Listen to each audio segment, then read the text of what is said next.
What's up guys, welcome to a brand new video. In today's tutorial we're going to be learning everything about HTML5 and CSS3. Now if you're a beginner to HTML and CSS, or you have little knowledge about HTML and CSS and you want to take your skills further, now this is the right video for you. This is the best video for you on YouTube, as I will be covering everything about HTML5 and CSS3, and we're also going to be working on projects using HTML and CSS only, and these projects are going to be in order of increasing complexity. So what that means is that we're going to be starting off with beginner projects and we'll move on and scale up to more advanced projects such as the YouTube clone we'll be building at the end of this course. Now if you're excited for this video, make sure you drop a like on this video, smash the like button, comment down if you're excited for this tutorial, and yeah, let's jump right into it.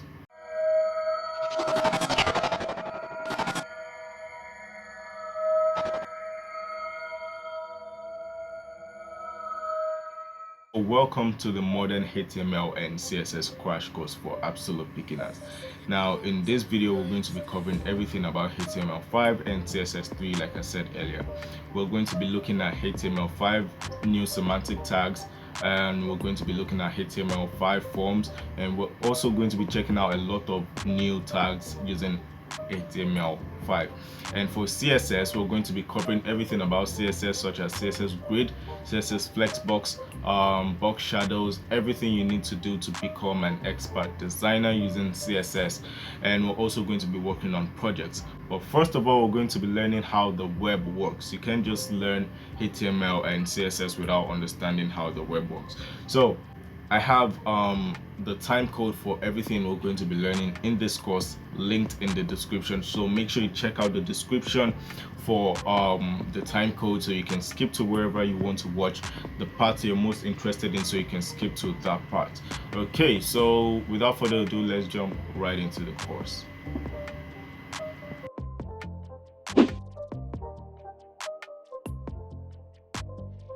Okay, so how does the web work? Okay, so let's take for example you want to check out my website www.codemyhobby.com. So what goes on behind the scene? What is happening that we can see as humans? So basically this is what is happening. So when you type in the string www.codemyhobby.com on your browser, now your browser then communicates with the server. Now the server is kind of like Earth as a whole. Now you know on Earth everyone has his or her own home where they stay. So the server is kind of like a big planet which can hold different websites. Okay, let's say different websites. So your website is then staying in the server, and you're paying like a rent for your website staying in the server. Now different companies offer these services for hosting your websites on the server. Okay, so that being said, so now when you type in www.codemyhobby.com on your browser, what then happens? Okay, so this is exactly what happens. When you type in www.codemyhobby.com on your browser, there's something the server retrieves from the browser. Now the server can't just do this alone. You need a tool called DNS. So now this DNS tool is going to convert the string of words, those www.codemyhobby.com, is going to convert this to an IP address, because that's what the server is going to store the website with. So when it gets the IP address, it will then send you the code, the images, and everything you want to appear on your website. Is going to send everything back to your browser, and that's when you're going to see the whole website appearing on your browser. Okay, so remember what I said is good. When you type in www.codemyhobby.com, the DNS translates that string into an IP address, which would be sent to your server, which will send to the server, and the server then retrieves the website, so it gets the website for you and uploads it on your own browser, so you can see everything such as the images, the text, the color, everything appearing on the website. So that's basically how the web works. Okay, so now let's talk about these programming languages. How does it work? What's the concept behind everything you're going to be learning in this course? What's the concept behind HTML, CSS? Okay, so there are different aspects of a website. There's the front end of a website and the back end of the website. Now, everything you can see visually on your browser when you visit a website, let's say codemyhobby.com. When you visit this website now on the screen, you can see it on the screen. You'd see all this text, the images and everything. Now, this was done by a front-end developer, which was me. I designed my own website personally. So, yes, this would be done by a front-end developer. Now, the front-end developer designs everything you can see visually on your website. The images, the text, the animation on your website, everything is being done by the front-end developer. Now, there's also something called back-end developer. Now, a back-end developer deals with the server side of your website. So, for example, let's say you want to pay for some services on a website such as AliExpress or let's say Amazon, and you would like to order something from Amazon and you would like to pay with your card. Now, this is being done by a back-end developer. So back-end developers deal with things we can't visually see on your website. So that's the whole concept. Now, for front-end development, basically involves HTML, CSS, and JavaScript. Those are the three main languages here.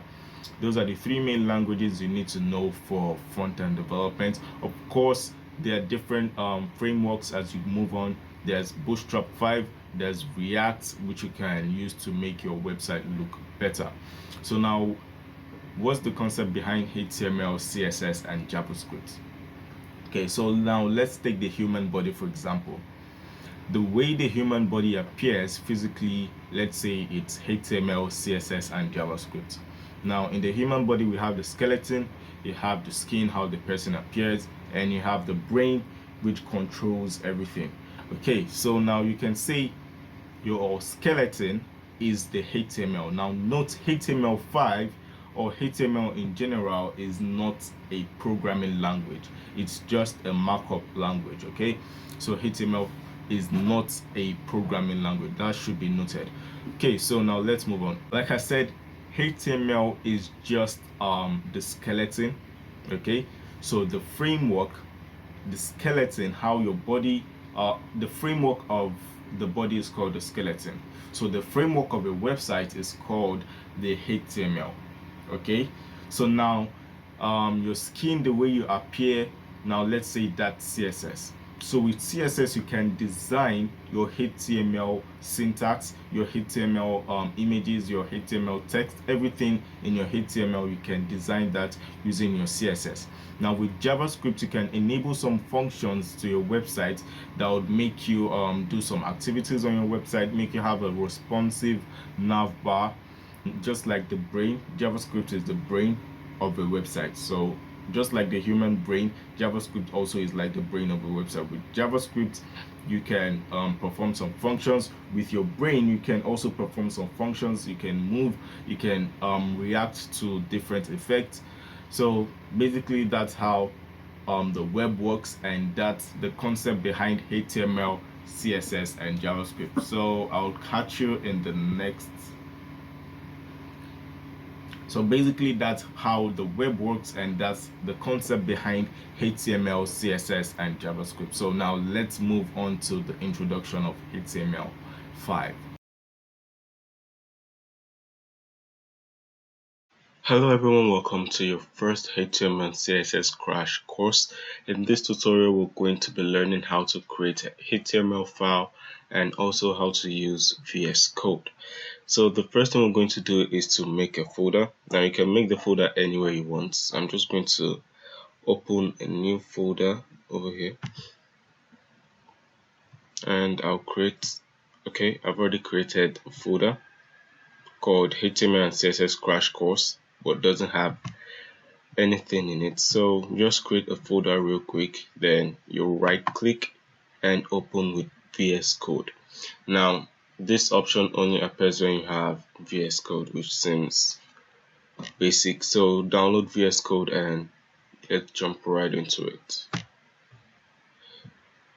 So your VS Code should pop up and okay any moment from now.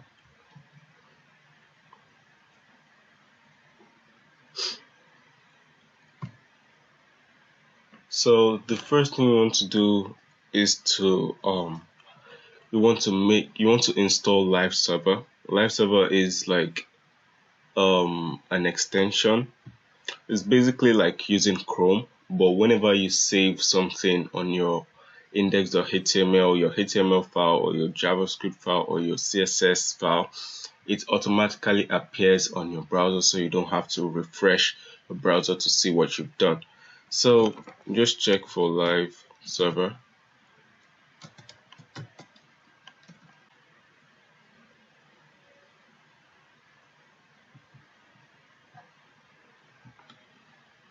Okay, you can see Live Server over here. So just check for it and you install Live Server. So with that aside, so the next thing we're going to do is basically create our index.html file. So you can see the functions of Live Server over here. It has a bit of demonstration. So you see whenever they make a change and save it, it automatically refreshes the browser. So that said, let's go back to this place and create our file. So we're just going to create an index.html file. And I'm just going to increase the font a bit, and I'm going to close this tab because we don't really need it. So the next thing we're going to do is to generate our boilerplate. Now the good thing about Visual Studio Code is that it provides a shortcut to create a boilerplate. So just use the exclamation mark and click enter. It should generate this boilerplate for you. So basically this doc type is telling us that this is an index.html. This is a HTML file rather. So this is telling us this is a HTML file and the language is going to be in English. Now this is for making our web page responsive, and this is going to be the title of your web page. So I'm just going to name this let's say HTML and CSS crash course. Save this and okay, let's just test out the Live Server. So you just right click and open with Live Server.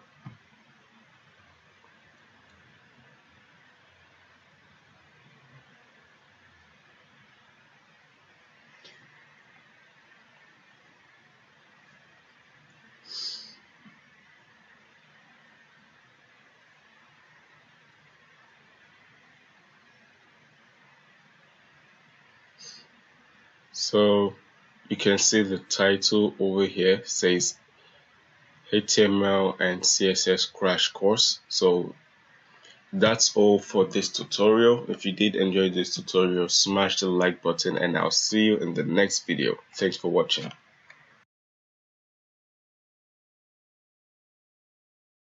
So what is HTML? HTML basically stands for Hypertext Markup Language. Now this is where some people get it mixed up. HTML is not a programming language but a markup language. Why is it not a programming language? Because we can't use HTML to solve technical issues. So HTML can't write if-else statements like languages like JavaScript, Java, Python, and so on. HTML is just a markup language. So imagine you have okay, let's take the human body for example. You have the skeleton, the body, and the body performs some functions. So the skeleton would be the HTML.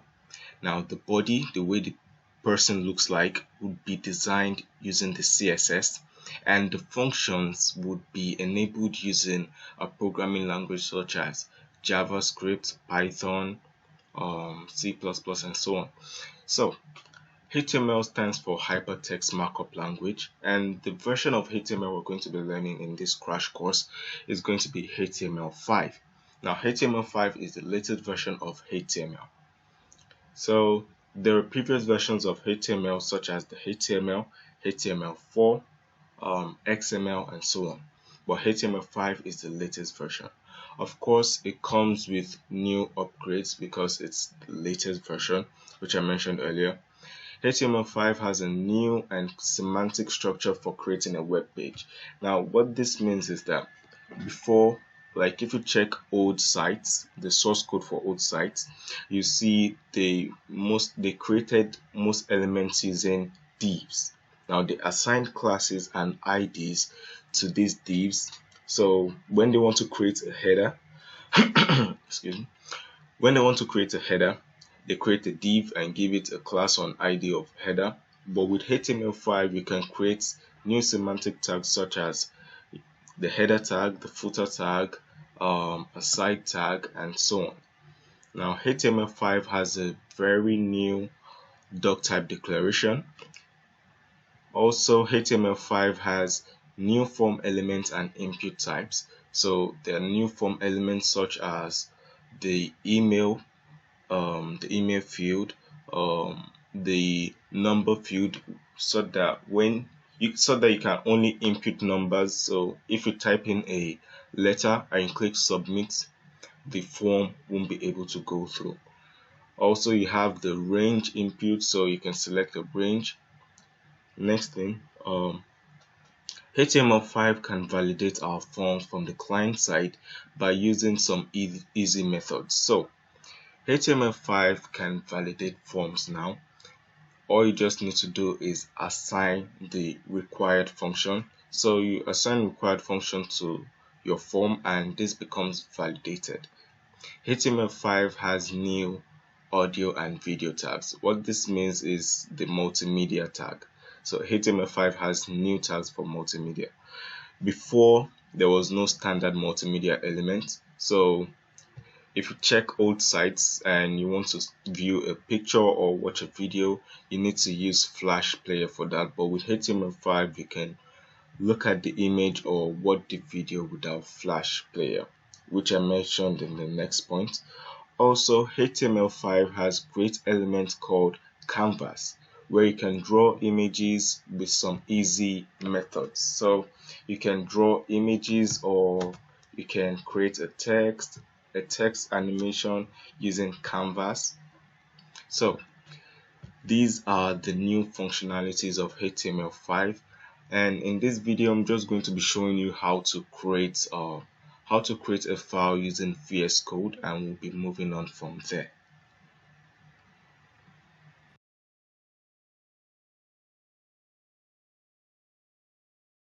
Hello and welcome to your second HTML and CSS crash course tutorial.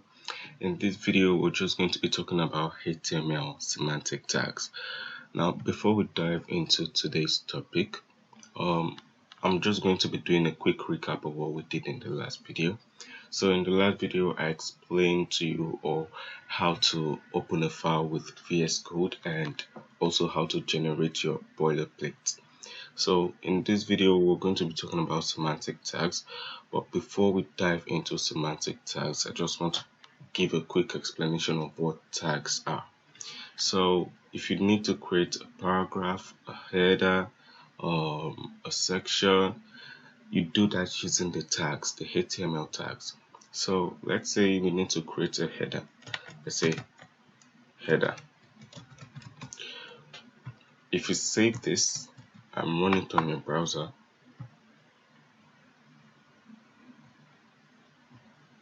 you just get a plain text. So it's just a plain text. So how do we generate a header? So we do this by typing h1 and click enter. So this is the opening tag and this is the closing tag. Now the difference between an opening tag and a closing tag is that a closing tag has a slash in front of the name of the tag. So let's just say this is the first header. So you save this and go back to your browser. You can see it automatically refreshes with VS Code. So that's how to generate a header. So let's say you need to create a subheader. Let me just resize this a bit.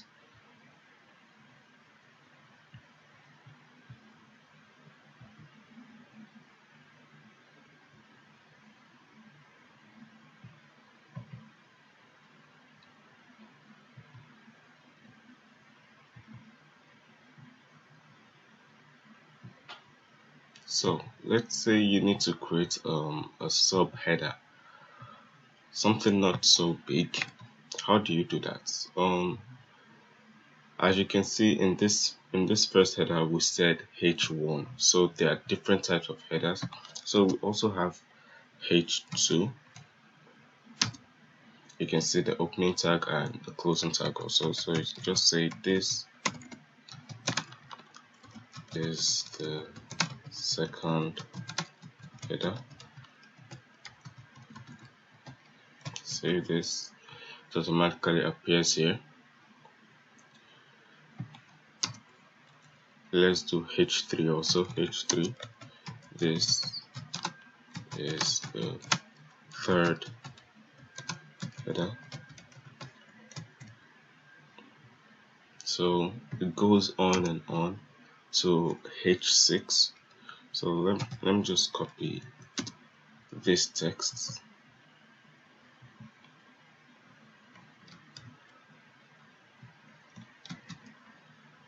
I'll just make this as a header.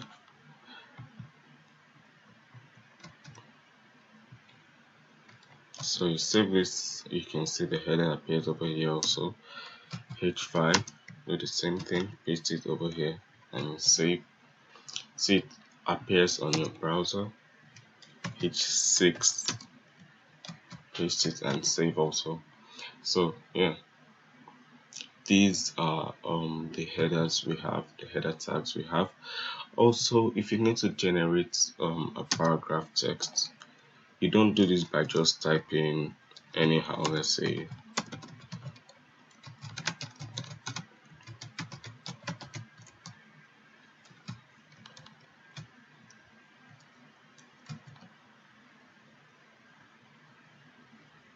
so you can just generate a paragraph by typing this is a paragraph or just a normal text. No.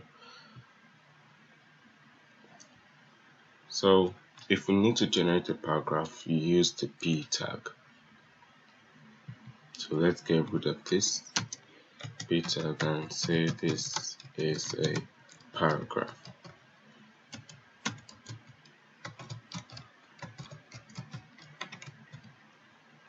Okay. So I know you must be wondering why we're using these tags, that why can't we just generate text like typing normally on something like Microsoft Word or something else. Well, we use these tags because we might want to style them. We'll definitely want to style them in our CSS later on. So this is more sophisticated and more presentable. You can see the H1 makes this text big and bold, insinuating that this is a header. So that'll be all for this tutorial. No, okay.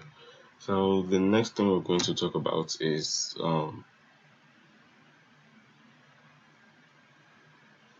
divs.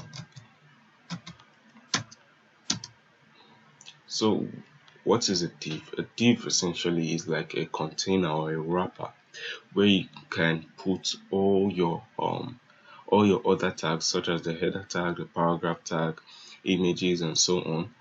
So let's just copy this and move it into this div. You see, essentially there's not going to be any difference. You can see it's still the same, but if we want to style this, if we were to style this in CSS or something, and you want to move all of this to the center of the web page, you can just style this particular div, and it would essentially move all of this text to the center. So if you want to add a color to this text also, you just need to style this particular div, and it's going to affect all the contents in the div. So the next thing I want to talk about is inline and block elements. So as you can see here, when we generated our first header, and next thing we did was to generate our second header. When we generated the second header, you can see there's a line in between. It didn't just continue from this side, from this header, it didn't continue from this header, it went to the next line. So this is because the header tag, the h1 tag and h2 tags, they are both block elements, so as this h3, h4. So what if we want to generate like a header tag next to a subheader tag? So let's create a div, and you'll see h.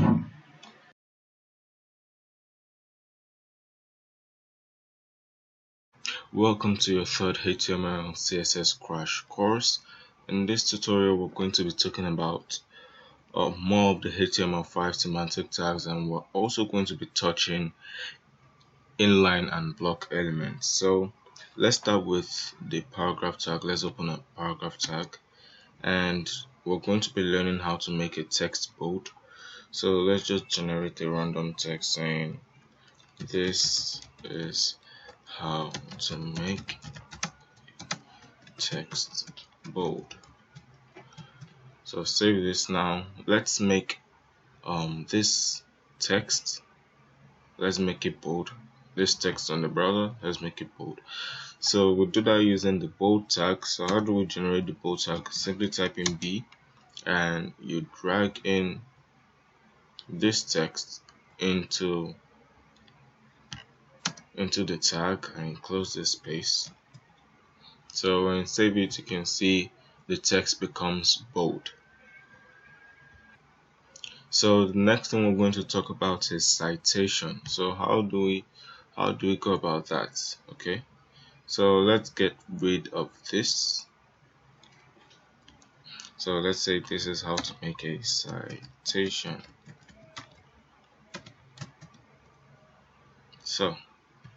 So how do we make citations? We use the cite tag, and we'll simply drag this text into the tag.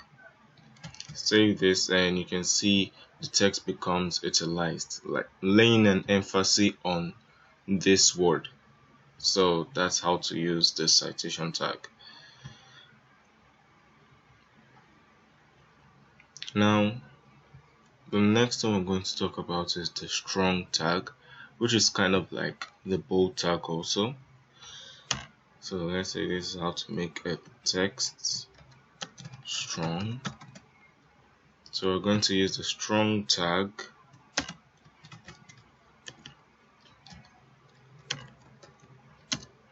and let's move this text into the tag and save it. So it's the same function as a bold tag, So the next thing we're going to talk about is superscript and subscript. So let's get rid of this text, and we're going to say H2SO4 is a strong acid. So save this. So H2SO4 is clearly a chemical formula, which stands for hydrogen tetrahydrosulfate 6 acid. So let's write this properly using the subscript tag. So say sub, and we move this 2 into the tag, close this space also, make the sub tag and move 4 into the tag. So when you save this, it becomes a proper chemical formula. Let me just increase the size of the text here. Okay. So now how do we make a superscript? So let's create a new paragraph tag and say on the 25th of July, she came over. So 25th is going to take the superscript. So you say sup and you move the th into the tag, close the space. Okay, so you can see the power of superscript and subscripts. So let's get rid of this. Now the next thing we're going to talk about is strike through. So let's generate some random text saying iPhone 11 Pro Max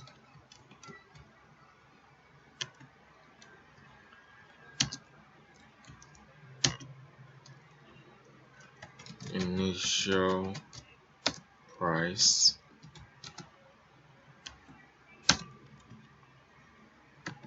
I'll just give this a random price. Let's say let's say 900, and current price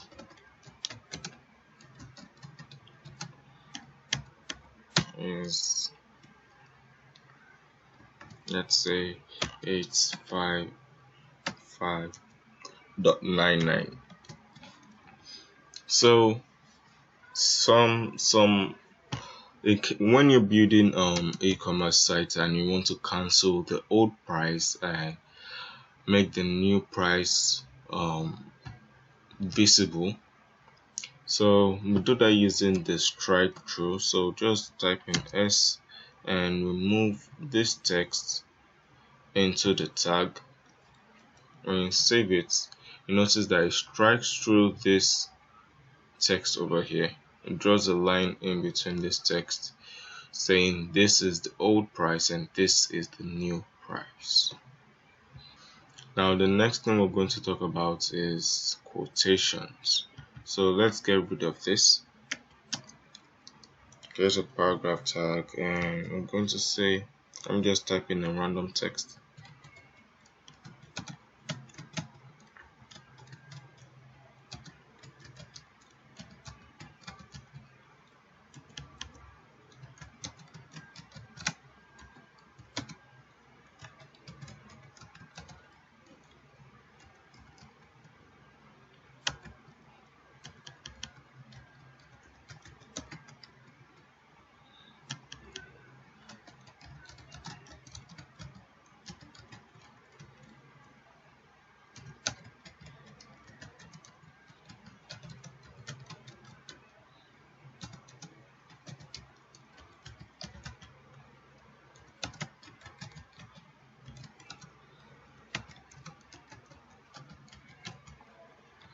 Okay, save this, and now we're going to add a quote tag to this sentence. So how do we do that? Simply type in Q, click enter. Now we're going to move this text into the tag. So let's Ctrl X and paste this. Ctrl X and paste it over here. So you can see it adds a quote to the sentence, so it automatically adds a quote to the sentence. And you notice when we highlight this, it's highlighting the text in the quote, not the quote itself. Next thing we're going to talk about is line break. So create a new paragraph, and let's say the earth is so beautiful.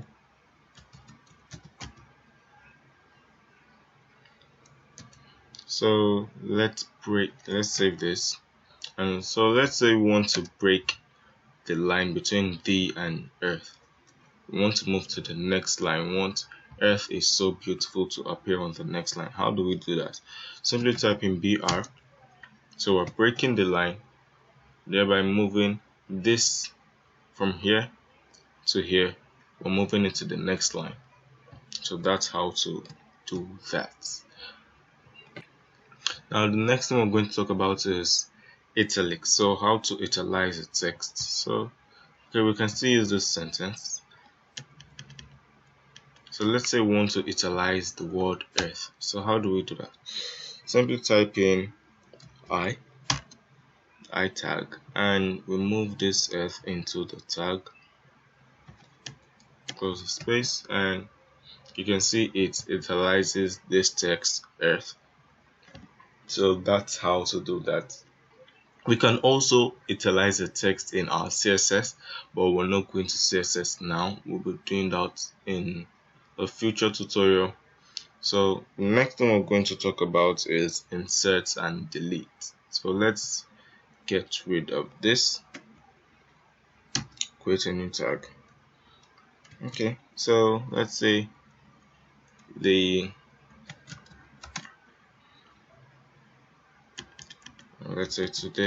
was the worst, then let's say best day ever. So we want to delete this word text, this word worst, and use this word best. So how do we do that? How do we delete the word worst? So simply type in the delete tag, del, and you move this text into the tag and save it. You can see it strikes through the text. Now the next thing we want to do is insert this new word, which is best. So ins, that's for the insert tag, and we move this word best into the tag. Close the space and save it. So you can see it strikes through this and underlines the word best. So the next thing we're going to talk about is horizontal row. How to add an horizontal line. So let's make a text saying this is how to add a horizontal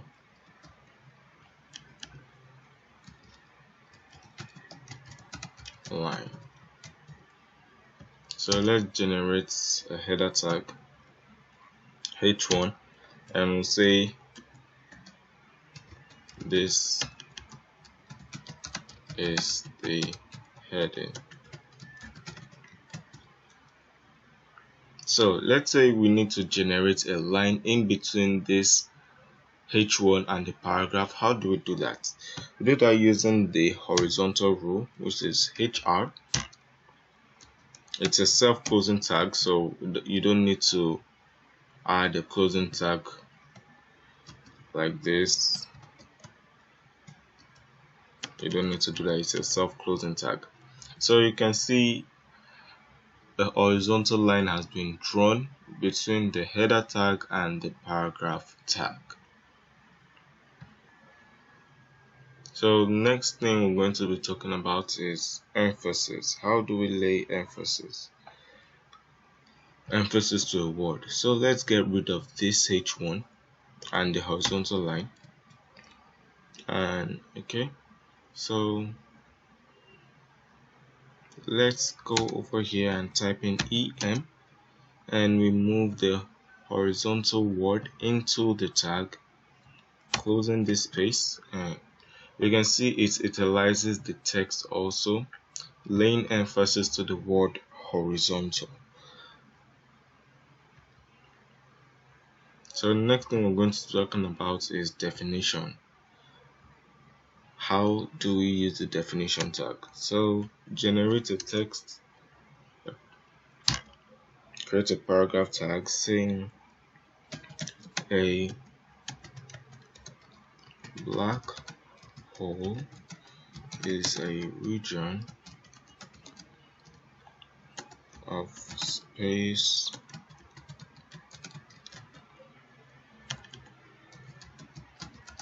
which nothing can pass through. So we're defining a black hole. So how do we do that using our HTML5? We simply use the definition tool, the define tag, and we move this black hole into the tag, closing the space. When you save it, you can see it also italicises this text. So the last thing we're going to be talking about is abbreviations. So let's get rid of this. Create a new paragraph tag, and we're going to be talking about abbreviations first. So let's create a sentence saying Prof. Jason is around. So prof is an abbreviation for professor, as we all know. So how do we make this appear in our HTML5? It's simply using we're going to use the abbreviation tag, so ABBR, and we're going to add the title, which is for this word prof rather, and we're going to move this word into the tag. Then we add the title. So as we all know, prof is for professor. So when we hover on this, you can see the full title appears in the box. So when we hover on this word professor, you can see the full title appearing in the box. Next thing I'm going to talk about is acronym. Create a paragraph tag and say NASA is doing such amazing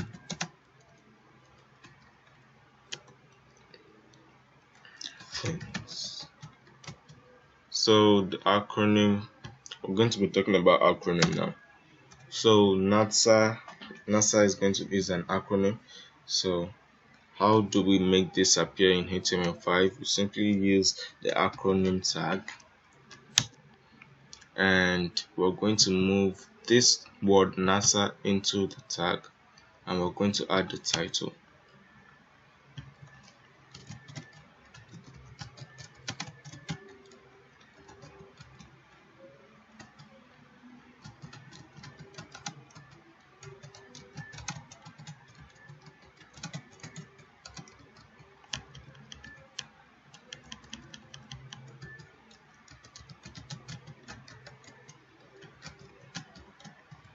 So over on this, you can see the full meaning of NASA appears in a box.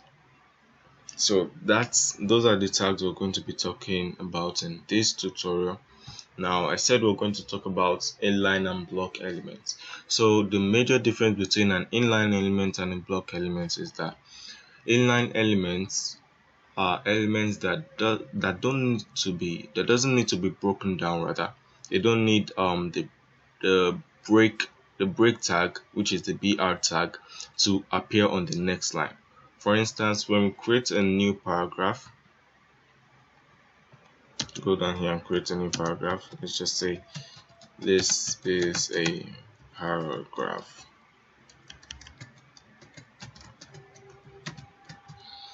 You notice it appears on the next line, not continuing from this line over here. That's because the paragraph tag is it's a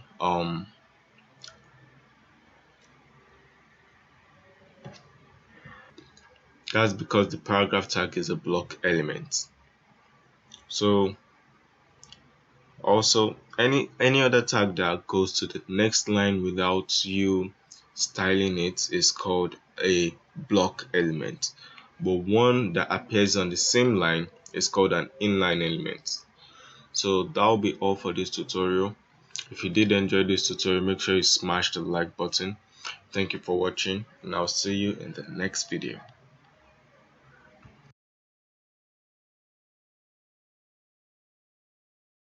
Hello everyone, and welcome to your fourth HTML and CSS crash course. Now, in the previous tutorial we talked about HTML5 semantic tags, and we also talked about inline and block elements. But in this tutorial we're just going to be covering more HTML semantic tags, more HTML tags rather, not semantic tags. So let's get rid of all this. Now I'm just going to create a div. Don't actually need this div, but let me just create it to make our work more presentable. Now in this tutorial we're going to be covering some tags that most tutorials don't touch, so make sure you stay tuned. Now the first tag we're going to be talking about is the meta tag. So you can see it's not appearing here. So the meta tag. Now this meta tag has some values assigned to it. So the first value that will be assigned to this meta tag is min, which is kind of like the minimum width. So we're going to make this 0, and the maximum width should be 100.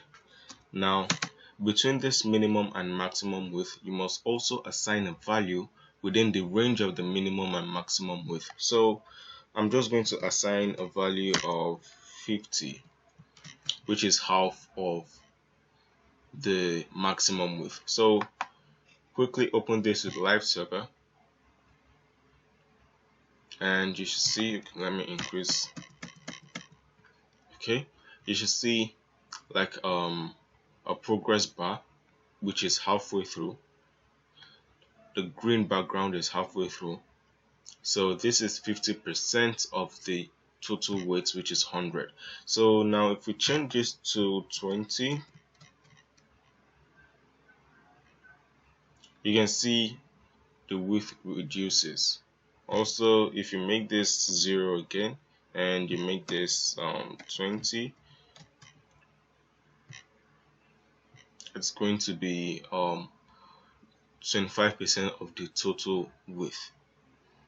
So that's about that. Now the next thing we're going to be talking about is the progress tag.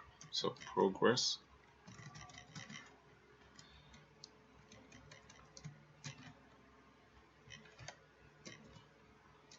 Now this also has some values assigned to it. So the minimum value, set the minimum value to it, and we're going to make this 100. It's maximum.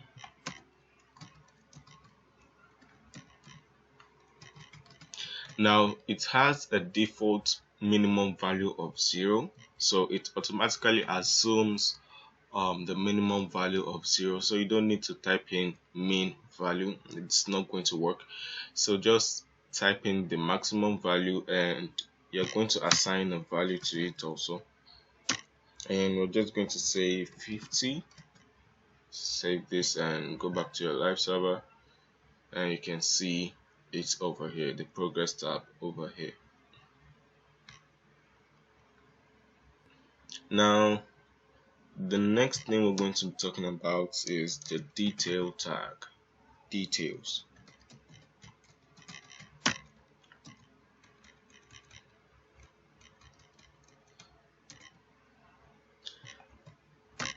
Inside this details tag, we're going to have a summary.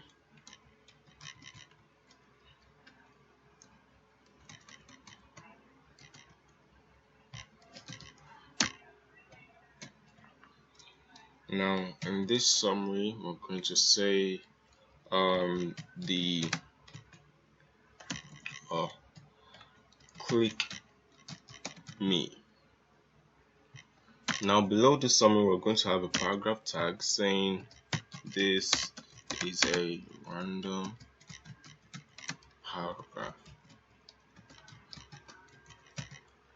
So we save this and let's go to the browser, check what it says. Okay, so it says click me.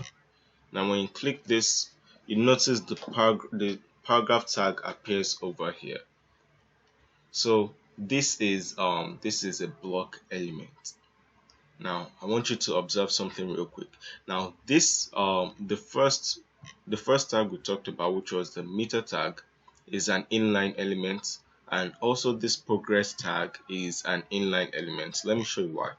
Now you can see this meta tag and the progress tag are on the same line, while this summary tag and the paragraph tag are on different lines. So whenever you have two different tags on the same line, that indicates that the first and the second tag you have on the same line are both inline elements, while the tag that appears on the next line by default is a block element. So you don't necessarily need to click this icon over here. You can click it over here. You can decide to click over here. It's still going to work. Now okay, so let's add a list UL, and we're going to add list tag, which is li, and we're going to say home, about, and contacts. So you save this and let's go back to the browser. So when you click this, you can see the should I call this nav? Okay, let's call it nav, or the list appears over here.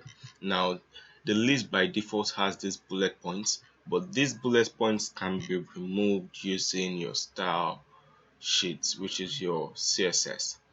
So we'll be covering that later in the next tutorials, not this one. So when you click this, you can see the paragraph tag and the UL tag, which is for the list, disappears, and when we click this back, they reappear over here. Now the next thing we're going to talk about is the figure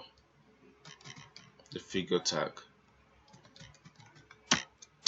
Now this figure tag is for images or videos with caption.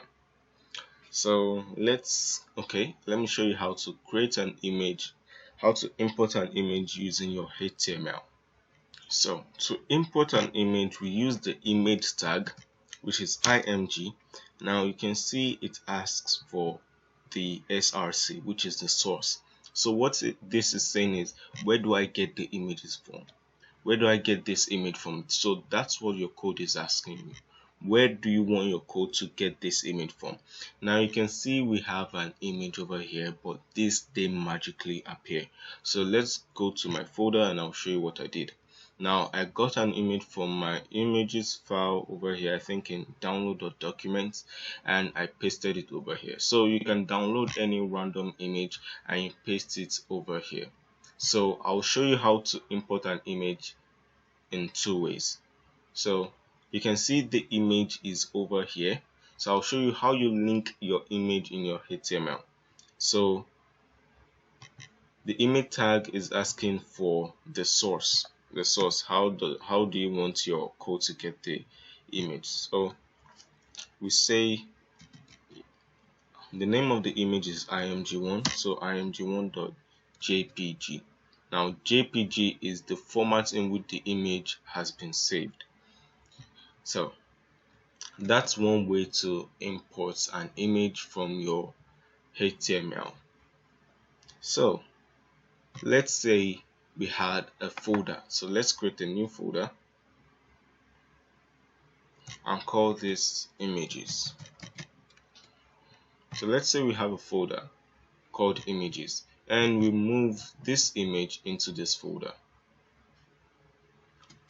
Okay, wait, let's see how it looks like on the browser first.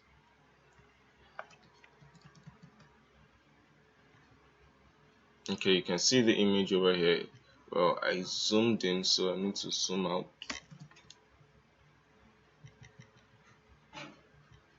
Okay, so you can see the image over here. So let's move this image into the images folder. So when you go back to your browser and you refresh, you can see the image is no longer there. So why is this happening? Well, as you can see over here, we said the image, we told our code to grab this image one, img1, from just the browser. Now that from our folder rather, now that the image has been moved to an images folder, so how do we access this?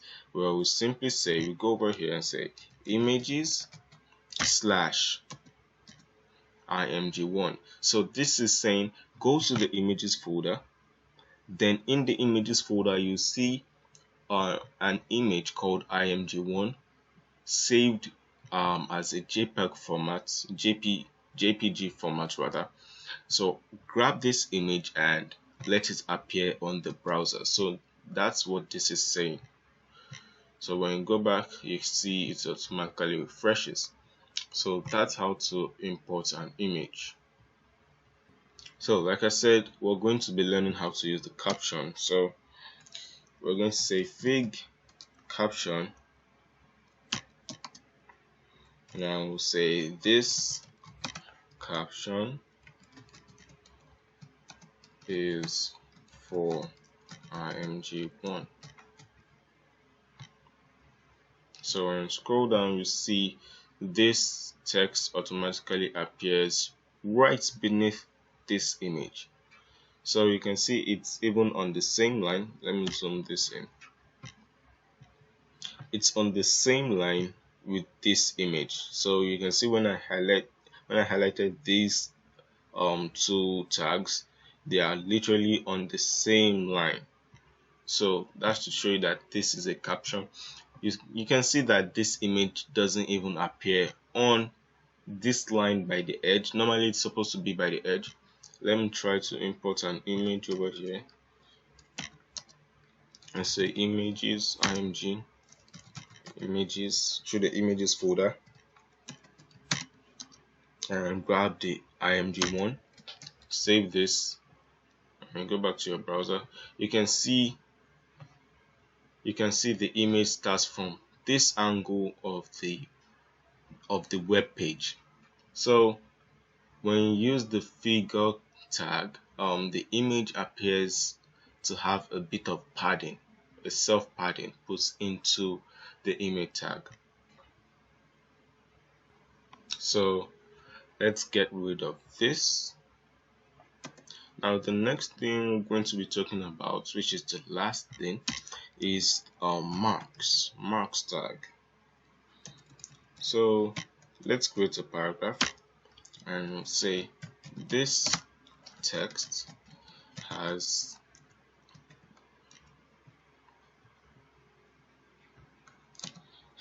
been marked for a reason. So save and go back to your browser. You can see the text over here. Now watch what we're going to do closely. So we're going to use the mark tag. So create the tag mark, close the tag, and we're going to move this word marked into this tag. So you save this and go back to your browser. Now you can see the word has been highlighted and given a background color of yellow rather. It has been given a background color of yellow, sort of like you reading a textbook or a novel or a storybook and you highlight a word, with your yellow marker or green marker. So this word has been marked also using your HTML. So that's all we'll be learning for this tutorial. If you did enjoy this tutorial, make sure you smash the like button, and I'll see you in the next video. Thanks for watching.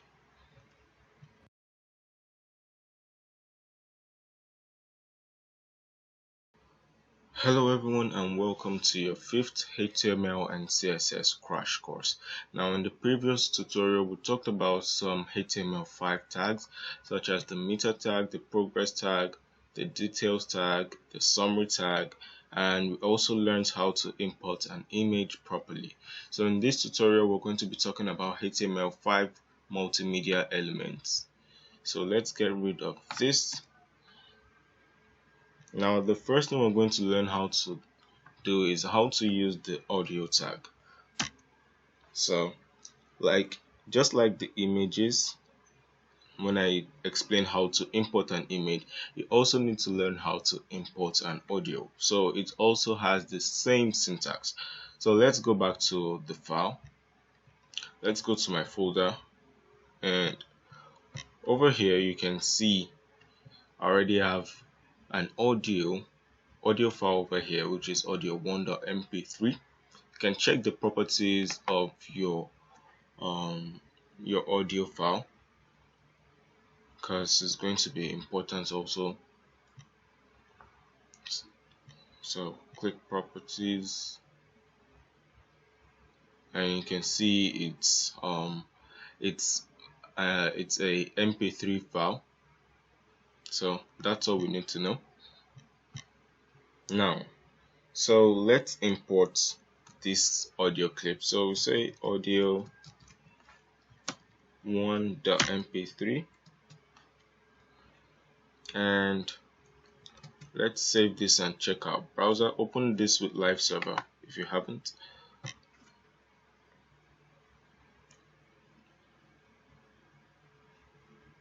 Okay, so you notice the audio doesn't appear over here in the browser, your web page. So that's because we didn't add anything, we didn't add the controls to it. So let's add the controls and save this, and let's also make it muted because we don't want the sound to disturb. So you can see it's already muted by default because it sets the value of the audio to muted. Also, you can see it's playing. You can adjust it. To whatever side you like, and you can also download. Now we're going to talk about more features such as the auto play. So when you set the value to autoplay, when you reload this page, no matter how much you try, the audio is going to play immediately. As soon as you load the page, the audio file is going to play immediately. So that's how to set an audio tag to autoplay and also mute it. Now the autoplay can somewhat be annoying, because when you visit a page and you just have a loud noise playing, it's going to be annoying and frustrating sometimes. So let's create another audio tag, and we're still going to use this audio one.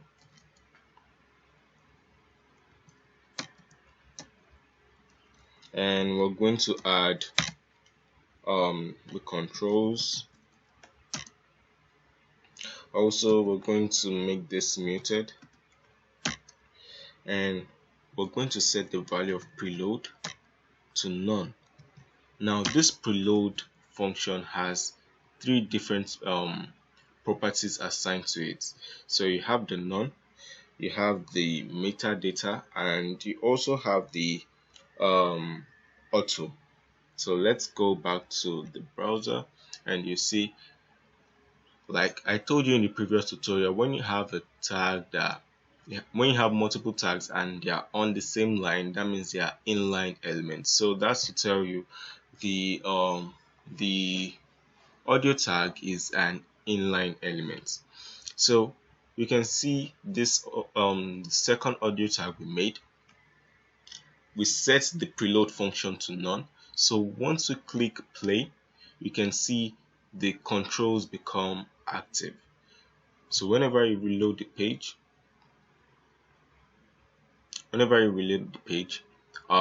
it becomes the audio tag over here acts like a DOM tag, like nothing. It has no file, no audio tag assigned to it. Now let's learn how to import this properly, because I know some of you might find it difficult. So let's comment this out. Just press Ctrl and backslash, comment this out. So let's go to my file. Now you can see we're accessing this certain audio file. So what if this audio file was in a folder? Let's put this in a folder called audio, and we're going to move this audio file into this folder. Now when we go back to the browser and refresh, you can see it just has the audio tag with no file assigned to it, so we can't play this audio. It's going to be impossible for you to play this audio without the file. So how do we correct that? Now that this audio file is in a folder, so we have to tell our coder, go to the audio file and get the audio 1 file for me. Go to the audio folder and get the audio 1 file for me and make it appear in the browser. So you save this and let's uncomment this out. So just press Ctrl and backslash again. You notice that this the first one appears over here, which is correct, and the second one doesn't have any audio file assigned to it. Why? Because we didn't link it properly. So let's link it properly by saying audio, go to the audio file, the audio folder, and get me this audio file, which is audio1.mp3. Now why are we adding this backslash? This simply means get into this folder and grab this audio file. Now I hope you understand this, because it's really easy, but gets tricky if you don't grab it. So now let's talk about the other properties of this preload function. So let's say audio, and let's grab the audio from the audio folder. Let's go into the audio folder and let's grab the audio1.mp3. We're going to add the controls, also going to make this muted, and the preload function is going to be auto. So you save this and go back to your browser, and you notice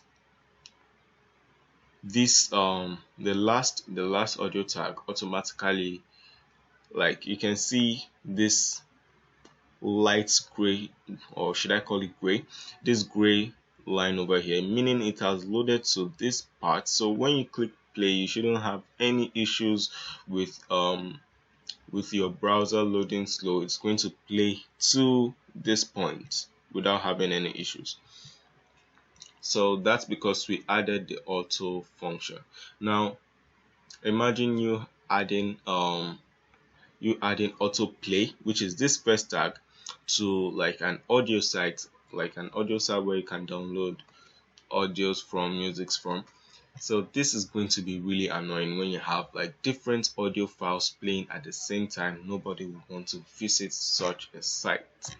Now the last function we're going to be talking about is the metadata. So let's get the audio file from our audio folder and grab the audio file, which is audio1.mp3, and we'll add the controls. We're also going to make this muted, and we'll add the preload function, and we're going to set this to metadata. So this is the last one. So you can see it's kind of like the autoplay, but it's also loads. It's kind of like the auto, the auto preload function, but it loads to a certain point. Now the next thing we're going to learn how to do is how to import a video. So I'm just going to grab the video and paste it in my folder real quick. So let's go to my folder, and I've gotten a video, so I'm just going to change the name of this video. Let's make it vid1.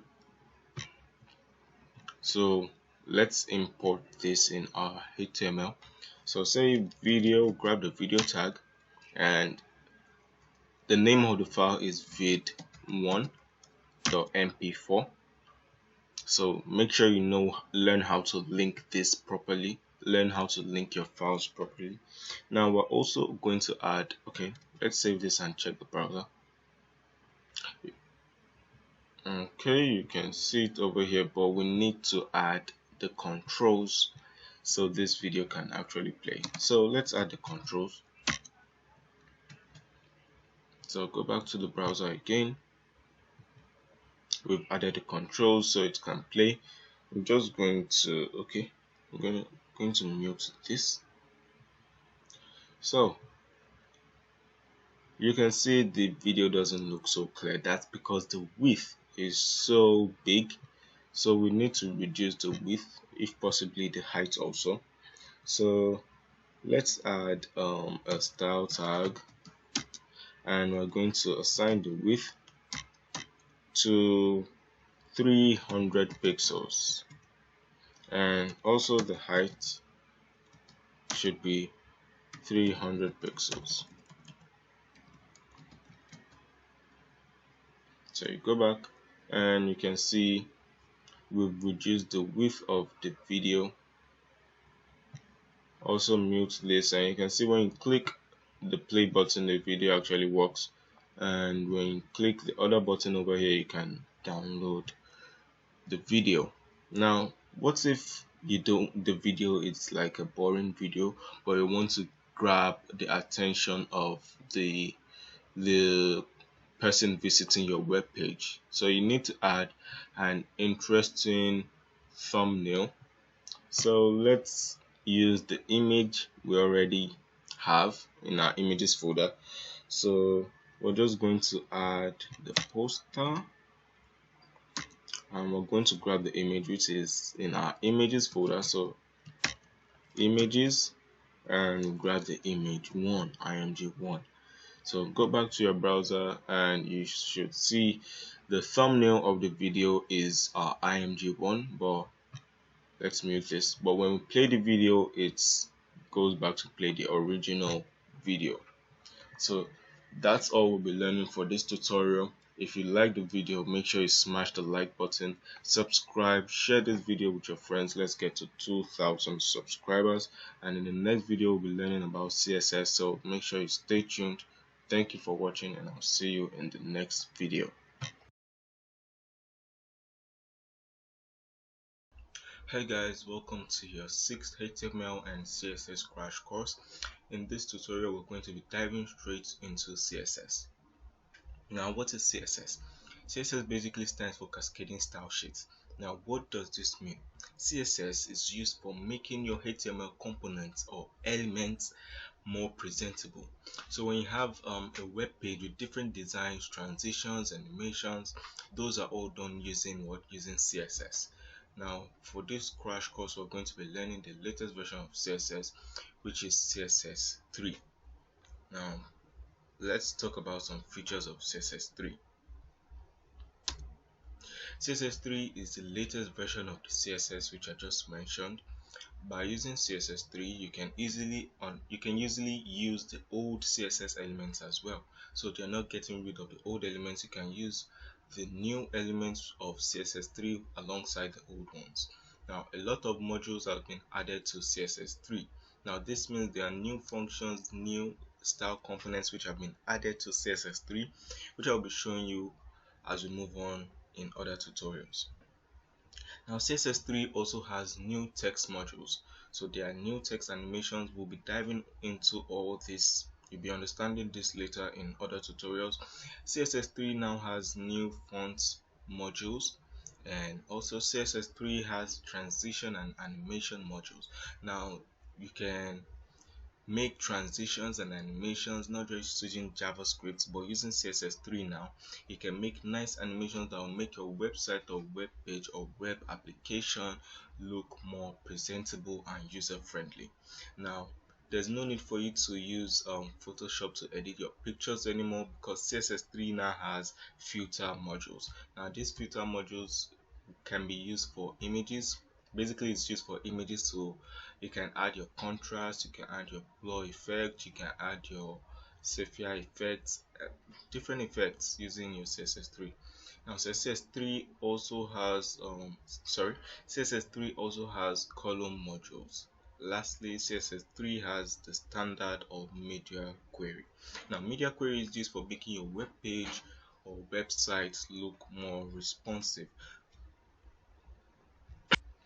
By responsive, I mean your website will be able to work fully, and it's going to be totally responsive on any device, be it a large device, a small device, or a medium-sized device, be it your desktop, your laptop, your tablet, or your phones. So basically this should be all you need to know about CSS3, some features you need to know about CSS3.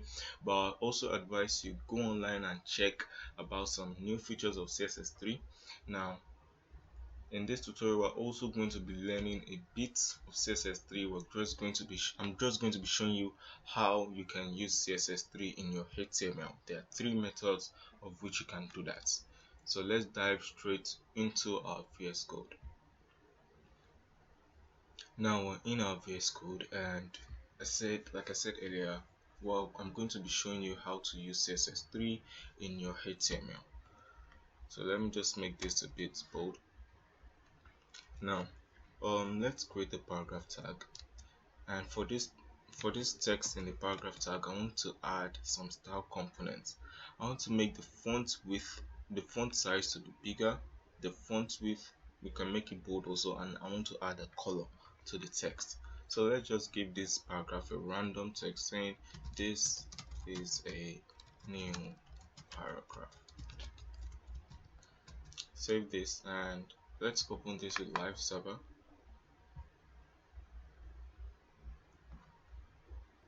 So I'm just going to increase the font width of this. Okay, you can see it. So like I said, I'm going to increase the font width, the font size, and also add a color. So how do we do that? The first method of CSS we're going to be learning how to use is inline CSS. So we're going to import the style component in the paragraph. So say style, and in this style I said we're going to add a font size. So say font, let me get rid of this, font size semicolon, and let's make the font size 50 pixels. Then you close this statement, you close it with you close it with a semicolon. This is a full colon rather. Now the next thing we're going to do is to add a font width. I don't know why this thing keeps obstructing. Font width of let's say 700. I know you're wondering why this isn't in pixels, but when you use font width you don't have pixels. You either have 100, 200, 300, 400, 500, 600, 700, 800, 900. Now those numbers vary from light to medium bold to bold and very bold. Now the next thing we're going to do is to add a color to the text. So let's say color, and we want to make this, let's say, blue. Save this and go back to your browser.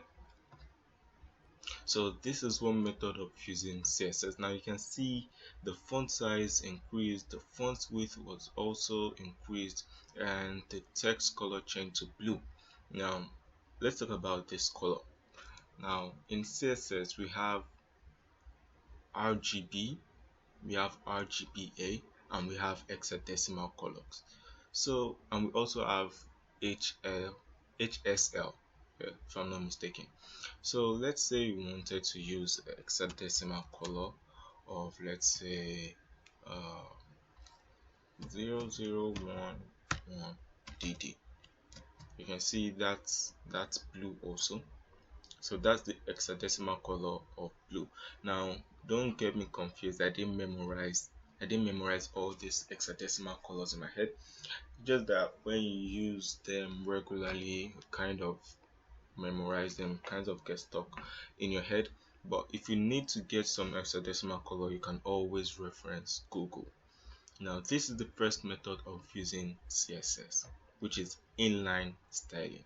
Now the next one we're going to learn is internal styling. So the difference between inline styling and internal styling is, inline styling is usually applied to the element, the HTML element itself, but internal styling is done below the head of the HTML file. Style, create a style tag, okay, and now we're going to grab this paragraph tag. How do we grab it? We simply type in P.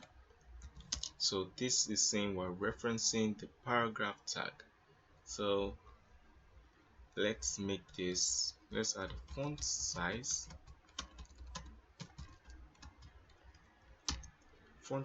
of 40 pixels, or okay, let's add a header so you can see the difference. H1, and we're going to say this is a header. So we're going to make this color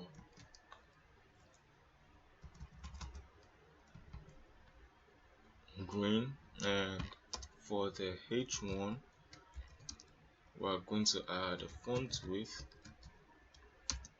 of, okay, normally for H1 the font width is usually bold, so you don't need this.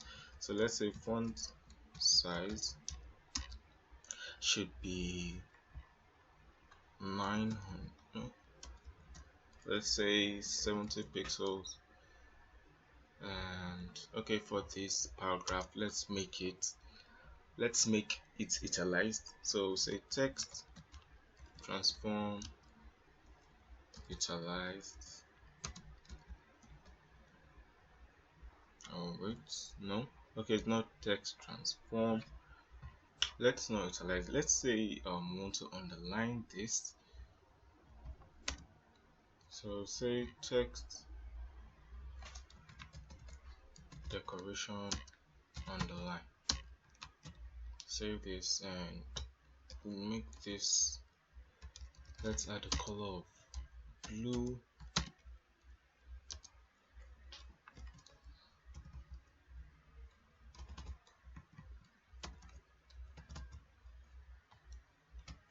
Aqua blue. So go back to your browser. You can see this is aqua blue and this is green, and the text has been underlined. Now the third method is external styling. So let's get rid of this.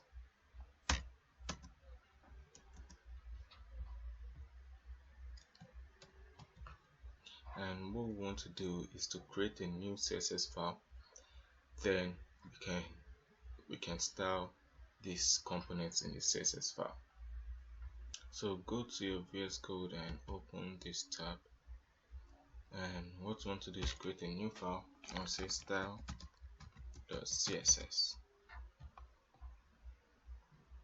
So now we're going to link the CSS file to the HTML file. So type in link and say style.css. But okay, then go to your file. Let me show you something real quick. Now you can see the CSS file has been created here. But what if this CSS file was in a folder? So let's create a folder and say CSS, and we move this into the CSS folder. How do you import it? Now go back here and say CSS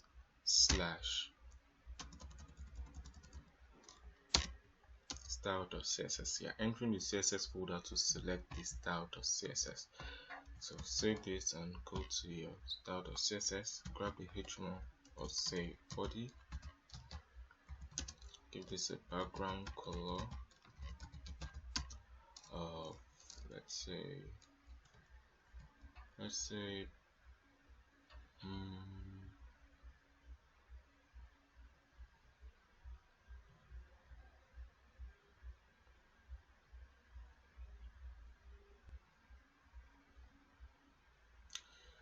use this color and grab the H1. Let's give this a color also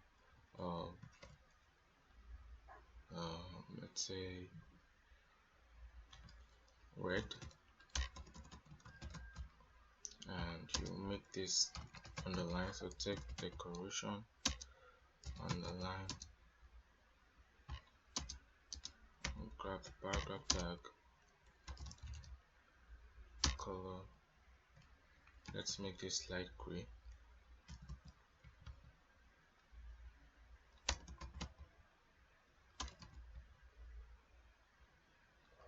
I think this okay, maybe like this. And next thing I want to do is add a font width of bold. So save this and go back to your browser.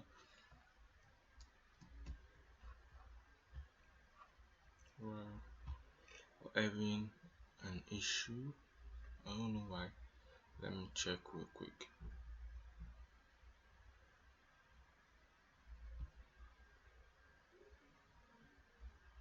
Okay, so the issue was we opened the wrong CSS file because we have moved the CSS file into the CSS folder. So let's click on this one, okay, and style them back.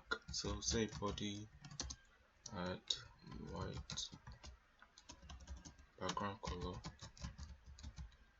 of white smoke, add H1 of change the color to red, then add font size of let's say 50 pixels and make this underline. Save this and check your browser. So basically those are the three methods of using CSS3 in your HTML5. So I'll see you in the next tutorial. Thank you for watching and goodbye for now.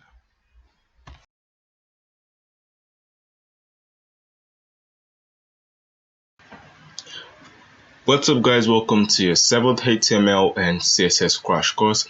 In this tutorial we're going to be talking about CSS Gradient. We're going to be learning how to use CSS Gradient.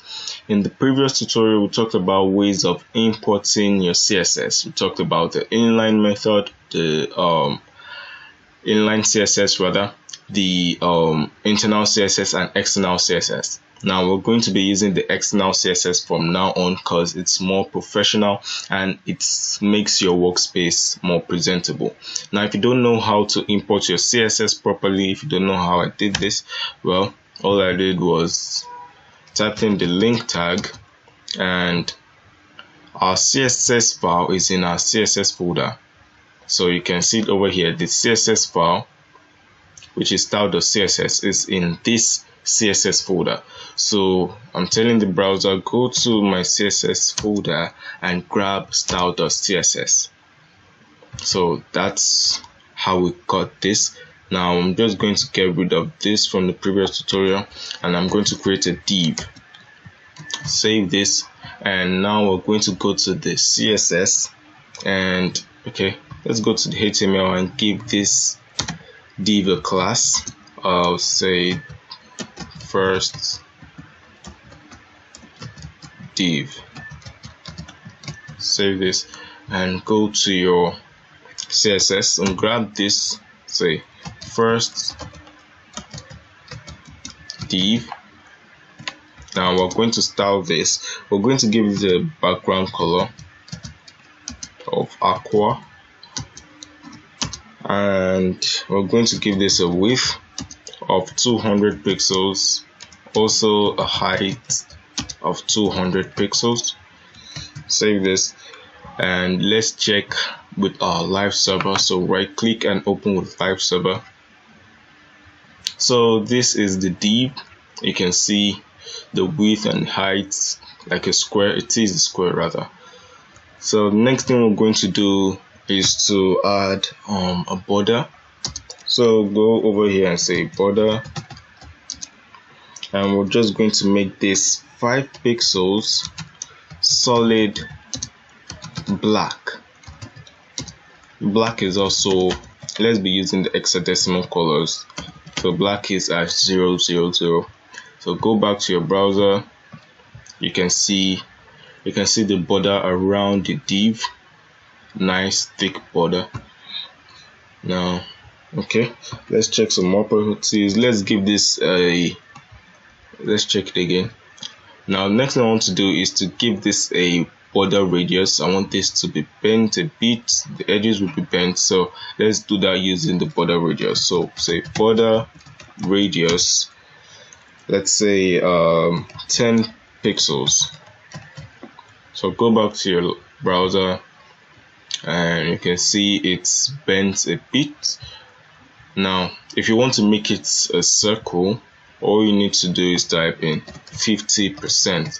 So now it's going to assume 50% of the width and the height. So you must make sure the height and width are the same thing if you want to obtain a circle. So go back to your browser and you should see you have a circle. So we're just going to make this 10 pixels.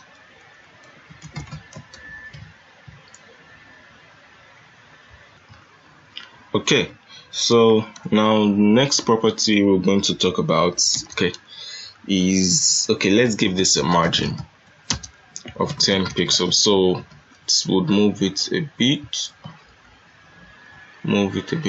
Okay, so let's go back to our index.html and duplicate this tag. So we're going to name this class second div.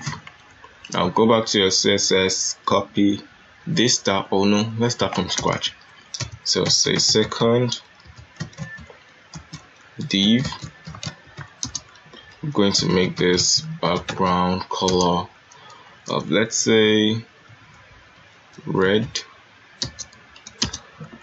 and this is going to have a width of 200 pixels, height also of 200 pixels, and we're going to add a border of, let's say, 5 pixels solid black, and we're also going to add a margin to this 10 pixels. So go back and check your browser.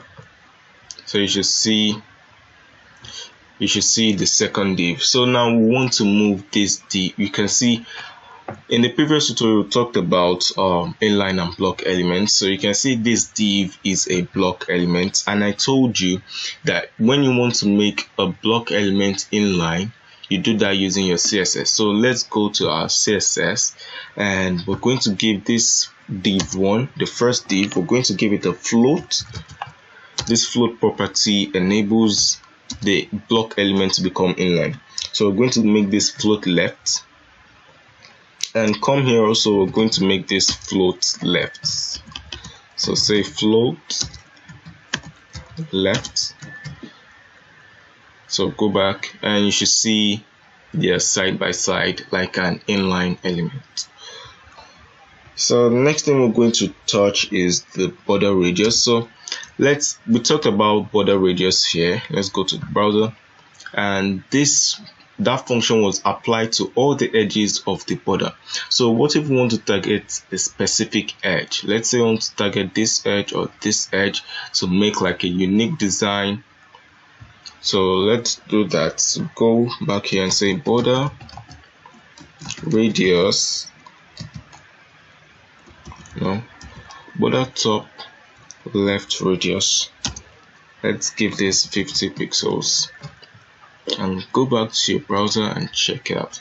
Okay, so you can see this particular border was bent a bit, 50 pixels. So let's say you want to target another side. So border top right radius, and we're going to give this property of 50 pixels also. Okay, so you can see it has like a bent shape around here. This is a really nice CSS shape. Okay, next one target is border radius, border bottom left radius, and we want to make this 50 pixels also. Okay, so this can be used as a really nice testimonial card for your website or web application. This is a really nice template. Just add your text into it and style, or you can even add transitions and animations. So let's create a new div. So go back here, div, and I want to create a class. Let's call this third div. Go back to your style.css and grab this, say third div. Now we're going to be talking about linear gradient. So let's hang on for now. Okay, you can get this. Let's copy this style component. Oh wait, hold on a bit. Let's style this first. So we're going to be talking about gradient. So we want to make this a gradient color. So we simply do that by saying get rid of this background color. So say background linear gradient. This is the first type of gradients you have in CSS. So linear gradient. So in this function, we're going to say to left. I want to grab the aqua. We're going to make use of two colors. Aqua, let's say light green, and let's say which color goes with aqua? Let's say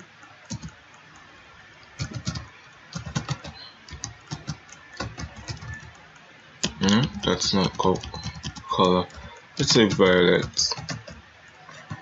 Save this and let's go to the browser and check it out. Okay, so you can see the gradients over here. This is the aqua, the light green, and the violet color. So that's one way to do it. So you can see it's moving to the left. So from the left, you have the aqua. Sorry, you have the violet. You have the aqua first, then the light green, then the violet. So it's moving to the left. So okay, let's go here. So get rid of this background color. Just going to say background linear gradient. So we want to get to top left. So it's moving to the top, from the bottom to the top. So let's say aqua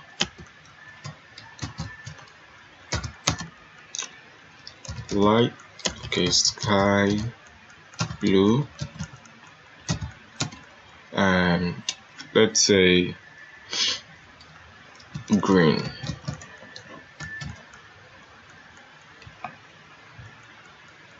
Okay, you can select your color from over here. So I'm going for a light shade of green.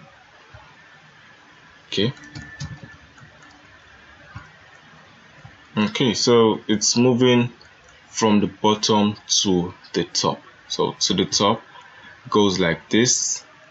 You have the aqua, the sky blue, and the green color.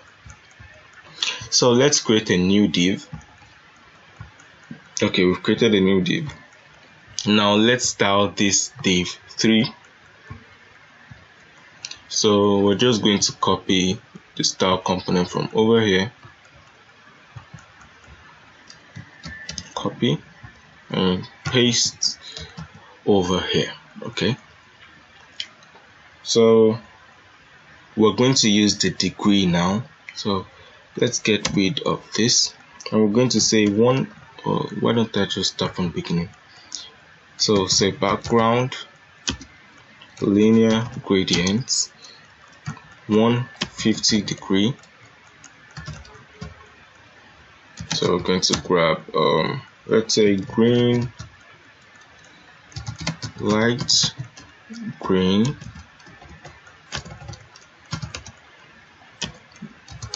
and aqua. So save this and go back to your browser. Okay, so 150 degrees, moving at an angle of 150 degrees. So you have the green, light green, and the aqua color. Okay,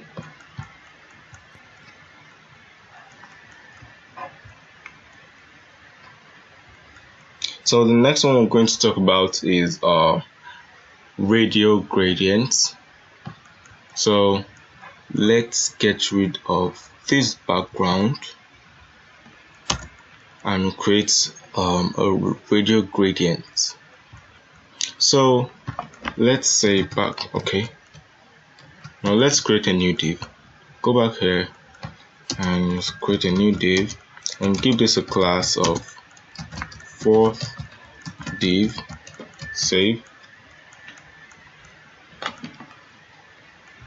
Now so grab the 4th div and you're going to paste these styles, copy and paste it over here. So say background radial gradient. So this is a bit complicated, so listen attentively. So the first color we want to select is aqua. Now this aqua, we want this aqua to occupy 5% of the total width. Now the next color we're going to select is light green, or let's say sky blue.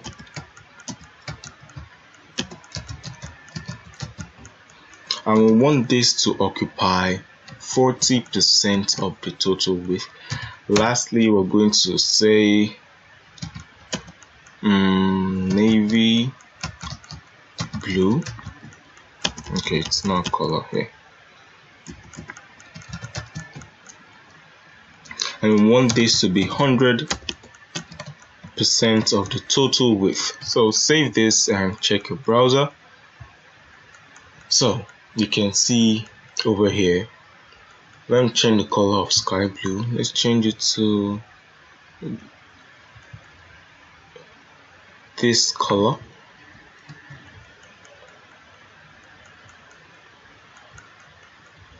Okay, save, go back to your browser.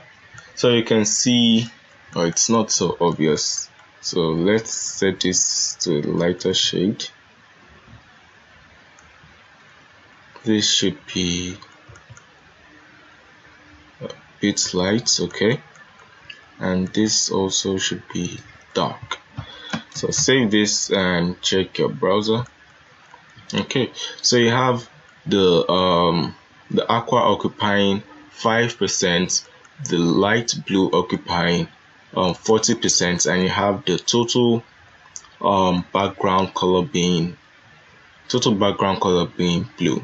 So that's how you use radial gradients and linear gradients. So let's go over this one more time before call it a day. So say radial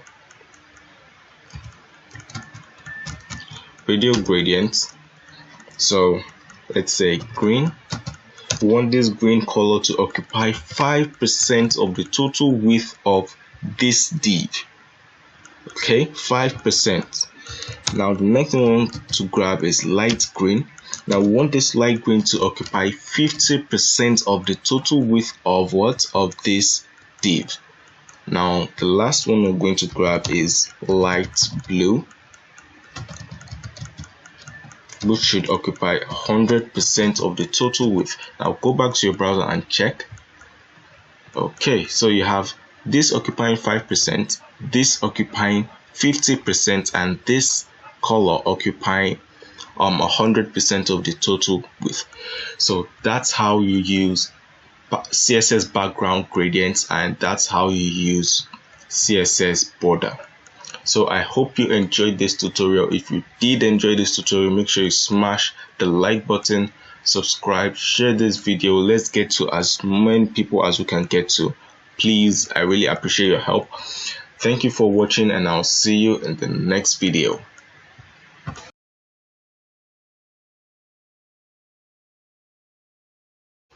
Hey guys, welcome to your 8th HTML and CSS crash course. Now in this tutorial we're going to be talking about CSS text shadows and box shadow. So what we did here is just to create this div. So we can start all over by creating a div and assigning a class to it, giving class name first div. Now go to our CSS and we're going to grab the first div, which is the class we just declared, and we're going to add some styling to it. We're going to give this a background color of aqua, and the next thing we're going to do is to add a border to this. And we're just going to say 5 pixels solid #01010. Next thing we're going to do is to give this to float left, because we're going to have multiple divs. Also, we're going to add let's say, okay, we're going to add, let's see. Okay, so we're going to add a padding to this padding, and I'm going to give this a value of 100 pixels. Next thing we're going to do is to, okay, go to your HTML, and in this div we're going to have a text saying hello world. So open this with your live server. Right click and open with live server, and also make sure you save your file. Save. Now let's go to our browser. Okay, you can see the text over here, and you can see the div. Okay, so now the next thing we're going to do is change the color of the text. We're going to change the font color, so we're going to make this white, which is #111. Sorry, FFF rather. And next thing we're going to do is to add a font size, because we want it to be bigger. Let's give this a font size of 40 pixels. Go to your browser, save, and okay. So now the next thing we're going to talk about now is our text shadow. So how do we do that? So simply type in text shadow, and there are 4 values which you assign to it. Now the first value is to the right, then you have to the bottom, and you have blur, then color. So let's try something. Let's say 5 pixels to the right, 5 pixels to the bottom, and we want to make this black. So save this and go to your browser. You should see the effect now. The text color is white and the text shadow is black. Okay, so let's try moving this a bit. So let's say we want to move this 10 pixels to the bottom. Okay, you can see it moved to the bottom, and let's say we want to move this to the right a bit. Let's say 15 pixels to the right. Okay, so you can see it's moving to the right. Now, what if we want to add a blur effect to this? So we want to add a blur effect. How do we do that? Now, the last value we assign here is the blur effect. So let's say 10 pixels for the blur effect. Go back to your browser, save, and you can see the blur effect making the text pop out a bit. So you should be able to see that. Okay, now let's create another div. Copy this and you paste it over here. Give this class name of second div, save, and go to your browser. Copy this and paste it right here. And okay, so now we're going to try out something new. Okay, we didn't change the name. This is second div. Okay, we want to add a margin because the space is not looking nice. There's no space between the elements, the two divs. As you can see over here, it's floating to the left, but it doesn't have any space. So how do we give it space? We use the margin. So go over here and say margin, and we want to give this 10 pixels. Go over here to say margin and give it value of 10 pixels. So go to your browser and you can see the space between the two divs.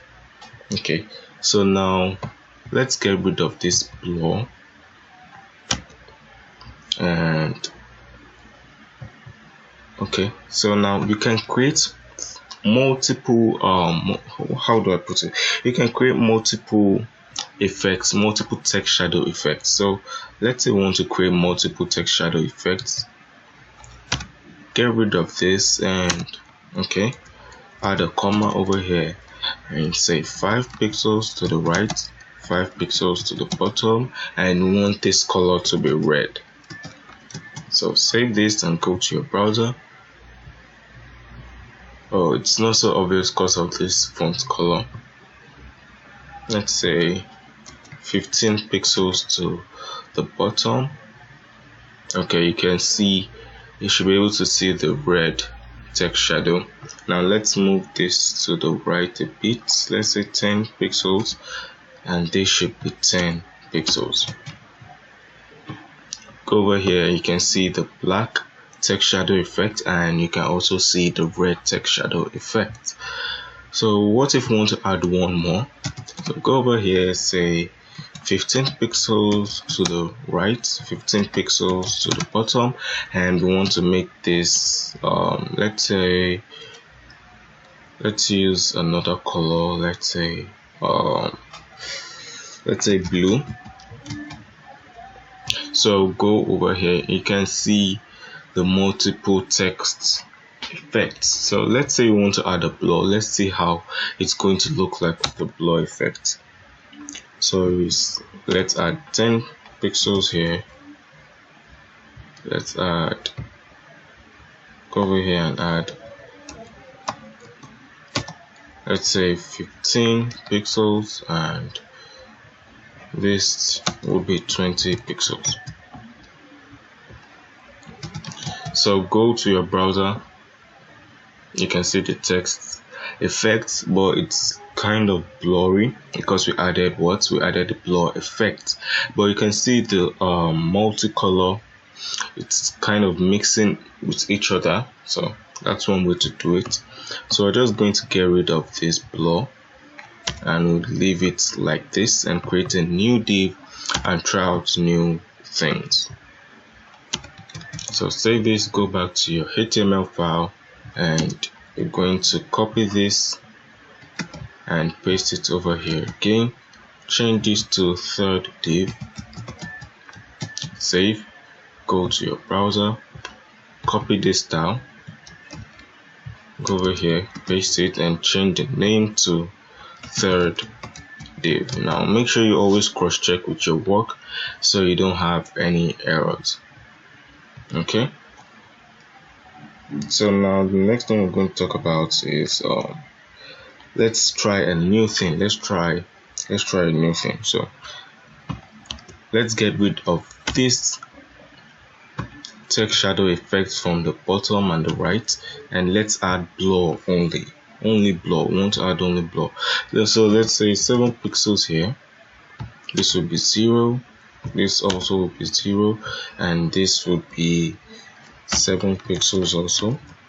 No, let's say 10 pixels. This would be 0,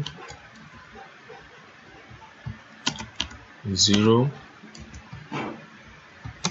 and this would be 12 pixels. Save this and go to your browser. Okay, you can see the effects is making the text a bit, it's making the text stand out, like pushing the text forward. Okay, so now that we've talked about that, let's go into box shadow. So the same effect applies to box shadow. So say box shadow, and to the top 0 pixels, to the to the right 0 pixels, to the bottom 0 pixels. Now let's make this 20 pixels, and we're going to give this let's make this silver, and get rid of this border because it's going to contradict what we're doing, and we're going to make this background white. I know the text is also white, but we have the text shadow to prevent that, to make the text come out.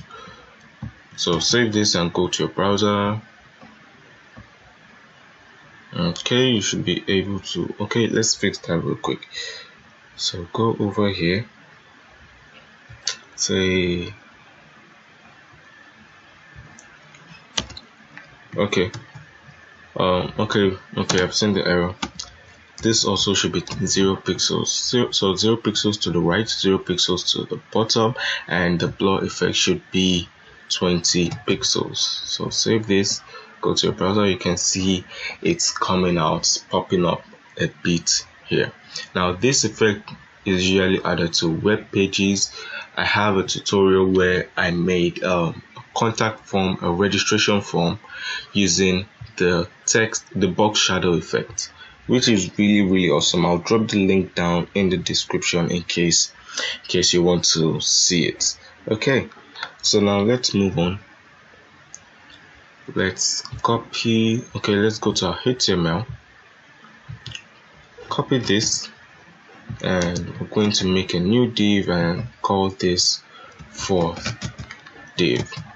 Okay, go to your style.css, copy this style. Now this is the last part of the video, so make sure you pay attention, because this is the best part. This is my favorite part. So say fourth div. Okay, so now the next function we're going to talk about is the inset. Okay, the inset. So you can see this effect over here, but what if we want to make this div look like it's inside, like buried inside the web page? So how do we do that? We simply assign a simple value to this, which is inset.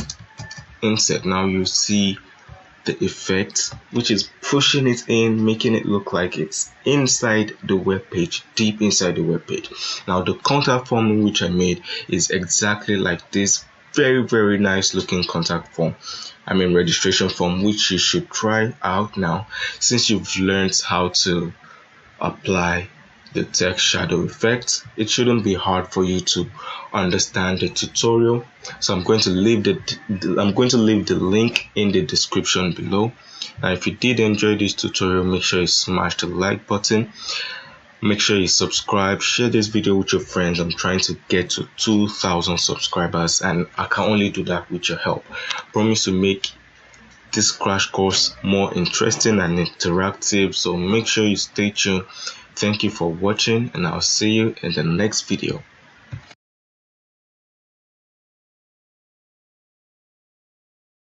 Hey guys, welcome to your 9th HTML and CSS crash course. Now in today's tutorial we're going to be talking about CSS Transform properties. So first thing we're going to do is to create a div, and in this div we're going to assign a class to it, and we're going to name this class div1. So save this and go to your CSS. I've already linked my CSS, so make sure you link your CSS also. Go to your CSS and grab the div1. So div1, and over here we're going to set a background color. Going to set a background color of aqua, and we're going to add a border to this of 1 pixel solid black.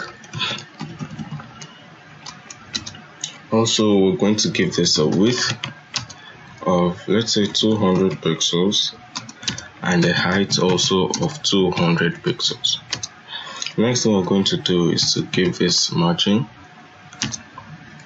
of 10 pixels, and we're finally going to use the transform property. So we're going to translate this, and this takes in two values, so 50 pixels for the x-axis and 150 pixels for the y-axis. So save this and go to your HTML file and open with live server. Okay, so you can see the div1 element, which is this square over here. Now let's create a new div. So go over here and create a new div. Now I'm going to show you a shortcut to creating a div with a class. So you say div dot, the name of this class is going to be div2, and click enter. So you can see it's created the div tag and also gave this a class of div2. So save this and go to your CSS and copy the styles for div1, paste it over here and make this div2. We're just going to change this color.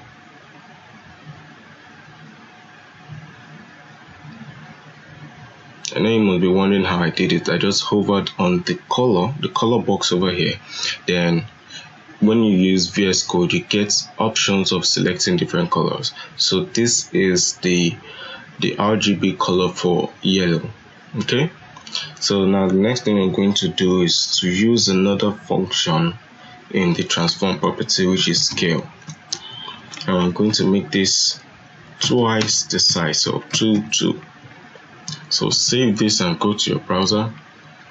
You should see this big square, which is going outside the web page, also covering the div1. Okay, it's covering the div1. So how do we fix that? Let's give this a margin of 200 pixels. Go back to your browser. You can see it's moved the second div element and also this div1, so the div1 is visible. So let's change this to 3. See how it is. You can see now it's 3 times the size. Okay, so it's more of a rectangle now than a square. It's more of a rectangle now. So if you add a text to it, let's add a text inside div1. Let's say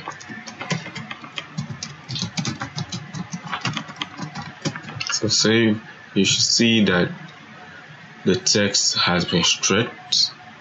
So if you reduce this size to 1, you see the text has been kind of shrinked. Okay, so let's just make this 2.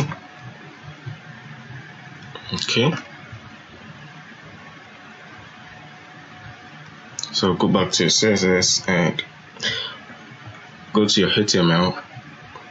We're going to create a new div, and we're going to make this div have a class of div3, and we're just going to grab this text and paste it over here. Okay, so save, go to your CSS, copy this class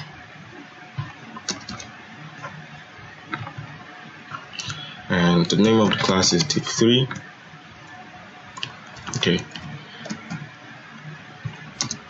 name of the class is div3. Save, and we're just going to change this color again.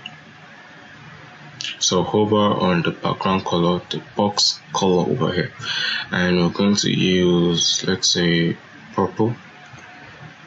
Okay, and the next thing we're going to talk about is the rotate function. So rotate, and we're just going to rotate this by 30 degrees. So think of this transform property as a scientific graph or something. Yes, a scientific graph works perfectly. So you have the y-axis and the x-axis on your graph. So this is occupying the x-axis, and this is occupying the y-axis. So in your mathematics or science, when you have a graph, you have the x-axis, y-axis. So the same technique applies over here. So think of this as this being your x-axis and the value over here being your y-axis. So this corresponds to this, and this corresponds to this. Okay, so save, and let's check our browser.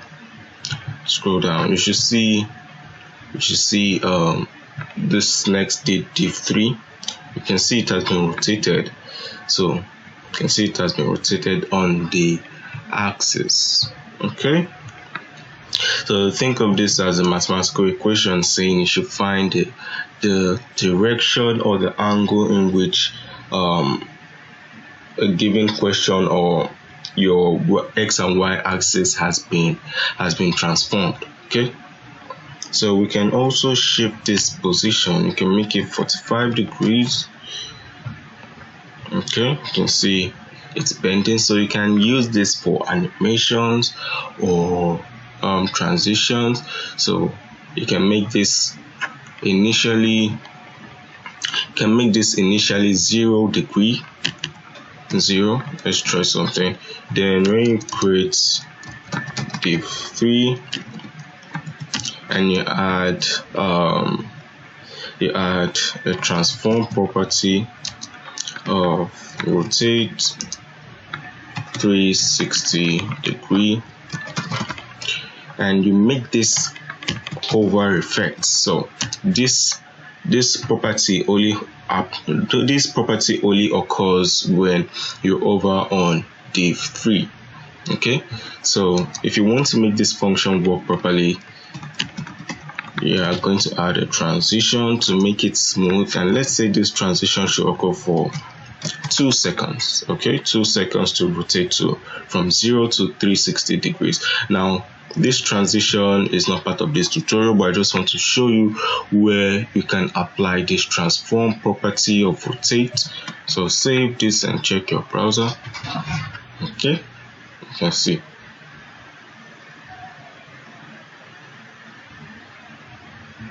Okay, you can see how it's rotating. Now imagine if this were a circle. So give this a border radius of 50%. So imagine if it were a circle. Wait.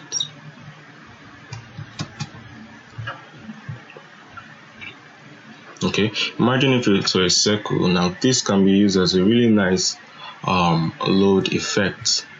Okay, so obviously we're not going to use this as a circle, and you can comment this out if you want to. I'm just going to leave it over here. So the next thing we're going to do is to create a new div, and we're going to give this a class of div4. Okay, saying this is a text,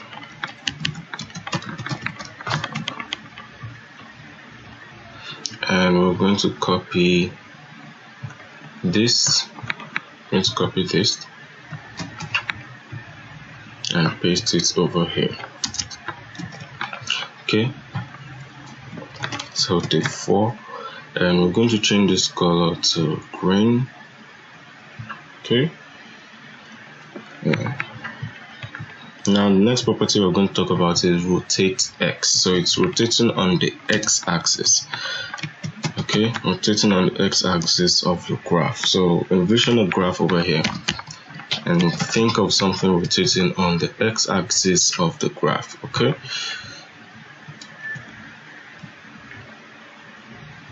so go back, make sure you save it.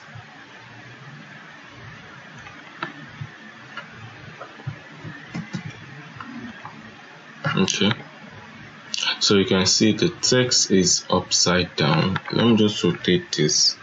Let this be on 0. Okay, you can see the text. Let's increase the font size and change the color to white.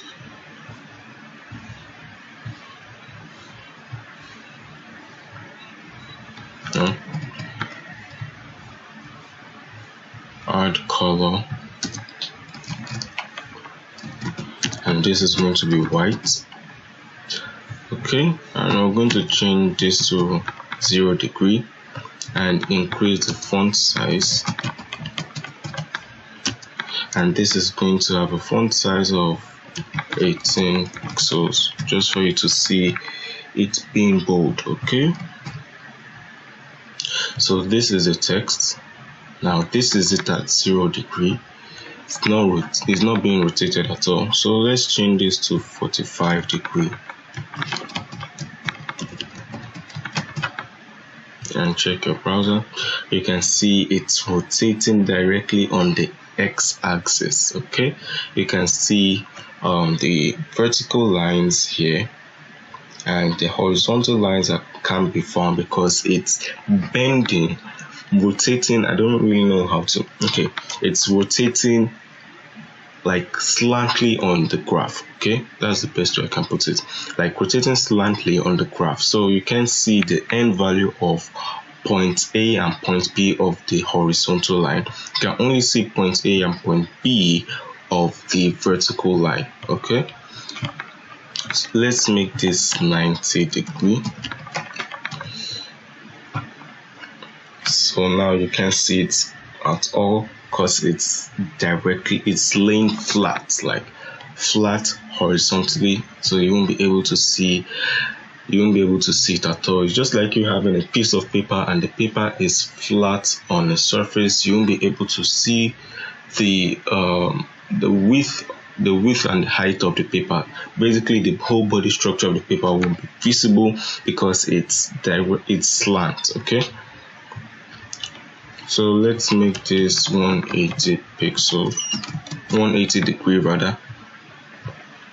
So you can see it has been bent upside down. Okay, let's create a new div. And I'm going to give this a class of div 5. Yes.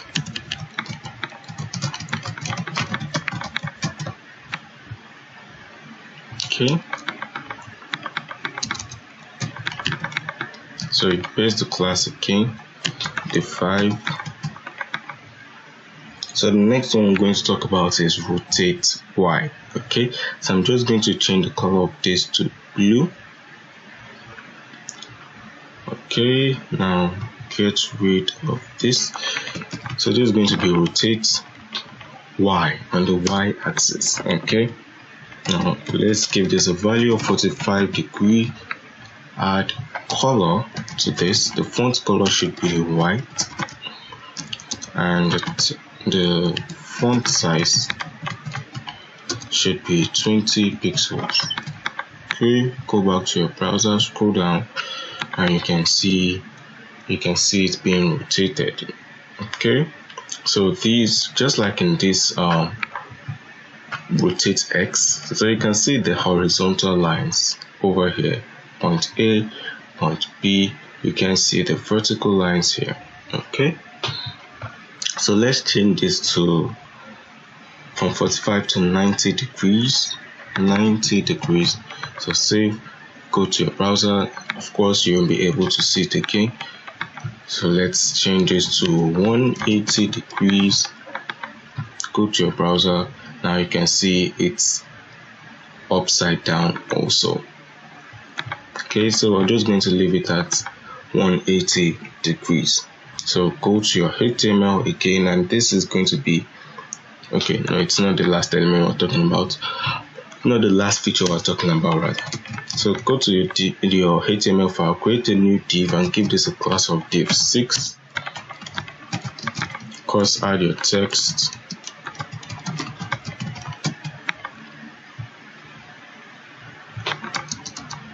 And copy and paste and change the name of the class to div6. Change the color, let's use red, and change the font color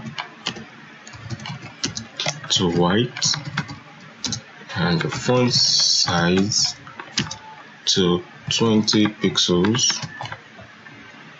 Now we're going to talk about rotate Z. Now I'm going to give you a test, a short test real quick.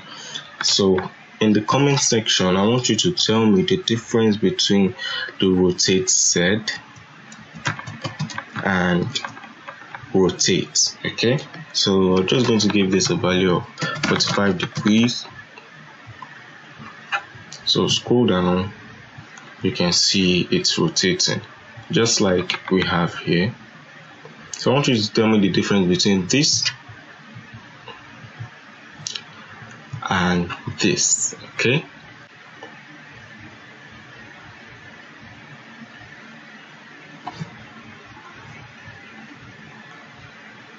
okay, let me tell you the answer. The answer is there is no difference between the rotate, this rotate, and rotate Z.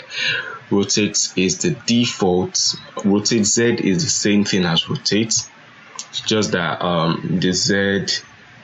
the Z is assuming the function of rotate, and rotate is the default name. Okay, but it has the same function and the same function of rotate Z. Okay. Now, next thing we're going to talk about, which is the last one, is skew transform property. So create a new div,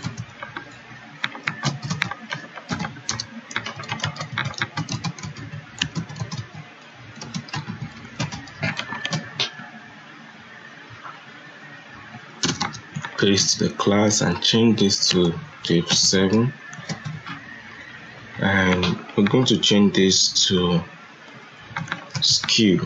Okay, and this also takes the value of degree. So this is going to transform the property to a 3D shape. Okay, so we're just going to change this color to, let's say, orange.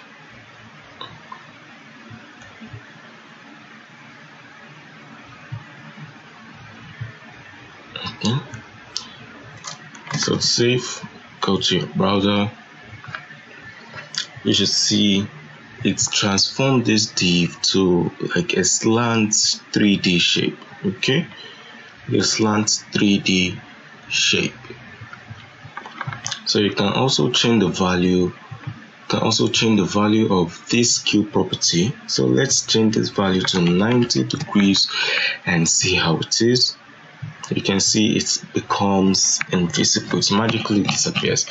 No, that's not magic. It's just the degree. Okay. So let's change this to 120 degrees to see the effects. Okay, you can see the effect over here.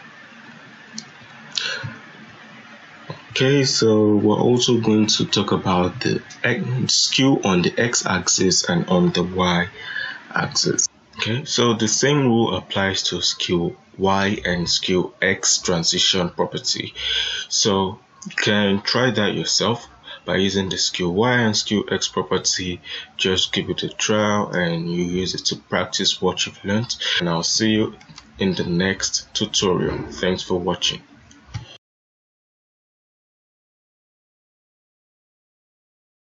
The 10th HTML and CSS crash course. Now in this tutorial we're going to be talking about CSS transition property. So we're going to be learning how to make transition effects using CSS. So what I did right here, I just created a div and I assigned a class of div1 to this div. Okay, so go to your CSS also, and I gave this a style. I gave this background color, added border to the div1, added width and height, and also margin. So go back to your HTML and open this with live server. Okay, so you can see the div1 over here. So now we're going to try to add style transition to this. Okay, so let's say we want the width to increase. So let's say go over here and say div1, and this effect is going to happen when we hover on the div1 element. Okay, so we want to say width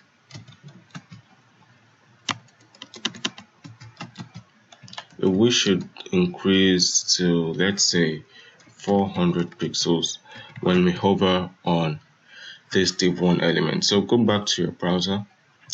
So when we hover on this, you can see the width increases, but this is not looking nice at all. It's just increasing kind of weirdly. It's not making it look nice at all. So let's go back to the CSS, and with the transition property, we can make this effect look very smooth. So we want the transition to occur for 2 seconds. Okay, 2 seconds. So go back to your HTML, your browser rather, and when you hover on this, you can see the width increases nicely. Okay, it increases nicely. Okay, so you can see when we hover on this, the effect moves fast, like it moves fast at the beginning, then towards the end it moves slowly. Okay, so let's say we want to make it look nicer, so let's add the linear effect. So it's going to move at the same rate.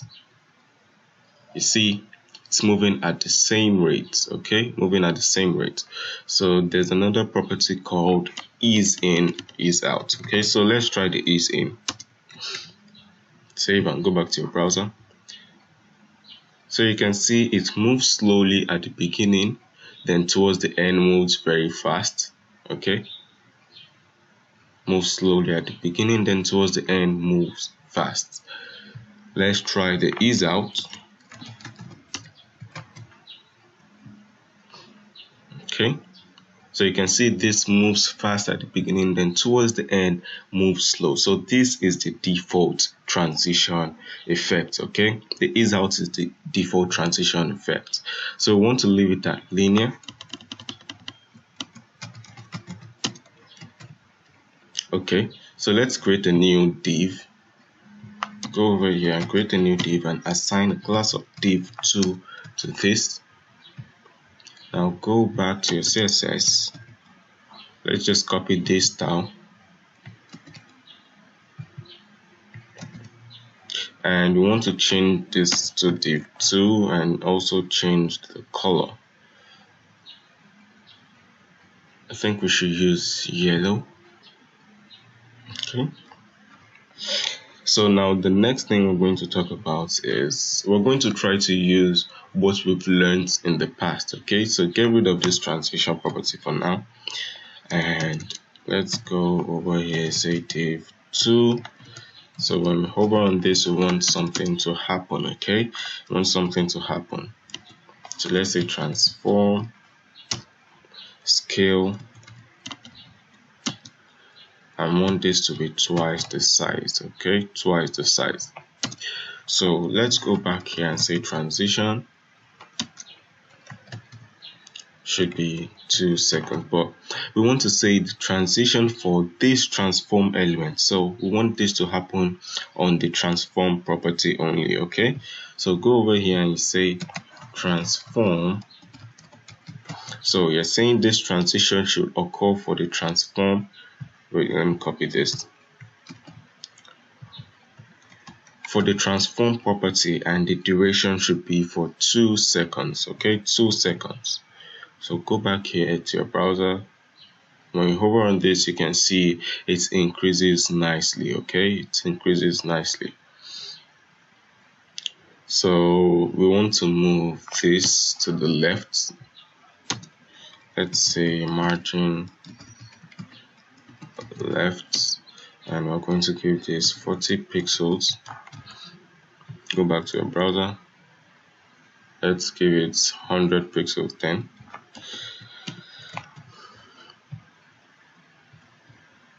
There's a new element called VH. So VH just stands for viewport height. So we're moving this div2 element to the left by 100 viewport height. Okay, so it's in the middle now, so you can see this effect properly. Also, let's add a text to this, so we should see how the increase in size would affect the text. So go back to your browser. When you hover on this, you can see as the div increases, there is a corresponding increase with the font size of the text. Okay, there's a corresponding increase with the font size of the text. So when we leave this element, you can see the font size also decreases nicely. But when we remove the transition property, so just comment this out by pressing Ctrl and backslash. So comment this out, and you can see when we hover on this, it's not looking nice. It's just looking ugly, kind of weird. And when we add the transition property back, you can see it's a really nice effect. Okay, let's create a new div, and we're going to assign a class of div3 to this. Save and go back to your browser. Go back to your CSS file rather, and copy this style, the div2 style, and paste it back here. And you want to change the name to div3 and also change the background color to, let's say, blue.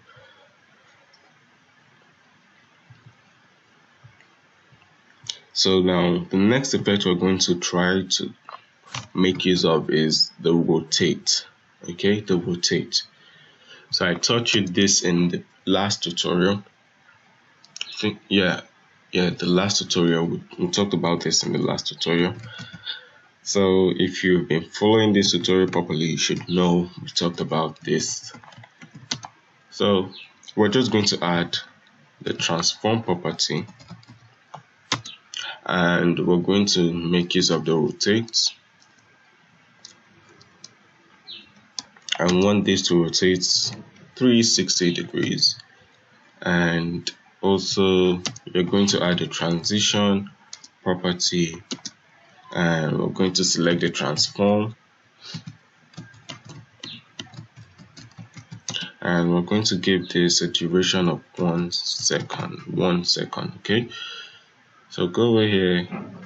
Okay, let's remove the margin left. So go back to your browser.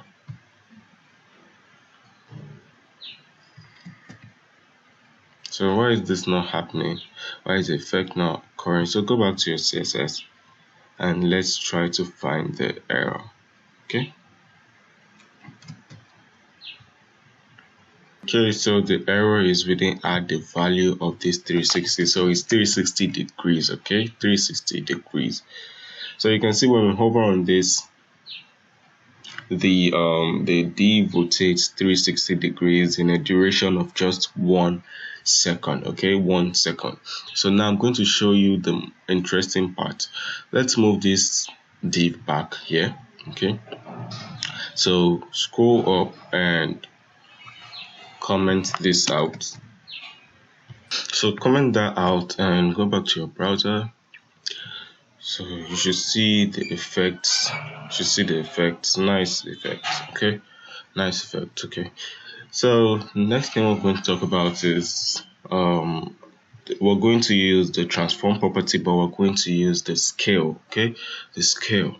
Now this scale is very useful. You can use it to make hovering effects on your card or on your site or something. So let's assign a div a class of div4 to this, sorry, and we're just going to copy this and paste it over here. Okay, now we're going to get rid of this, change the background color to green, and close this up.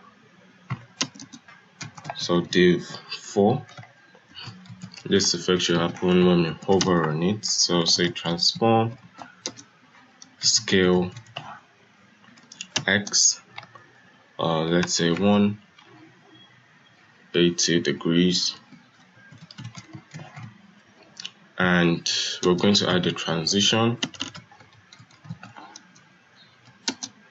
and we're going to make this transform, and the duration should be 2 seconds. Okay, 2 seconds. So scroll down. Okay, there is an error over here, so let's fix this. So that's the interesting thing about coding. Okay, that's the interesting thing about programming. So the error was that, okay, first of all, this is going to be transform, and this is going to be rotate. Okay, so rotate. So when you hover on this, okay, there's still an error there. So this transition should occur for 2 seconds. So go back to your browser. When you hover on it, you can see the way the card kind of flips. So if it were to be an image, that's how the image is going to flip also. Okay, so let's change this to rotate Y, and you should see that the same thing happens, but this transition is really smooth. Let me just move this to the middle. Let me just say margin left 50 viewport height. Okay,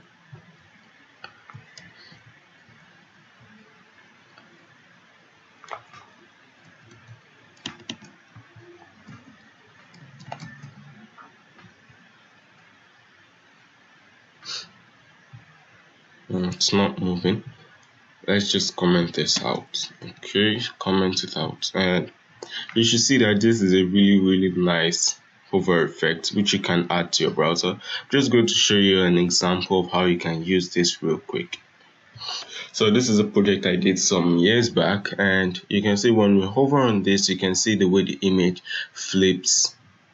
You see, so this was done using the transition effect, using the rotate X. Okay, rotate X.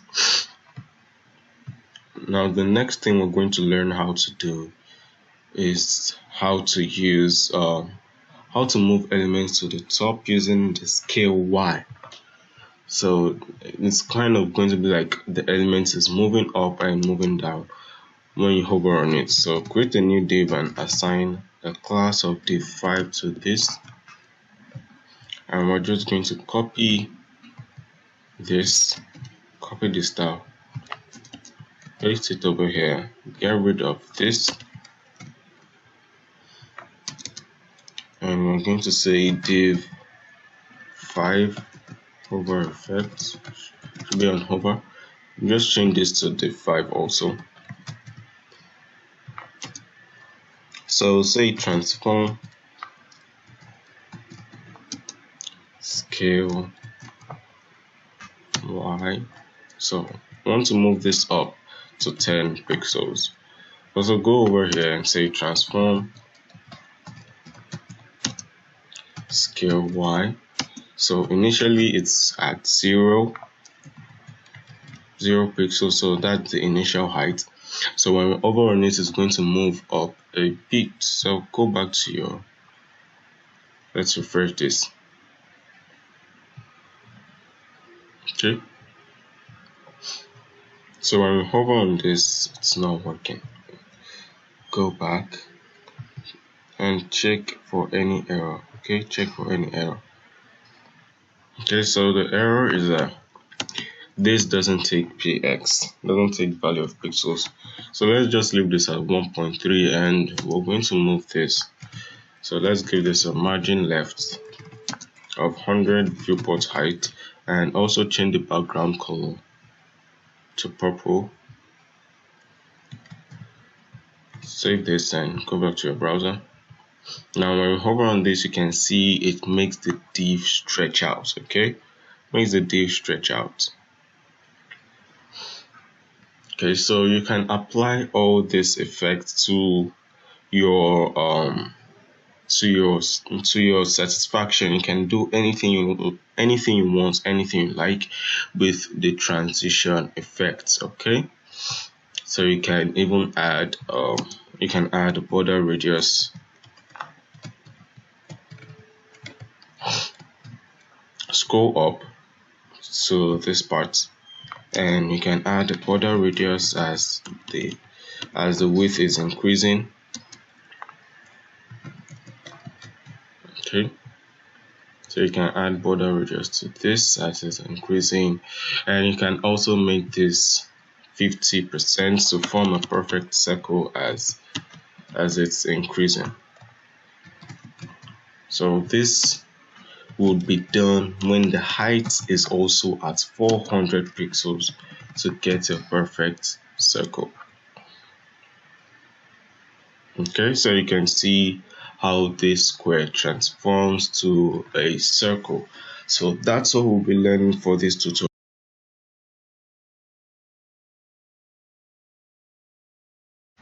Hello everyone, welcome to your 11th HTML and CSS crash course. And in today's tutorial we're going to be talking about CSS animations. Okay, CSS animation. Okay, so we're just going to create a div and assign a class to it. We're going to call this class div1. So save this as div1 and head over to your CSS, and we're going to call the div1, and we're going to give this a background color.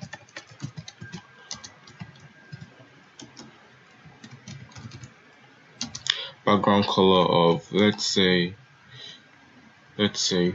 brown. Okay, or let's go for a lighter color, let's say green. Okay, so now we're going to give this a border, and we're going to say, let's say 5 pixels solid black. Let's make it 3 pixels then. Okay, 3 pixels. Now we're going to give this a width of 200 pixels and also a height of 200 pixels.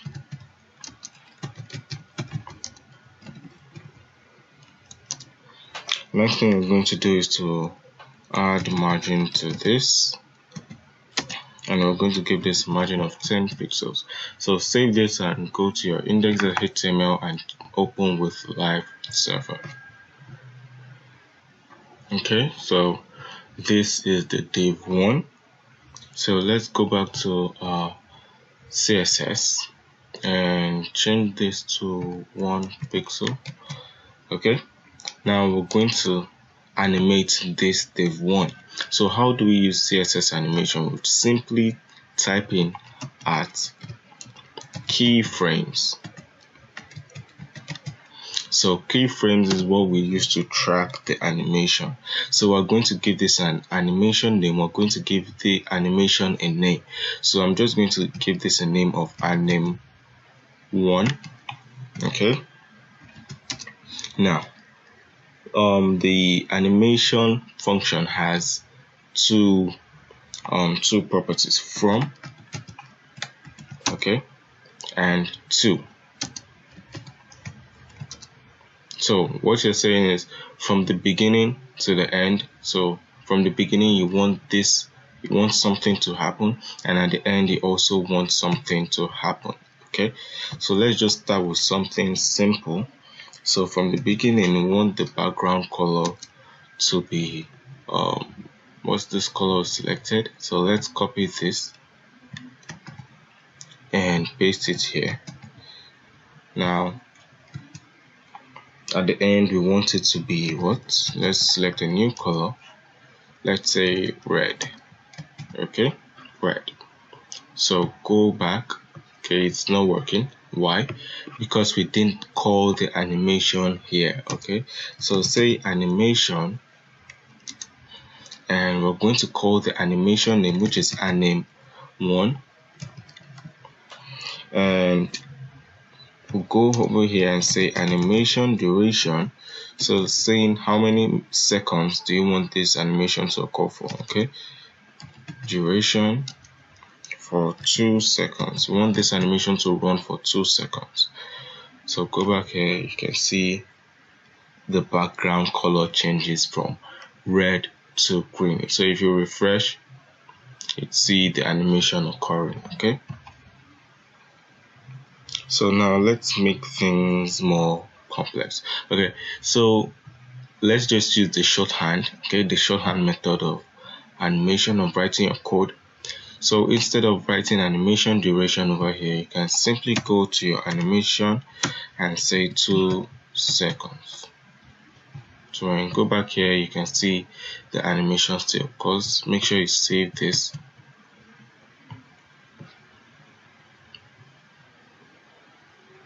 Okay, so you can see the animation still works. So we're going to make things more complex now. So let's create a new div. Go back to HTML, create a new div and assign the class of div2 to this. Make sure you scroll down. And we're going to call the div2, and we're pasting the properties of div1. So copy this and scroll down, paste it over here. Okay, so we're going to create a new keyframe. So say add keyframes,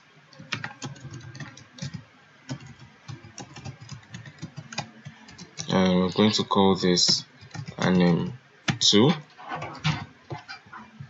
So we're just going to make this more complex. Okay, we're going to make this more complex. So in the previous one we had 2 stages, and in this one we're going to have multiple stages. We're going to have 4 stages. Okay, the previous keyframe we used from and to. Okay, so now we're going to have multiple stages. Okay, so from 0%, we want the background color to be this color.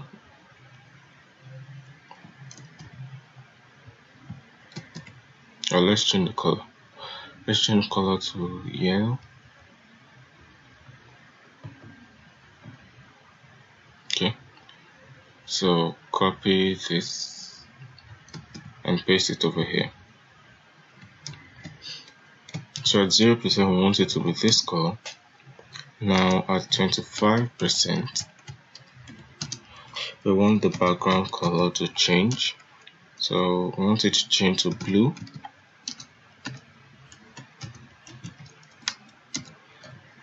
Then at 50%,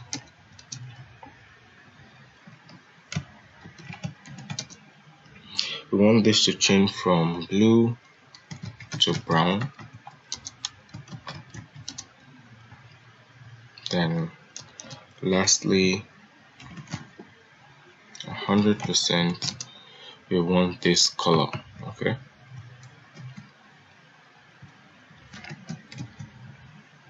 so go back to your browser. So you should see it appearing over here. It's loading. Okay,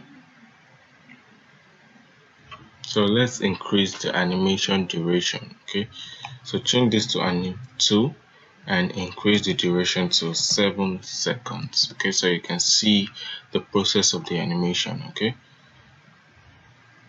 so you can see it's changing the background color gradually. So when I refresh, it goes from yellow to blue. So let's refresh. Blue, okay, brown, back to yellow. Okay, and the first one still works properly. So let's create a new div. So go back to your index of HTML, create a new div and assign a class of div3 to this. Say, so go back to your CSS and we're going to call this div3, and we're going to paste the properties of div2 into this. So copy and paste over here. We're just going to change this background to, let's use a lighter color, let's say purple.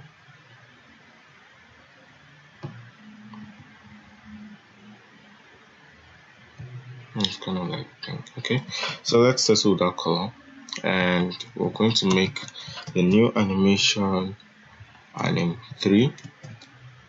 So again, as we say, add keyframes,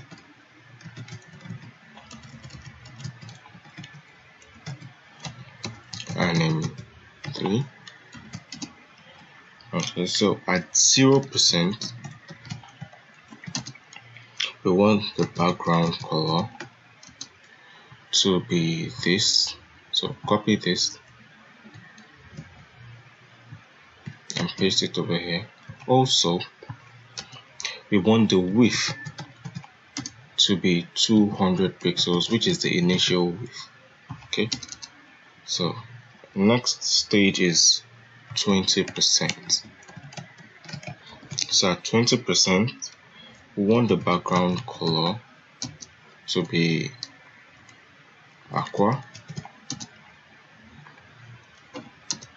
Also, we want the width to be 300 pixels.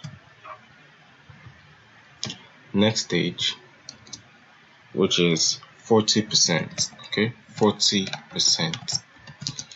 We want the background color to change to let's say brown.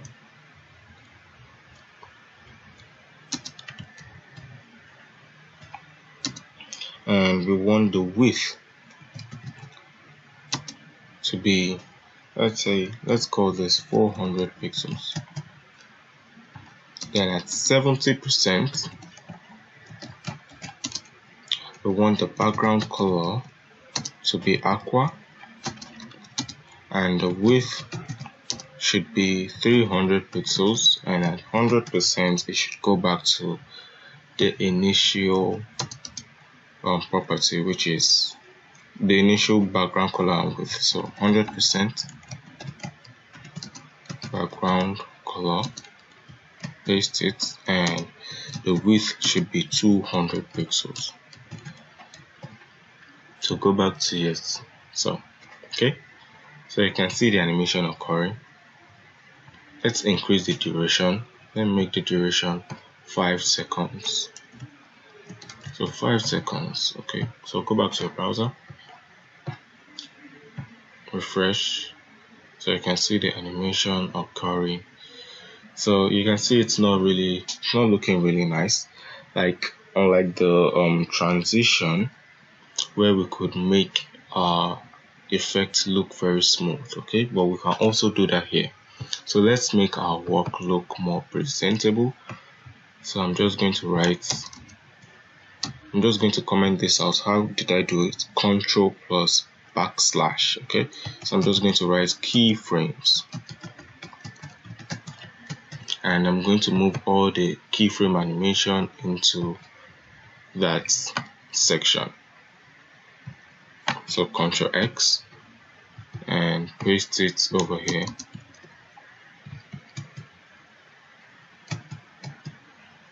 Ctrl X and, so like I said, paste it over here.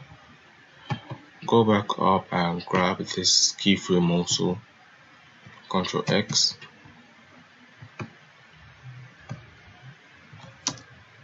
and paste this over here. Okay, so Now, how do we make the animation look smoother? So go back to your div 3. Okay, div 3.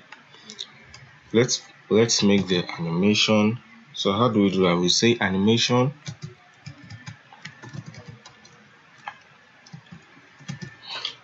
timing function. Okay, so we want this to be linear. Okay, so you can see it's moving smoothly. The animation moves smoothly. So what if we want the animation to occur more than once? So how do we do that? Okay, so go over here, say animation iteration count. Okay, so let's say we want this to occur 3 times. Okay, so go back to your browser, refresh, and you can see the animation occurring. So that's once, second time, and that's all. Okay, so it occurred 3 times. The animation occurred 3 times. So what if we want the animation to keep occurring? So infinity, right? So just go here and say infinite. So you can see the animation keeps on occurring. Okay, so go over here to the animation tool and let's have fun with this. So the border radius initially was 0. So say border radius should be 0 at this point. Okay, and here it should be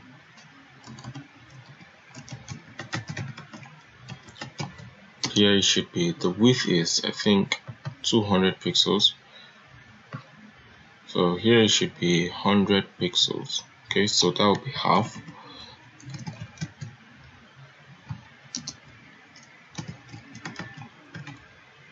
So over here again, it's going to be 100 pixels, and at 100 it's going to be 0. Oh no, let's make this 50 pixels. Okay, 50. So let's increase the animation duration. Okay, the animation duration is, let's make it for 5 seconds, and the animation iteration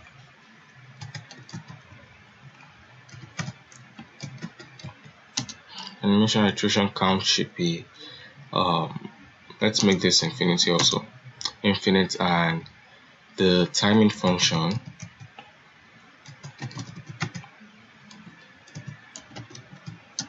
should be linear, or let's make this ease in. Okay, so go back, when you refresh, you can see the border radius. So it forms a circle, then changes back to a square. Okay, so if you go back to the anim tool to make a smoother animation, and you call this 20%, make this 40%, and this should still be 100 pixels, and add 70%.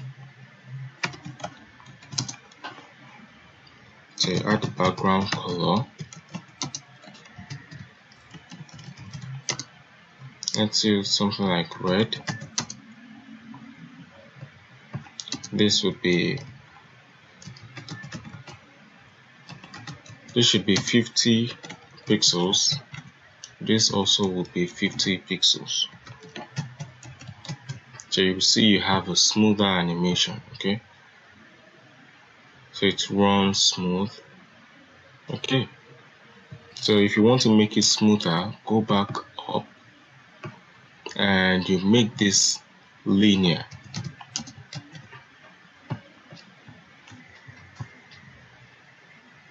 So you can see the animation occurring very, very smooth. Okay, very smooth.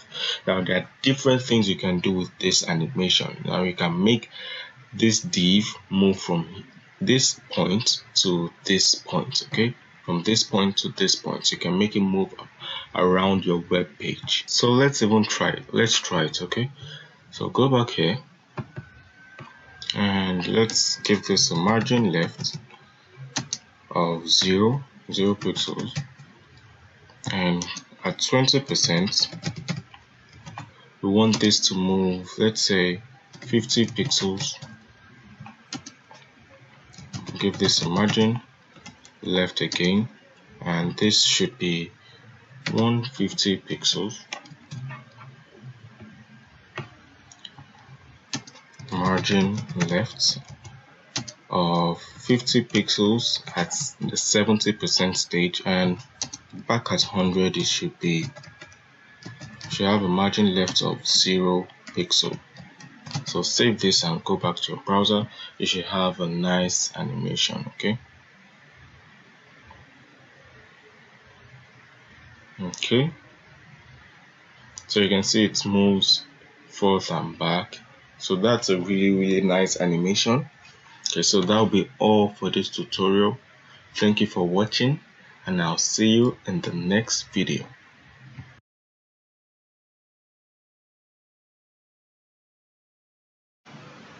Hello and welcome to your 13th HTML and CSS crash course. In today's tutorial, we're going to be learning about CSS filters. Okay, CSS filters for images. Like I told you in the introduction to CSS rather, in the introduction to CSS, we said CSS now has new properties which you can use to enhance your images, so you don't need Photoshop all the time. Okay, you don't need Photoshop all the time. You can easily adjust your image to your style in CSS, okay, to your preference. Okay, so let's just create an image tag, and we want to grab the image from our images folder. So we say images, and we select the image, and the image name is img1. So click enter, save this, and okay. So now we're going to open this with our live server to see what we're doing. Okay, so you can see the image over here. Okay, so let's go to our CSS and let's give this a class of original img. So copy this so we don't make any errors in our CSS. So paste it over here, and we'll say let's give this a width. Okay, so let's give this a width of 800 pixels. Okay, and the first thing we're going to do is to add a filter. So which filter do we want to start with? We're going to start with contrast. Okay, so we're going to give this 200% contrast. Okay, 200%. Like I said, if this doesn't work on your browser, there's an easy solution, which is to add the WebKit filter. So say WebKit filter, and you say contrast, and you add the same value, which is 200%. So go back to your browser and you should see this image contrasting. Okay, so you know what, let's just make this with general. So say img, and we're going to make this with, let's say, 300 pixels, because we don't want the images to be too big. Okay, so 300 pixels, and we're going to give this a general height of 300 pixels. So it's going to be a square. So let's go back to our index.html and copy this tag, and we're going to paste it over here and change the class name. So we're going to set this to div2. Okay, so div2, and go over here, say div2, and we're just going to get rid of this style for the original image so we can always reference it. Okay, so let's copy this style and paste it in the div2. get rid of this and go back to your index.html, copy this tag, this image tag, and you paste it over here. Now we're just going to change the class name to div3, okay, and go back to your style.css and we'll say div3, and we're going to check out some new filters, okay. So say filter, and the next one we're going to be talking about is the grayscale, okay. So say grayscale. Now from the name you should understand that this is going to change the image to more of a grayish image, okay. It's going to change the color of the image. So also let's add a WebKit in case this isn't working for your browser. So we'll say WebKit filter, so say grayscale, and we're going to give this 100%, okay. So go back to your browser and you should see the difference. So this is the initial image, the original image. So this is when we added contrast, and this is the gray scale, okay. So you can see pretty much what you can do with your Photoshop, you can also do with your CSS, okay. So you can build a nice application for changing images using CSS and JavaScript, of course. Okay, so let's go back and create a new div, a new image tag rather. So let's just copy this. So say copy and paste it over here and change this to div4. Okay, so go over here and say div4, and the next property we're going to talk about is the invert. So say filter invert, and we're going to give this a value of 100%, okay. Say 100%, and also let's add the WebKit filter, and we're going to give this invert, and it's going to take a value of 100%. So let's go back to the browser and you should see this working perfectly, okay. So if this were to be a video, you can also style the video in this form. So you're pretty much getting the Adobe Premiere Pro feature for the video, and the Photoshop feature for free using your CSS. So that's kind of nice. So let's increase this to 1000% to see how it's going to look like, okay. So you can see it's still looking the same because the max value for this is 100%. So let's say 50%.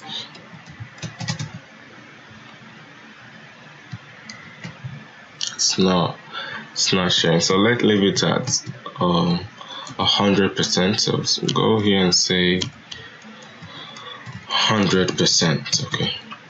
So go back to your index.html and copy this again,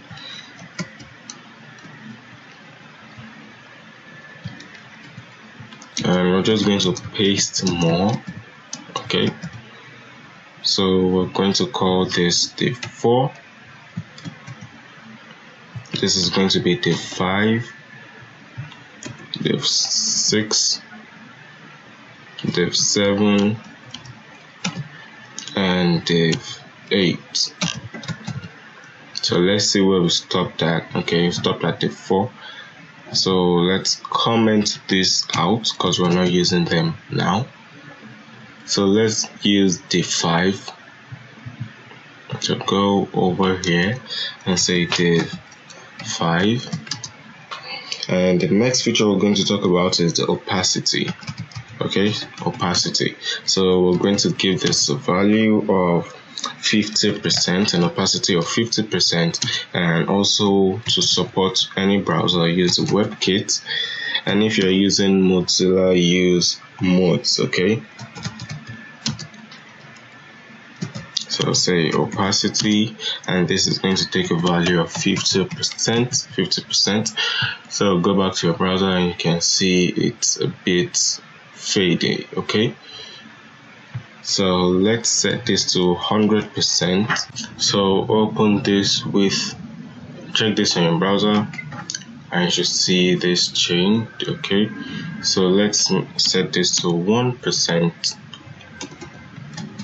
and let's test out the effect. You can see it's not really appearing over here, so set this to 10. You can see it's coming out a bit, and we're just going to leave this as 30%. Okay, so go back to your index.html and move this comment tag down. Okay, so let's call div 6 and say filter, and the next one we're going to talk about is saturation. We're just going to make this 500%, so it's going to be 500% saturated, and don't worry, you're going to see the result of this real soon.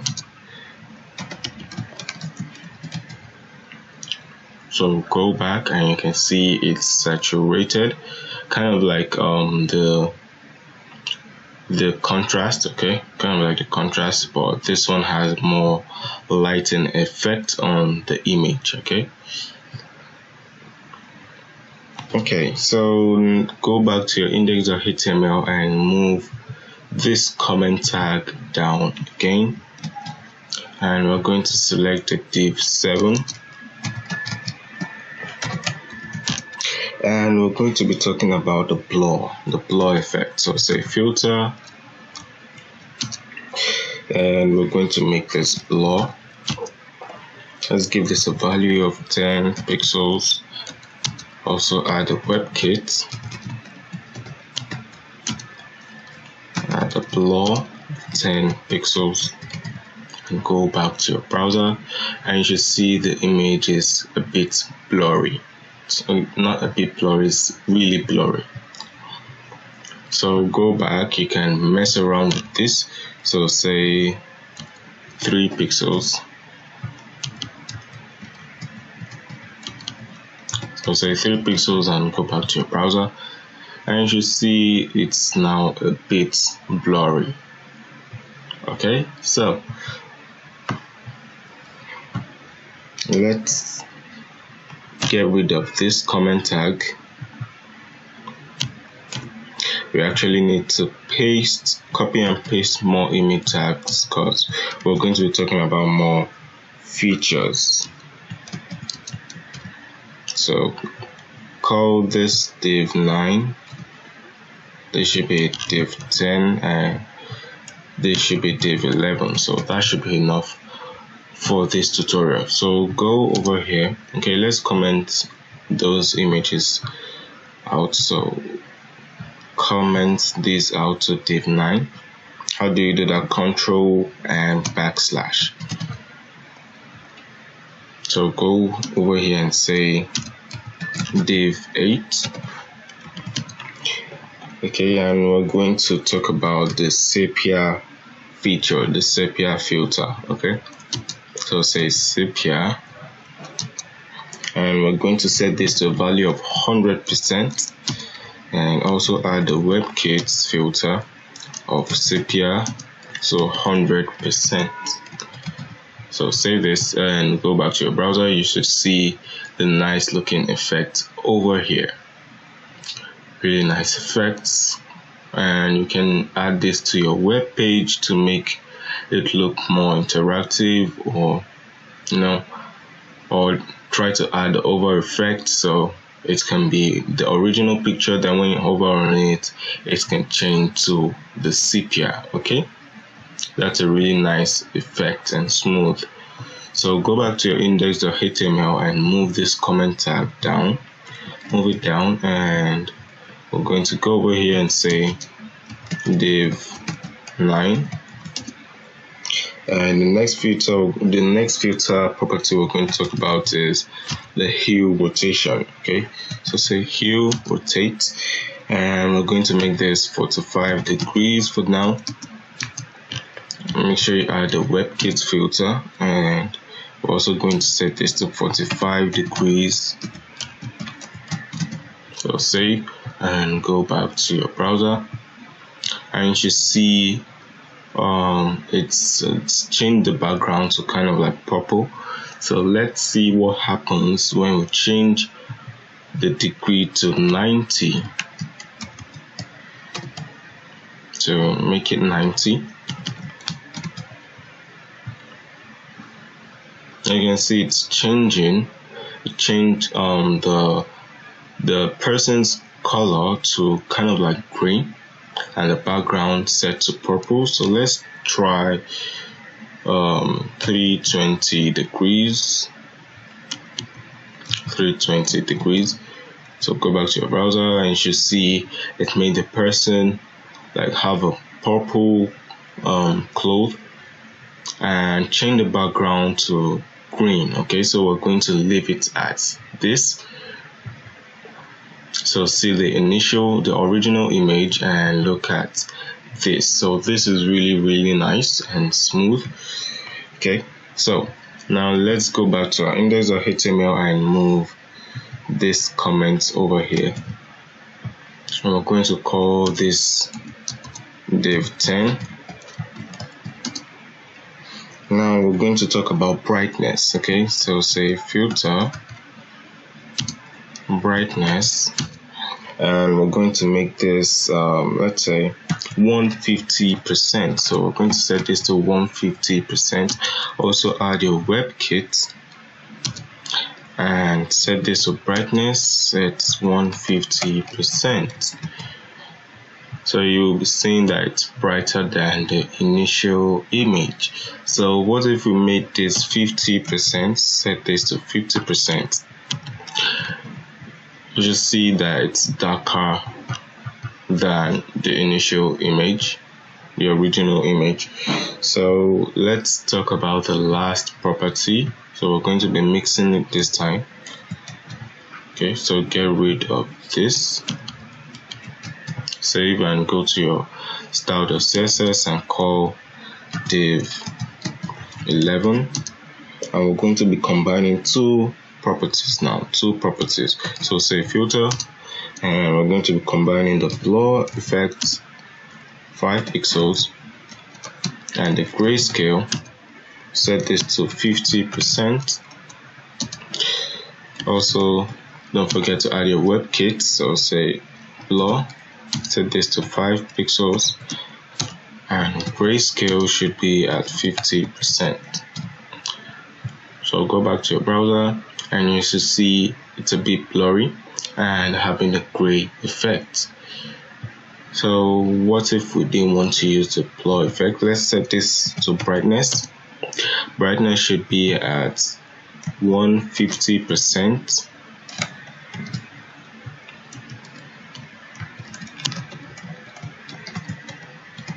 And the grayscale should be at 50%. So you can see it's having the gray effect. So from this div 11, I'm guessing you should know that you can combine different filter effects to have a perfect image. So you can easily style your images with your CSS and make the image on your website or web application look spot on. So that'll be all for this tutorial. Thank you for watching, and I'll see you in the next video. Hello guys, so in this tutorial we're just going to be practicing all what we've learned, and at the end of the video we're going to be talking about CSS positions. Okay, because CSS position is really important when you want to start building things using HTML and CSS. So you need to position your elements properly for you to achieve a great result. Okay, so we'll be learning CSS position at the end of the video, but we're just going to start by practicing all what we've been learning, because without practice all what you've learned will just go to waste. Okay, so now the first thing we're going to do is I'm going to create a div with some text in it. So I'm going to call this div box 1, and over here we're going to have h2 saying hello world. Now we're also going to have a paragraph tag here, and we're going to add a dummy text. So I'm just going to break this down for you to see.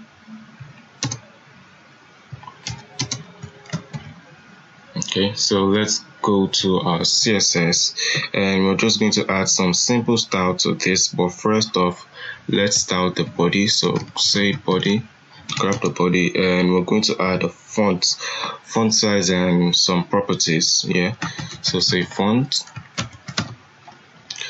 Now this is the shorthand version of using font. So I talked about font size, font width. So instead of me writing font size, font width, all of which have the property of fonts, I'm going to use the shorthand method of writing all of those. So now I'm going to target the font family, which we're going to be using Arial for this tutorial.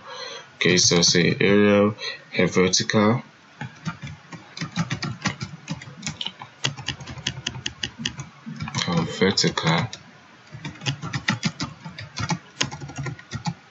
and lastly sans serif.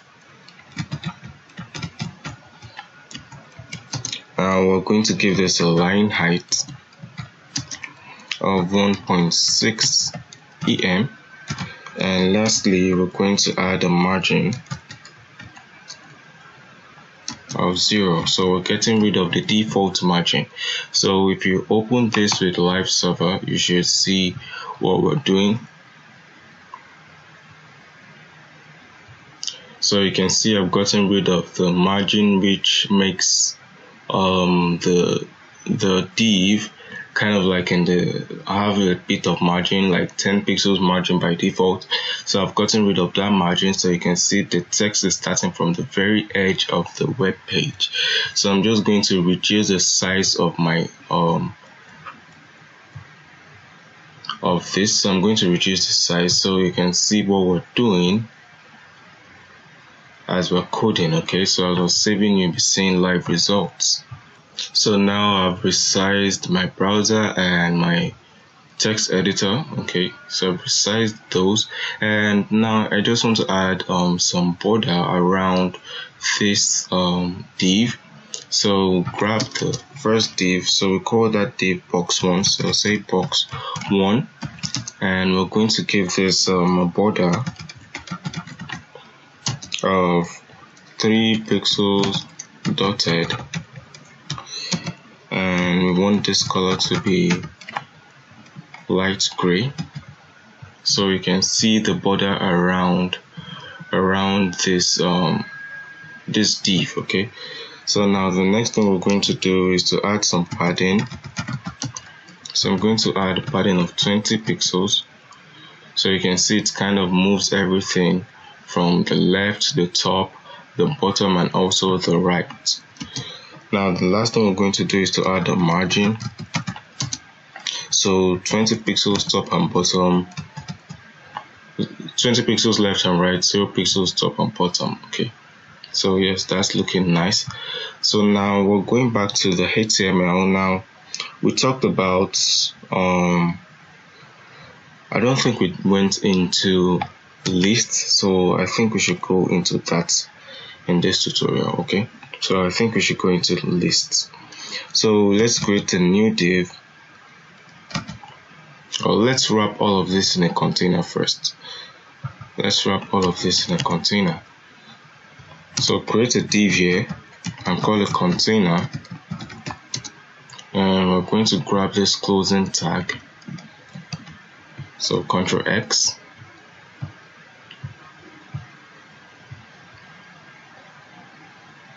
sorry, let me get rid of that. Okay, so Ctrl X and paste it over here.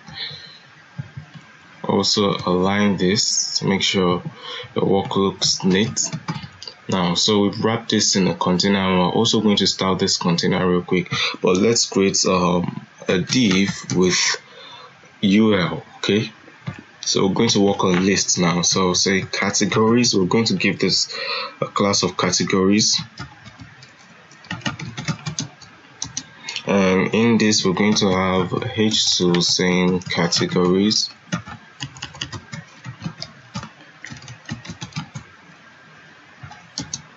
and over here we'll have lists li, Okay, and in this li we're going to have an anchor tag, but we don't want this to go anywhere, so the href is going to be hash, so it doesn't leave the web page. So this is going to be category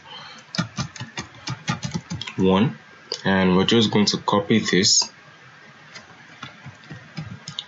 and we'll paste some more, so this should be enough. So category 2, category 3, and category 4. So save this. Okay, so now the last thing I'm going to do, okay, so now let's go to our CSS. So I'm just going to give the container a width of 80%,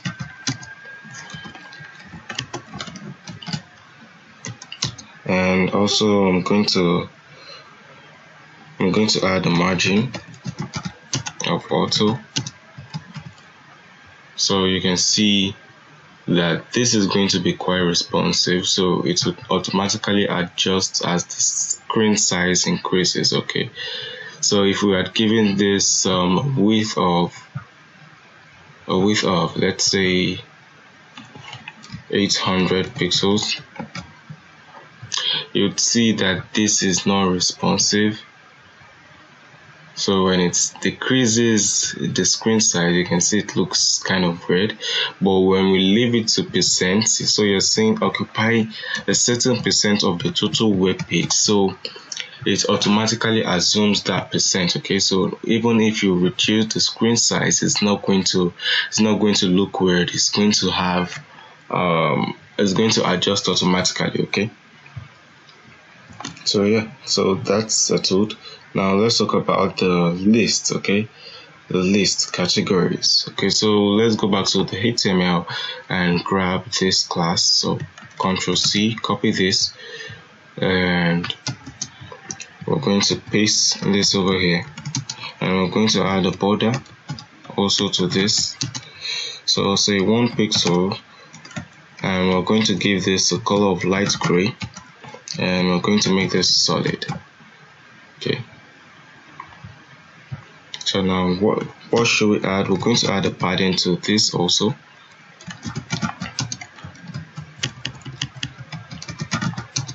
Padding of 15 pixels. And lastly, we're going to add a border radius of 15 pixels. So you can see it's curved a bit by the edge. So yeah, so we talked about border radius in the previous tutorials. So this is a really neat example, a neat way to use it. Okay, so now we want to try to get rid of this dot. So we want to try to get rid of this dot, and also we're going to change the color of this, and we don't want this category 1, 2, 3, and 4 to be underlined. And also we're going to work on this category text, the text rather. We want to move this text to the center, so that's what we have planned for this categories div. So say categories H2, so we're selecting the H2 now, and we're going to align this to the center.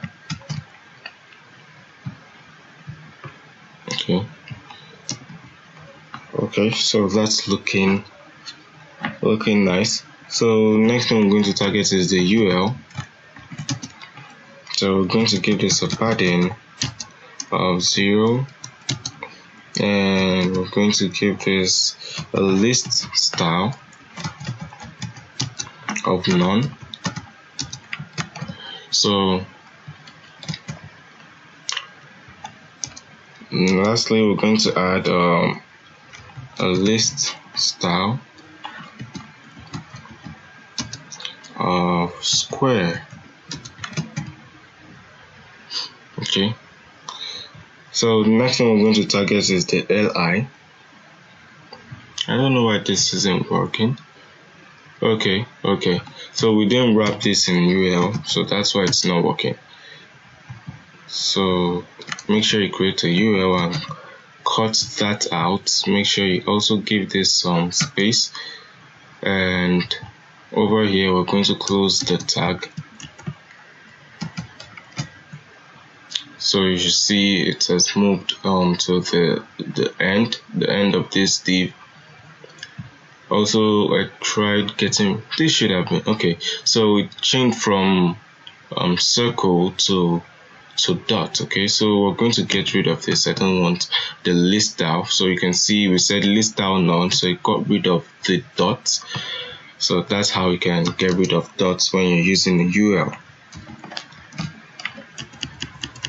So next one we're going to grab is the li, the list itself. So we're going to give this a padding. Actually, let's give this a padding button of 6 pixels, and also just going to increase my brightness a bit. Okay, so next thing we're going to do is to give this a border button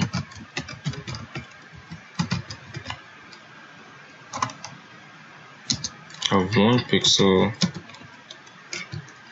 and we want this to be like a darker gray.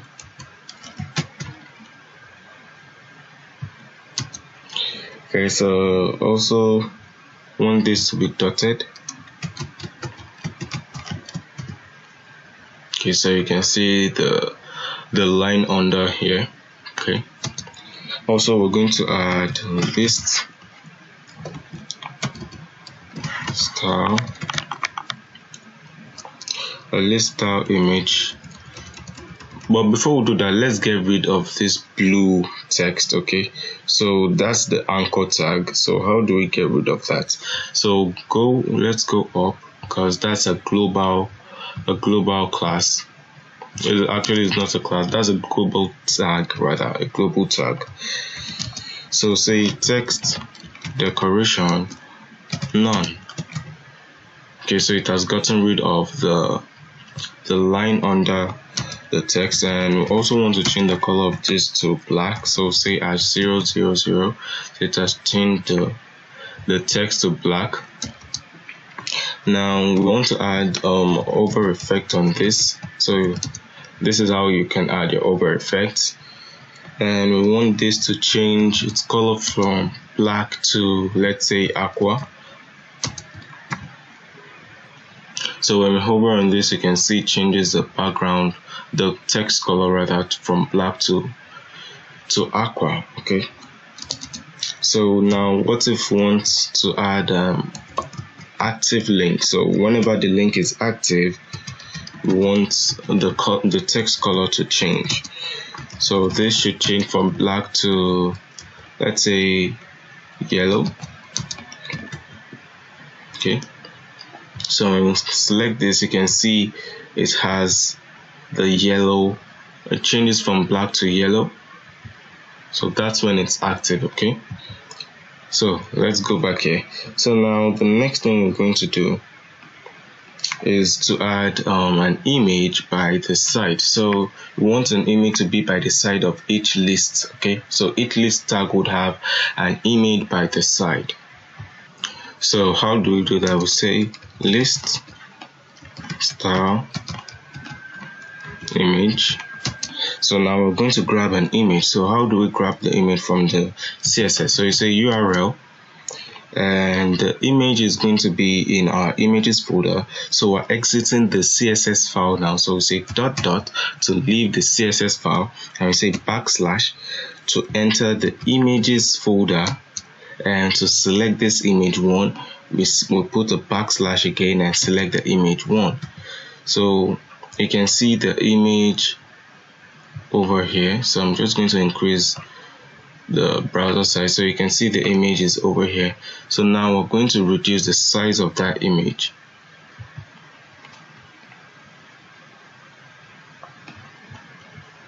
Okay, so you can do that with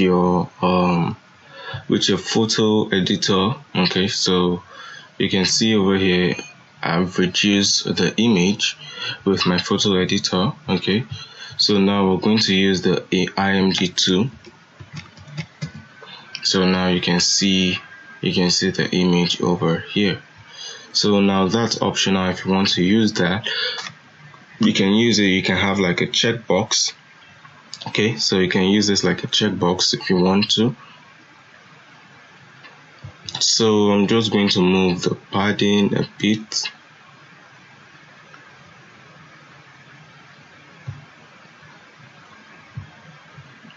So okay, you can, let's just get rid of this. We don't really need it. Okay, don't really need it. So now the next one we're going to talk about is form. So we talked about CSS HTML5 forms in the last class. Okay, talked about HTML5 forms in the last class. So we're going to create a new form here. So go over here and create a form. And we don't want any action on this because we're not working on the back end. So we're just going to design a really simple form. So we're going to create a div and say form group, and this is going to have a label, and this will be for the name. So say this should be name, and we're going to have an input tag.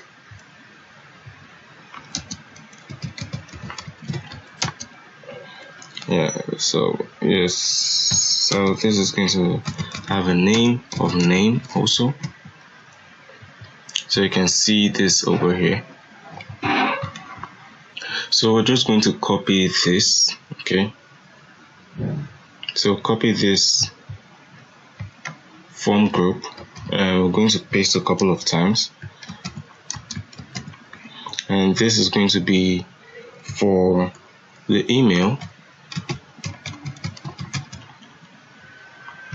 So change this to email, and also the type should be email. Next thing, this is going to be a message, and now we're not going to use input for this. We're going to use something called text area. Okay, so this is going to have a name of message.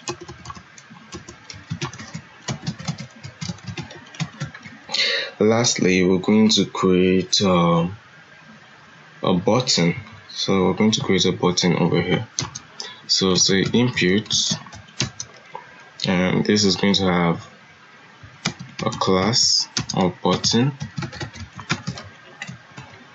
and it's going to have a type of submit, and also a value of submit.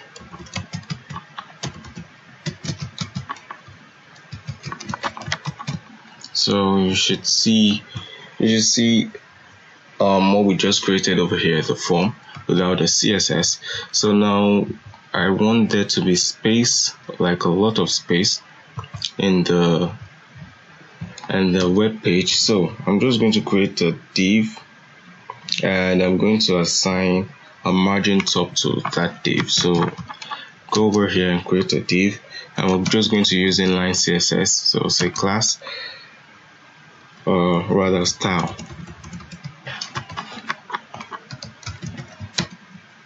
So say style, and we're going to add a margin top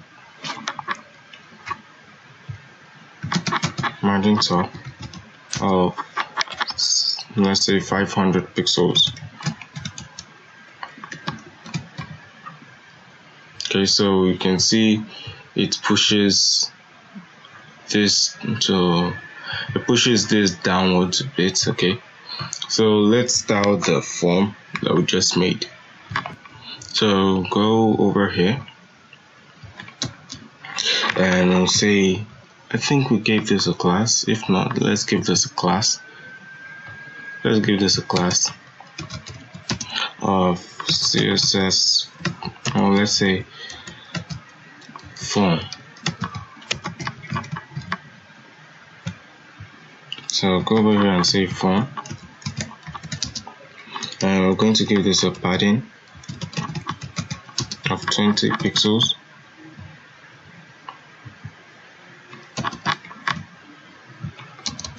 Also, we're going to select the form group, so say form,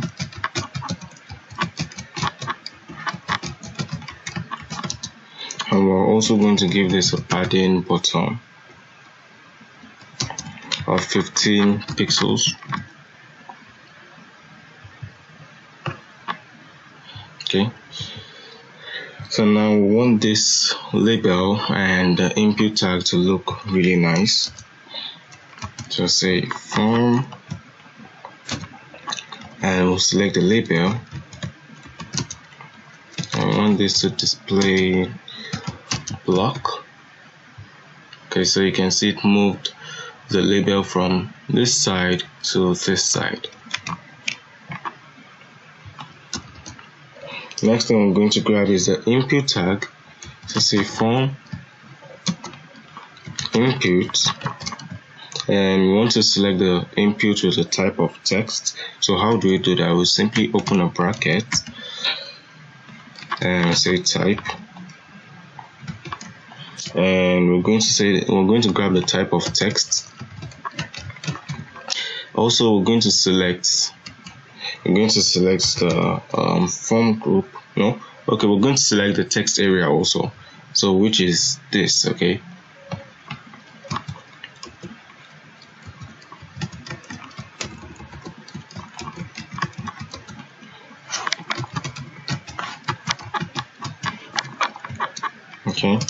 so we're going to give this a padding of just 10 pixels.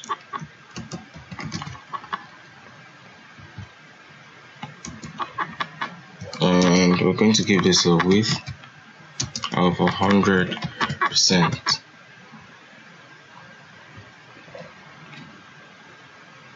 So let's go over to this place and give this input for the email a type of name, so we don't have to stress too much.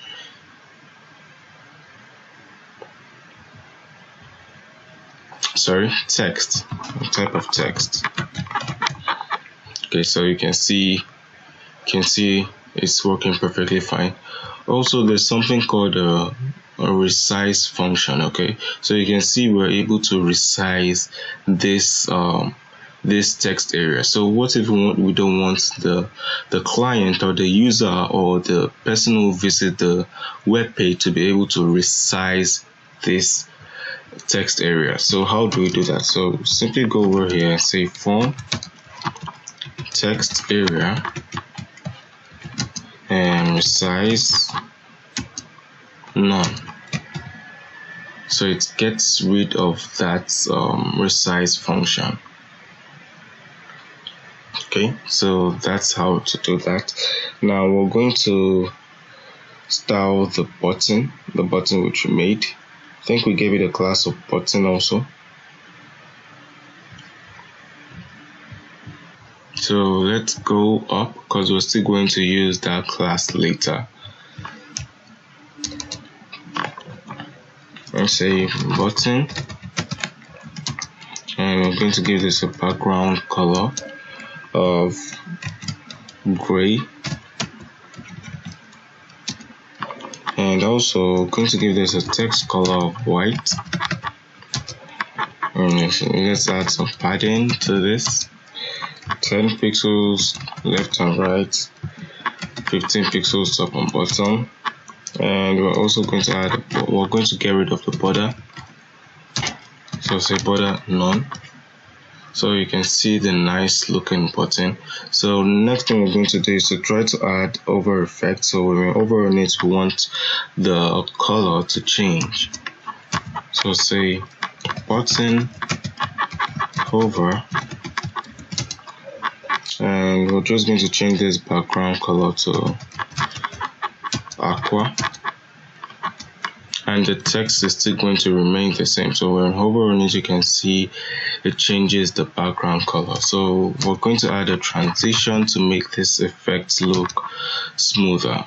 Okay, so just going to make this have a duration of 0.5 seconds. So you can see the nice hover effect.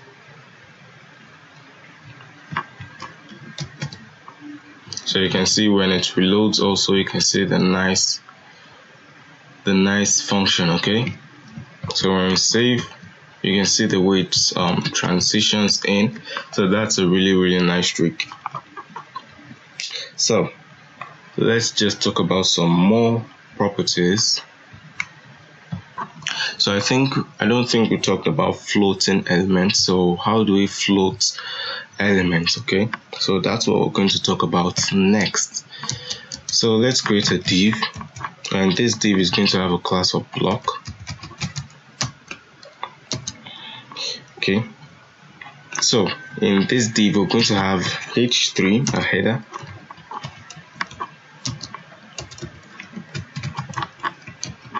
saying header, and we're going to have a dummy text.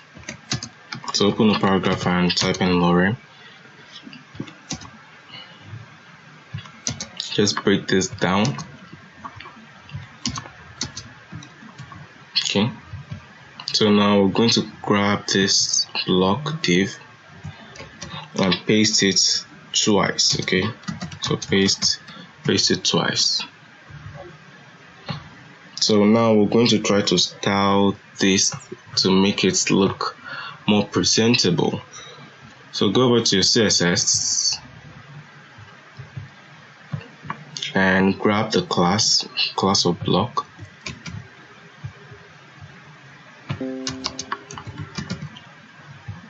So I talked about floating the element, so let's float this to the left.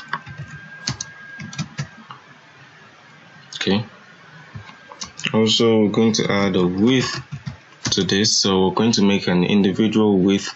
So each block element is going to have a width of 33.3% because there are 3 elements. Okay, so that's a simple calculation. Because there are 3 elements, we made it 33.3%. So next thing I'm going to do is to add a border to this. So say 1 pixel, solid light gray. So when we save this, you can see that because this has a border of 1 pixel, so the 1 pixel is affecting the width. So I guess it's assuming the width of 34%. So that's more than the total width, which is 100. Okay, which is 100%. So how do we fix that? We want these 3 elements to be on the same line, and we also want this to look presentable. So how do we do that? We use something called a border box. Sorry, box sizing rather. So we set this value to border box, and it automatically assumes the width of the web page. Okay, so it calculates the width of this individual element. It calculates the extra border, which has 1 pixel added to this width, and it makes the whole element, the whole style assume a border box effect. Okay, so it's having a box size and a border box. So now the next thing we're going to do is to add some padding to make this more to look better. Okay, so yeah, when we increase the screen size, you can see how it looks. Really nice trick. Okay, it's a really nice trick. So now we're going to talk about CSS position. Okay, so let's talk about CSS positions. So CSS positions.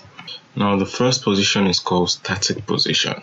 So this is the default position set to an element. Okay, so if you don't have a position set to any element, the element automatically assumes a position of static. Okay, so it becomes static without you assigning any position to it. Now, relative position. This means that the element is positioned relative to its normal position. Okay, so meaning you can add properties like top, left, right, bottom. So it basically allows you to move the element to however form you want it to be moved. Now, absolute position. This would allow you to target a position inside a relative element. Now, I'll be showing you what this means in a few minutes. Okay. Now, fixed position. This means that the element assumes a fixed position which is immovable. Okay, so you can't move this element around the web page. Now the element remains fixed, like it's glued to a certain part of the web page. Okay, so no matter how you scroll up or down, the element remains in the same spot. Now, initial position. This is set to the default position. Okay, and inherit position, which is the last type of position, it inherits the property of its parent element. So now let's start using these positions we just learned. So go back to your HTML, and outside this div, which has the float property, so we don't want the float property to affect our next div. So we're going to create a div to clear the float property. Okay, so create a div and call this clear float. Okay, so we're just going to style this, go to the CSS, and over here you say clear float, and use the clear property and say clear both. So now whatever div or element we have beneath the block element, the block div, is not going to be affected by this float element. Okay, this float property. So we're going to create a div, and we're going to call this div let's just give it a random name of, let's say, box 2. Okay, so in this div we're going to have a h2 saying hello, and we're going to have another h2 saying goodbye. Okay, so you can see the h2. Now let's go to our CSS and style this. So now we learned the different types of positions we have, so we're just going to make use of those positions. So say box 2, and we're going to give this a width of 800 pixels. It's also going to have a height of 500 pixels. Now we're going to give this a border to see the shape. So say 1 pixel solid black.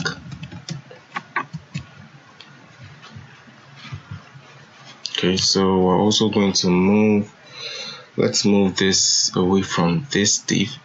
So we can do that using the margin. So give this a margin top of, let's say, 50 pixels.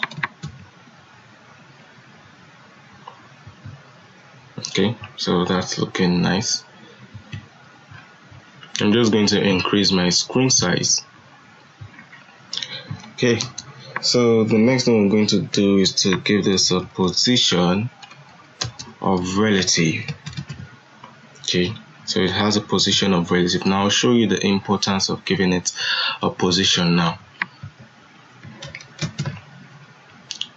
Okay, so let's say we want to move, let me get rid of this. Let's say we want to move this hello, this text. Okay, this text. So we want to move this text, and we didn't give this div or position. So let's see what happens. So let's comment this out. Okay, so grab the h2,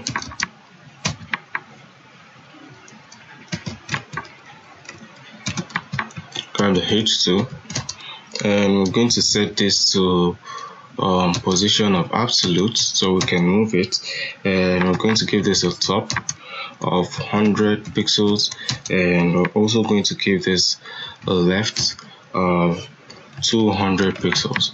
Now I'm going to change the second one to H3 so it doesn't get affected.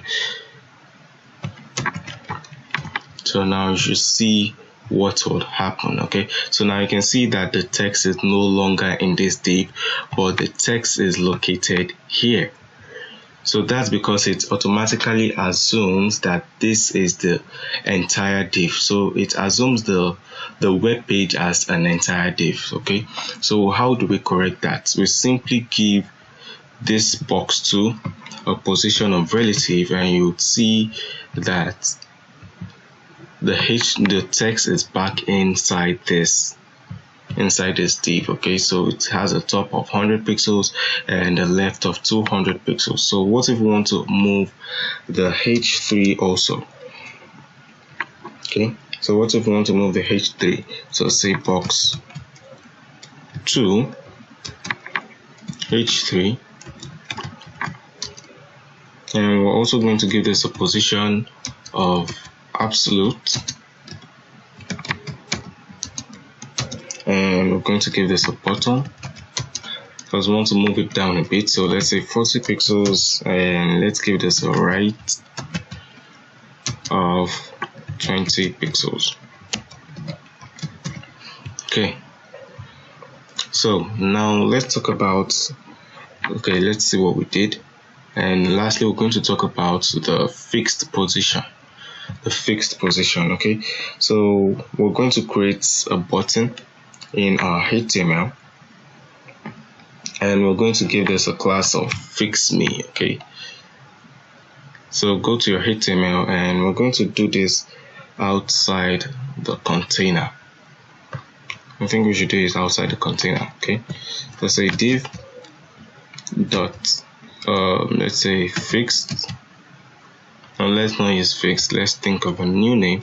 Let's say fix btn, and this is also going to have the default button class. So we created, if you remember, we created the default button class. So go back to your browser, and you should see the button over here.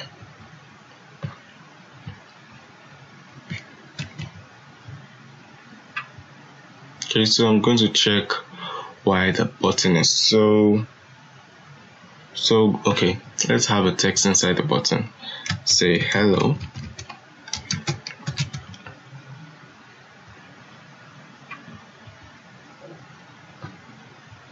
Okay, so you can see the button over here, and we're just going to fix this real quick. Oh, so I know why.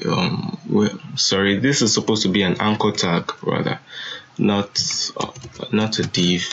So this is an anchor tag, and when we go back to the browser, you should see the anchor tag over here. So for the button, I noticed that when we hover on it, the background overshadows the text color. So we're also going to add over effect on the text color. So we still want this to be white when we hover on the button. Okay, so now go back to your CSS, scroll down, and we're going to grab the fix me button. So fix button, copy this, and we're going to give this a height, or let's give this a top rather of 400 pixels. Okay, and this is going to have fixed position. So go over here and say position fixed. So you should see that when we scroll, it has a fixed position. So no matter where we scroll to, it has a fixed position. So now this is a really useful feature which you can use to add your social media icons, like you can add your Instagram or GitHub or LinkedIn icon over here, so the person visiting the web page doesn't forget to click the link. Okay, so that's a really neat trick. Okay, so the last thing I'm going to do is to talk about the nth child, okay, the nth child, the pseudo element. So go back here in the container div. I'm just going to have a UL, and we're going to give this a class of my list. And in this list, we're going to have li saying list item, and we're just going to duplicate this. So copy,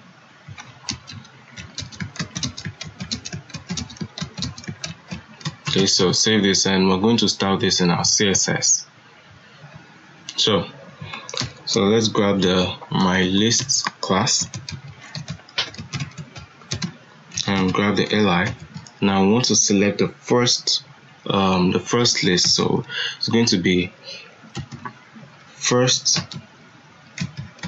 child, okay, so that's a pseudo element, so first child, and we're going to give this a background color of, let's say, red. So copy this, and we're going to do this for the last child rather, so say last child, and this should be, let's say, green. And next thing we're going to talk about is the nth child, which is also a pseudo element. So say nth child, and we want to select the second list, so we're going to change this to yellow. And lastly, we're going to grab the even list, okay, the even list. So say nth child and all the even numbers. So if you have 10 lists, and in 10 lists we're going to have how many even numbers? We're going to have 5 even numbers. So for the ones with the even numbers, we're going to give them a background color of gray. So when you save this and go to your browser, oh, it's not working. I don't know why. Let's check. So let's copy this class again to make sure we don't have any error. Okay, so you can see why it's important to always cross check, to double check your work.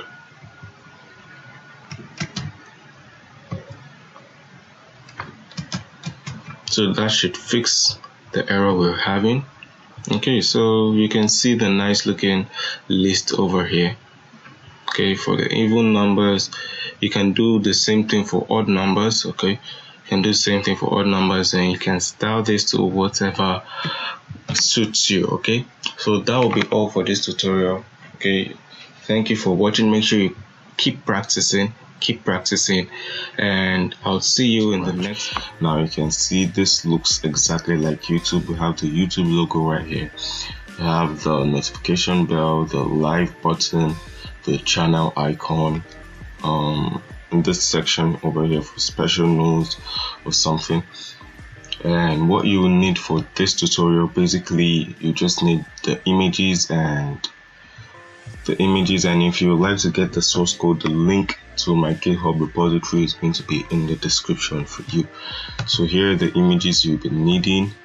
Basically some SVG images and the YouTube logo.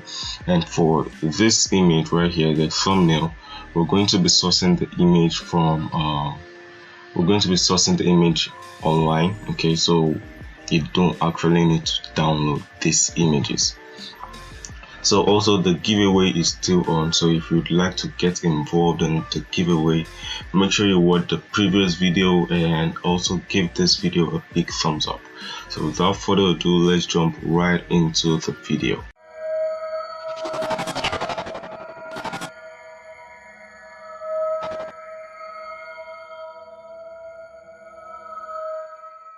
Welcome back to the video, guys. Now we're going to start off by creating the layout of YouTube.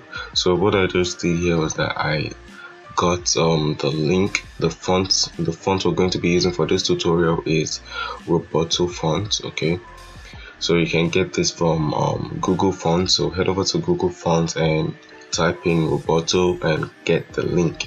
So I got the link and pasted it right here, and I also linked up our CSS. So without further ado, let's jump right into it. So the first thing we're going to do is to create a header tag, and we're going to give this header tag a class of header. And in this header, we're going to have a href, and basically this is going to be for the logo, so we don't want this to go anywhere. We're going to get the image from our images folder, and this is going to be logo.png. And for the alt, in case the image hasn't loaded yet, so this is going to say YouTube logo. And we're also going to give this a class of YouTube logo. So that being said, the next thing we're going to do is to create a form for the search area. So this is not going to have any action, but we're going to give this a class. We're going to give this a class of search bar,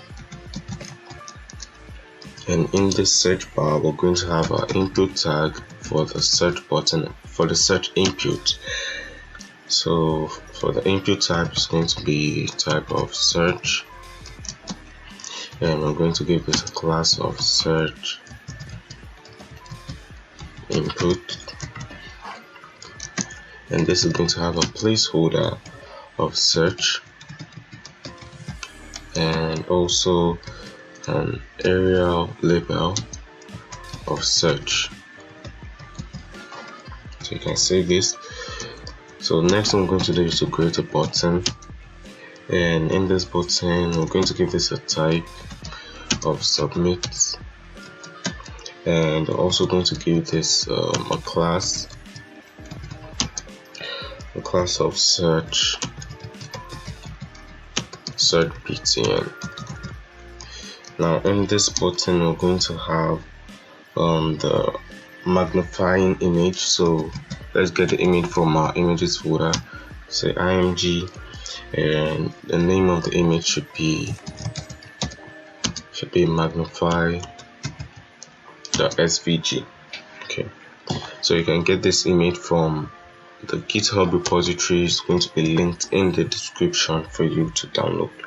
So now you can save this and open with live server to see what we've done.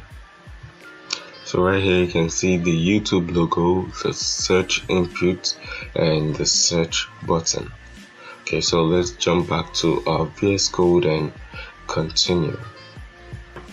So now we're in our VS Code, and the next thing we're going to do is to create a div for the menu icons. So let's call this div and give it a class of menu icons, and we're going to have a href right here, and this isn't going to be going anywhere, it's just going to be for the images. So img, and this is going to be sourced from our images folder, and the name of the image is video plus svg.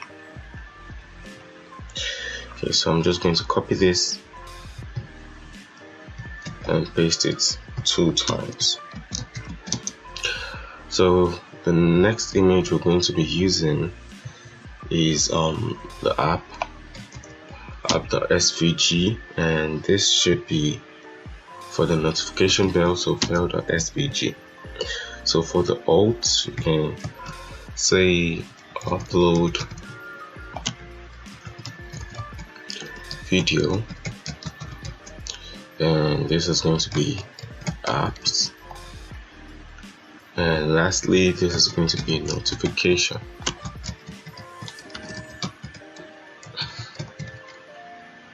Okay, so now we're going to source an image from Unsplash. So say href, and this isn't going to be going anywhere, so we're going to source the image like I said, and this is going to have a class. First of all, it's going to have a class of menu channel icon, and now we're going to source the image from Unsplash. So say http unsplash.it/36 by 36 gravity equals center. So save this.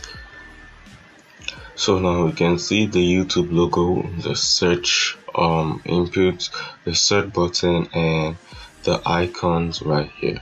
So this is the image we sourced from Unsplash, and we're going to be using CSS Flexbox to align these items properly.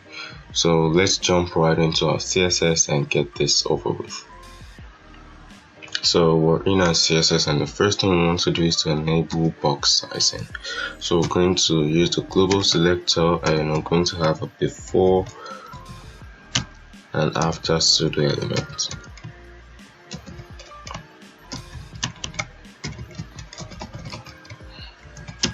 And we're going to add a box sizing of border box, and we used the fonts family of Roboto, which we sourced from Google Fonts, so you can get that. So we're going to be using Roboto,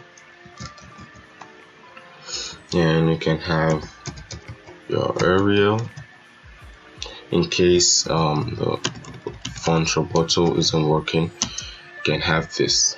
So save. So now the next thing we want to do is to get rid of the margin. So select the body and set the margin to 0. Okay, so now the next thing we're going to do is to grab the header class. So make sure you copy this properly.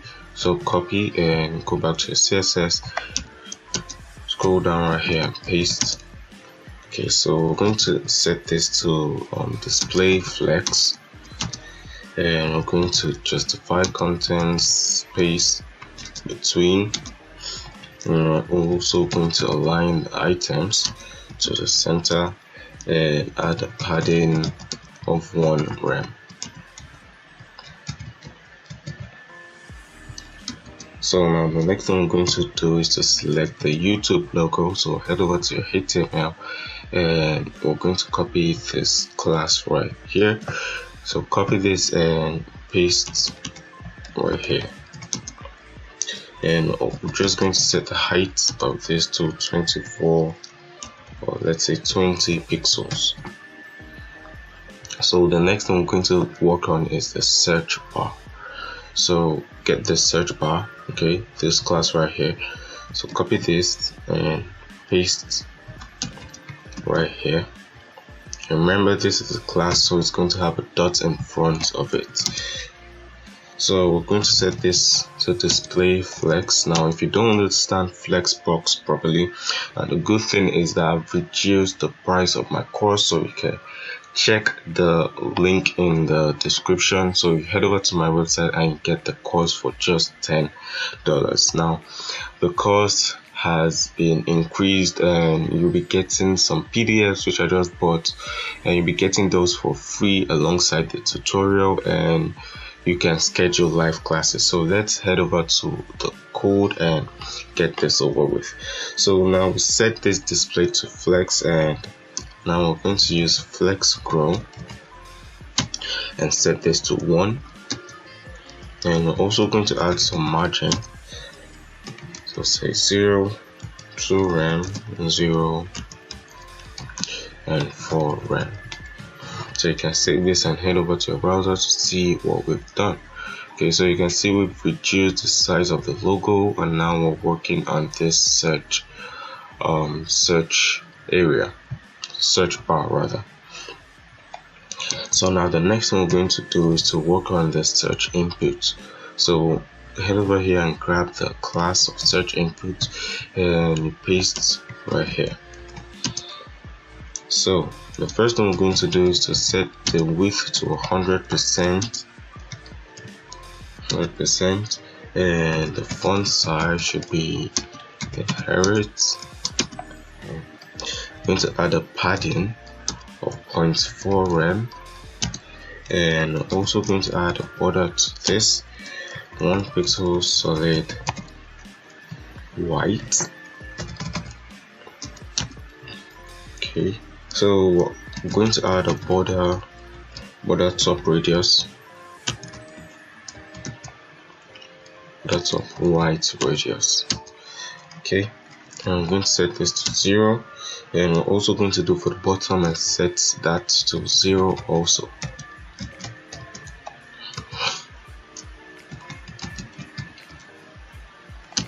Set this to 0. Okay, so now the next one we're going to work on is the search button. So grab this class, the search btn, okay, and scroll down and paste right here. Okay, so we're going to set this to display flex, and we're going to align items to the center. So this should be align items, not align self. So align items center, and I'm going to set the padding of this to 0 top and bottom, 1.25 rem left and right. I'm going to add a border, 1 pixel solid. I'm going for like a light gray. Also, this should be like a light gray also, not white. So we're going to change this to ash 777. Okay, so also we're going to set the background color. I'm going to set the background color of this to ash F8, F8, F8. That's kind of like a white smoke. And next thing we're going to do is to get rid of the border left. So say border left and set this to 0. And also instead of 0, let's set this to none.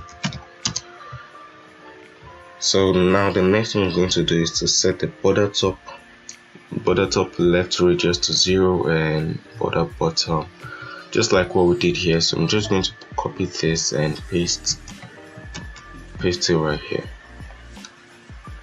Also, we're going to add a pointer effect to this, so set the cursor to pointer. Okay, so now the next thing we're going to work on is the over effect. So let's copy this. So copy this and paste right here. I'm going to add hover effect. So basically when you hover on this, we want the background color to change. We're not going to be adding a transition to this because YouTube didn't add any transition to this, and we're trying to achieve the best possible clone.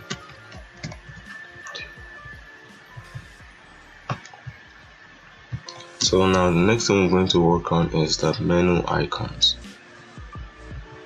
So scroll down here and copy the class. So copy this class and we're going to paste right here. So set this to display grid. So also, if you would like to learn how to use CSS Grid, it's also in the course. So this is kind of an advantage for you, more like a win-win for you. So I advise you get the course while the price is low.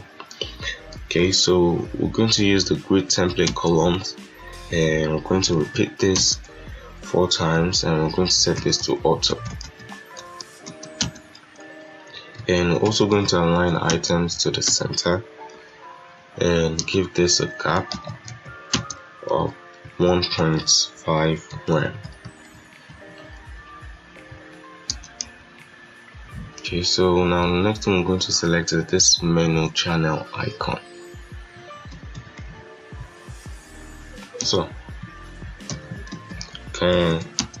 we'll add a border radius to this, and we're going to make this 50%.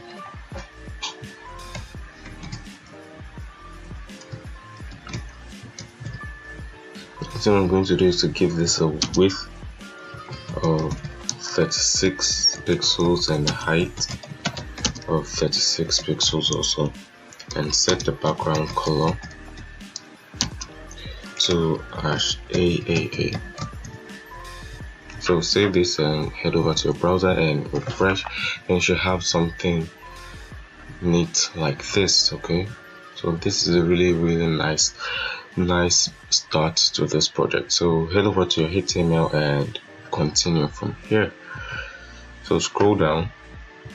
So the next one we're going to work on is the category section, kind of like what we have right here. So this is basically what we're going to be working on.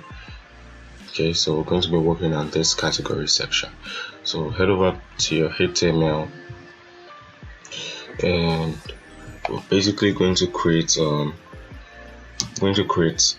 a div with a class of category. Let's say categories, because it's going to be holding all the categories.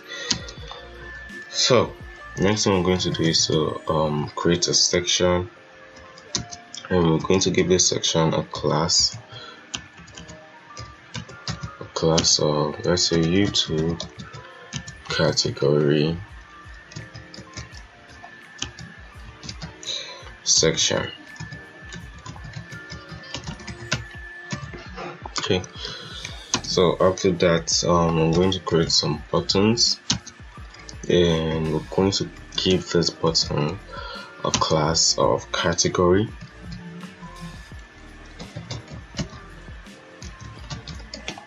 So you save this. I think there's a shortcut for creating this, so let's try it out. So say button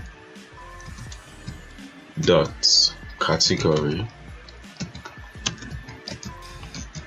and we're going to multiply this by 8. Okay, so yeah, that's the shortcut for creating multiple elements.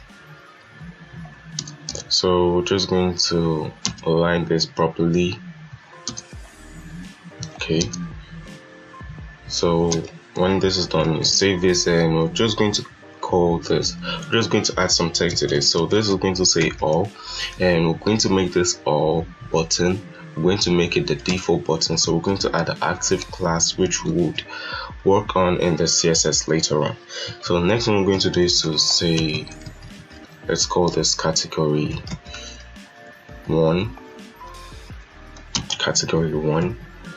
and this is going to be an uppercase, and there's going to be a space right here.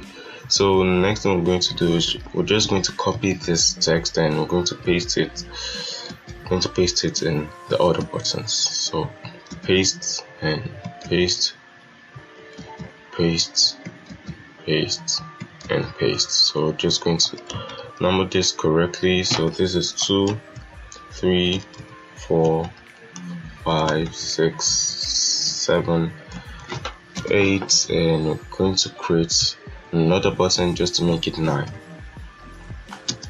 So paste this and set this to category 9. So now that this has been done, just head over to your CSS and we're going to work on this. So first thing we're going to do is to grab the categories class. So copy this class and paste right here. Okay, so now we're going to add some padding to this. So say 1 rem, and that's for the top and bottom, and for the left and right 2 rem. So next thing we're going to do is to add a border top, and this is going to be 1 pixel solid light gray, so that should be #999. And we're also going to set the border bottom, so say border bottom, and we're also going to set this to 1 pixel solid light gray. Save this. And next thing we're going to work on is the category section, the YouTube category section. So copy this class, and we're going to paste this right here. So we're going to set this to flex. We're going to use flexbox for this. So set this to display of flex, and we want the overflow to be hidden. So I'm not just going to set this to hidden yet. So let's see what we have. Okay, so you can see what we have right here. So now I'm going to set the overflow to be hidden, because when we increase the size of the button, the buttons are going to be so big and they're going to be flowing on the x-axis. So we're going to have like a cursor, we're going to have like a scroll effect right here, a horizontal scroll effect, and basically we want to cancel that. So we're going to set the overflow to be hidden. So set this to be hidden. So now the next thing we're going to grab is the category itself. So copy this category class, and that's what we're going to work on. So you paste this right here, and we're going to set the margin right to 1 rem, and we're going to set the word wrap to none, also the white space, I'm going to set this to none, no wrap. Yeah. Okay, so now we're going to add a border to this. So set the border to 1 pixel solid CCC, kind of like a dark gray, or let's say gray itself, and going to add a border radius to this. Let's add a border radius of 900 pixels. 900 pixels. Sorry for the mistake. Okay, so now we're going to add a background color to this, and we're going to set this to as EZ, no, as E7. That's also like a white smoke. So next thing we're going to do is to add some padding of 0.5 rem top and bottom, and 1 rem left and right. Okay, so I'm going to set the font size to inherit, and we're going to add a pointer effect. So set the cursor to pointer, and we're also going to add a transition to this, and we want to add an hover effect to this, and we want this to affect only the background color. So we're going to set the transition to the background color, and we want this to occur for 150 milliseconds.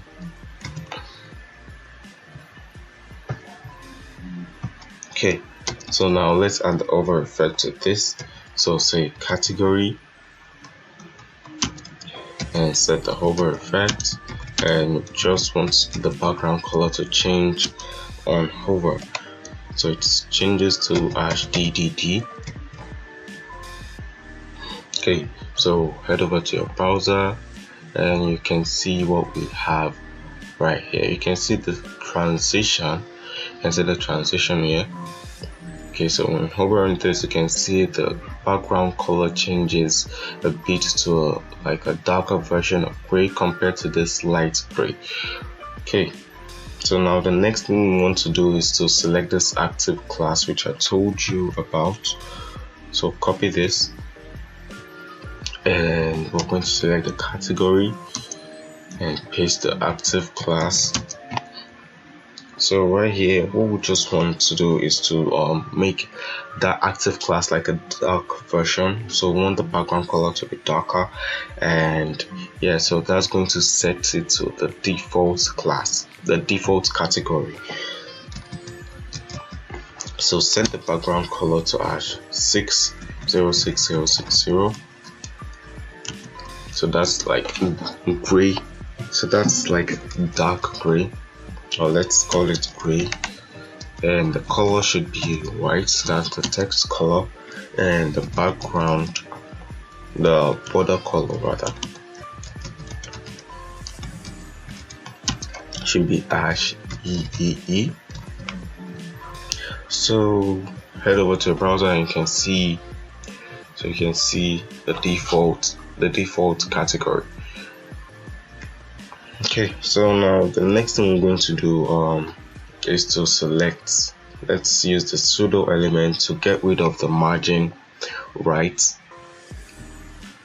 Okay, so go over here and say category, and we'll select the last child using the pseudo element, and we're going to set the margin right to 0. Okay, so now it's looking nice.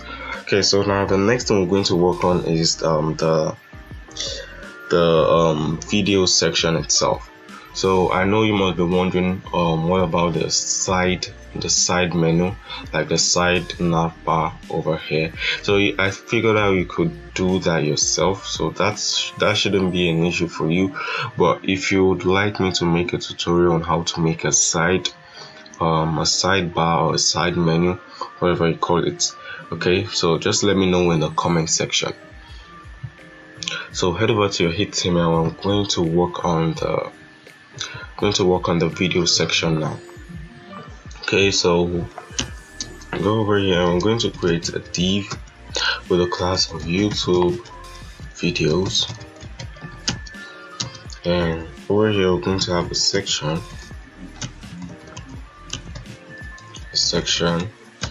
with a class of YouTube video section. Okay, so now the first thing we're going to work on is a thumbnail. So let's use the article tag, and I'm going to give this article tag a class of, let's say, YouTube video container. Okay, so now we're going to get the image from Unsplash again. So we're going to use the anchor tag, and we're going to set the href to hash because we don't really want this to go anywhere. So let's give this a class of thumbnail, and the data duration,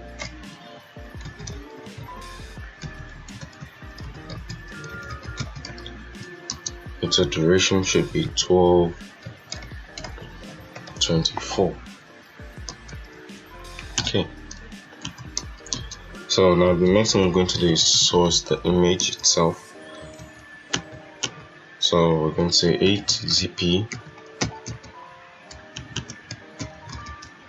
unsplash.it, and the width should be 250 and the height should be 250 pixels, or no, 150 rather. Okay, so should be gravity,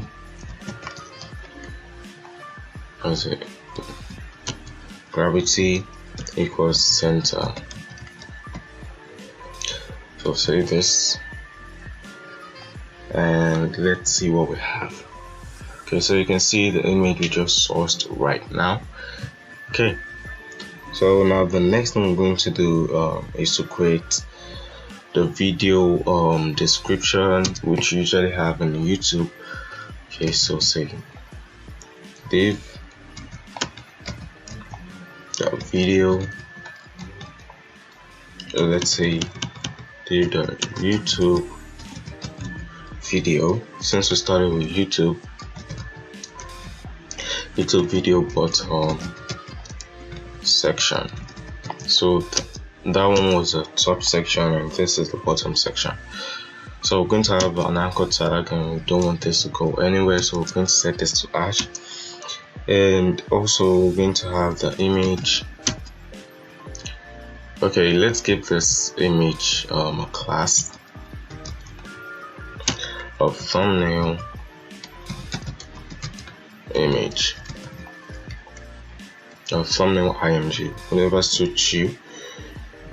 Okay, so right here we're going to have the channel icon. No. Okay, I'm going to close this, and this is going to be the channel. Set the class to channel icon. Okay, so now we're going to sort the image from a splash again. So there should be HTTP on splash .it 36 by 36 gravity equals center. So now the next thing we're going to do is to create a div where we're going to have the name of the YouTube channel, the text, and the views and duration and all those things. So let's create a div right here, and we're going to give this a class of YouTube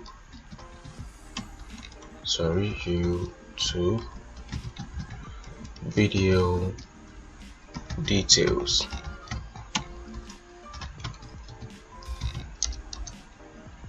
So first of all, we're going to have an anchor tag right here, and this is not going to go anywhere. We're going to give this a class of video title, and right here you can have a video title. You can set this to anything you want, so I'm just going to write video title.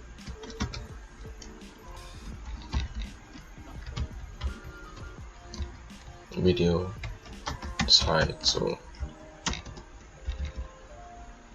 Okay, so now the next thing we're going to do is to also create an anchor tag for the channel name. So we're going to give this a class of video channel name, and this is going to say channel name. Okay, so now the next thing we're going to do is to set the views and the dots, basically everything under YouTube video. So we're going to create a class, and we're going to say video metadata, and we're going to have a span right here, and this is going to say 12k views, and we're going to have another span, and this is going to say 1 week ago. No, I think it's in lowercase, so 1 week ago. So yeah, fine, like this.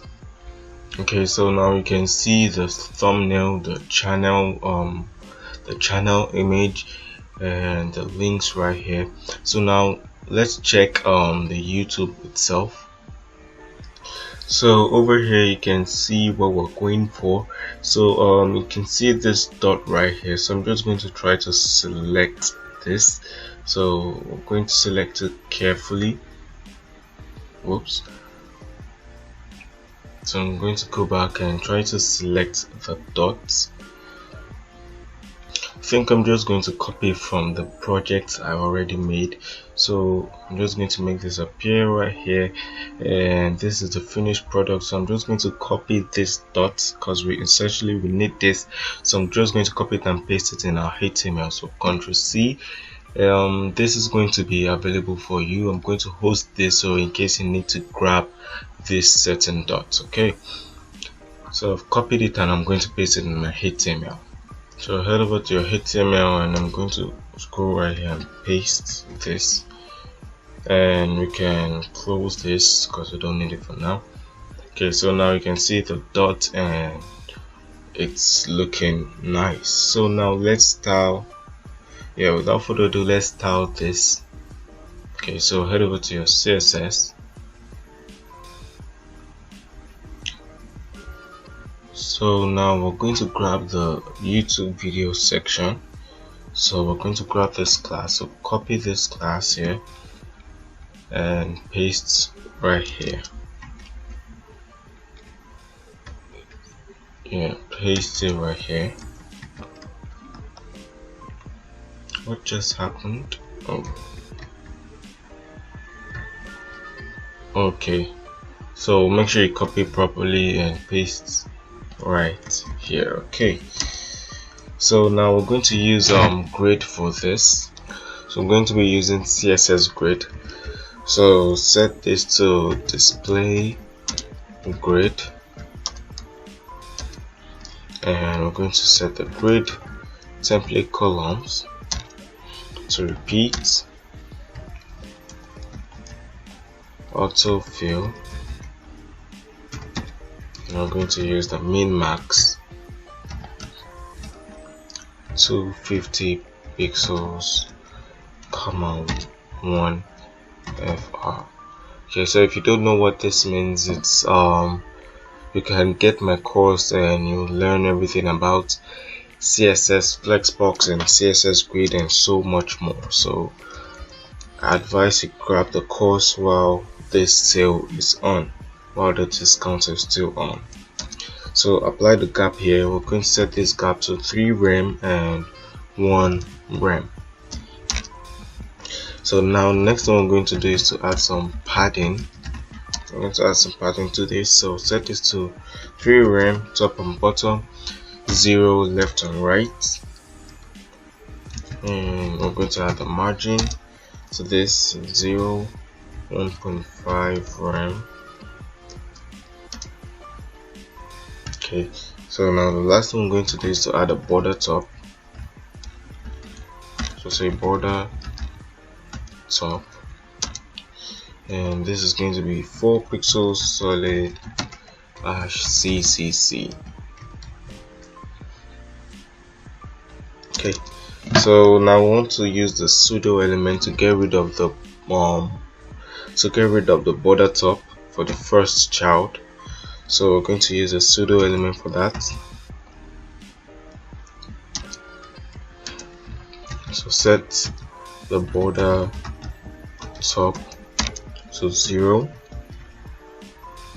So the next thing I'm going to grab is the YouTube video container.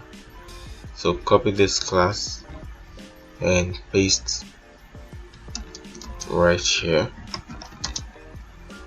Okay, so we're going to set this to display a flex, and the flex direction should be colon. Now next thing we're going to grab is the thumbnail. So copy this and scroll down and paste right here. So we're going to set the position of this to relative, and the display, if this is a display of flex. So now we're going to use the pseudo element right here. So we're going to set the before property to this, and we're going to set the content. It's like my keyboard is messing with me today. Sorry for the delay, for my slow typing. Okay, so sorry, I do apologize for that.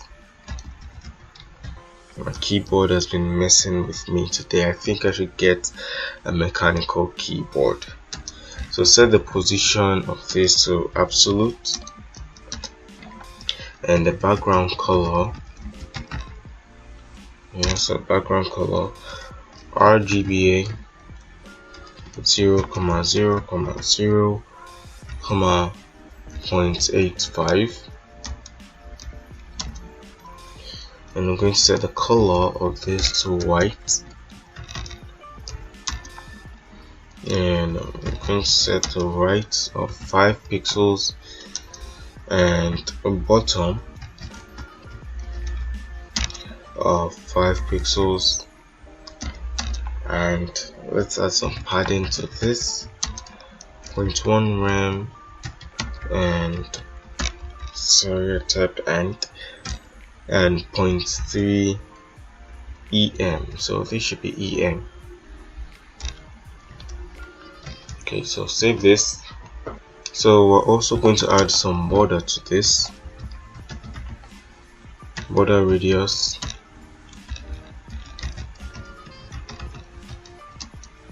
of let's say 0.3 em, and the font size should be 0.9 rem. So save this. Okay, so now the next thing we're going to grab is the image itself, which is the thumbnail image. So you have it right here, the class thumbnail img. So copy this and paste it in your CSS. So set the width of this to 100%. The height should be 100% also, and the minimum width, the main width, should be 250 pixels, and it should have a mean height of 150 pixels. And the background color of this should be #AAA. Okay, so we can go back to the browser, refresh, and see what we've done. Okay, so now the next thing we're going to grab is the button. So we should have a button right here. Yeah, I meant, sorry, bottom, not the button, sorry, bottom. So now we want to grab the YouTube video button section. Okay, so we're going to set this to display flex, and I'm going to align items, flex start, and I'm going to set the margin top to 1 rem. Save this. So now next thing we're going to do is to work on the channel icon. So yeah, let's work on the channel icon. So copy this class, copy the class and paste right here, and we're going to set the margin right to 0.7, let's say 0.75 rem, and we're going to give this a border radius of 50%, so it's going to form a perfect circle. They should have a width of 36 pixels, and also the height should be equivalent to the width, so that will be 36 pixels. And next thing I'm going to do is to add a background color to this, and it's going to be #AAA. Yes, you guessed it right. So now the next thing we're going to grab is the video details, the YouTube video details. So copy this and paste right here. I'm going to set this to display flex, and the flex direction should be column. So save this. So now the next thing I'm going to grab is let's grab the video title. So copy and paste right here. So set the font size. Set the font size to guess what the font size is. Yeah, we're going to make it 1.1 rem, and the font width should be bold, and add the margin bottom, margin bottom.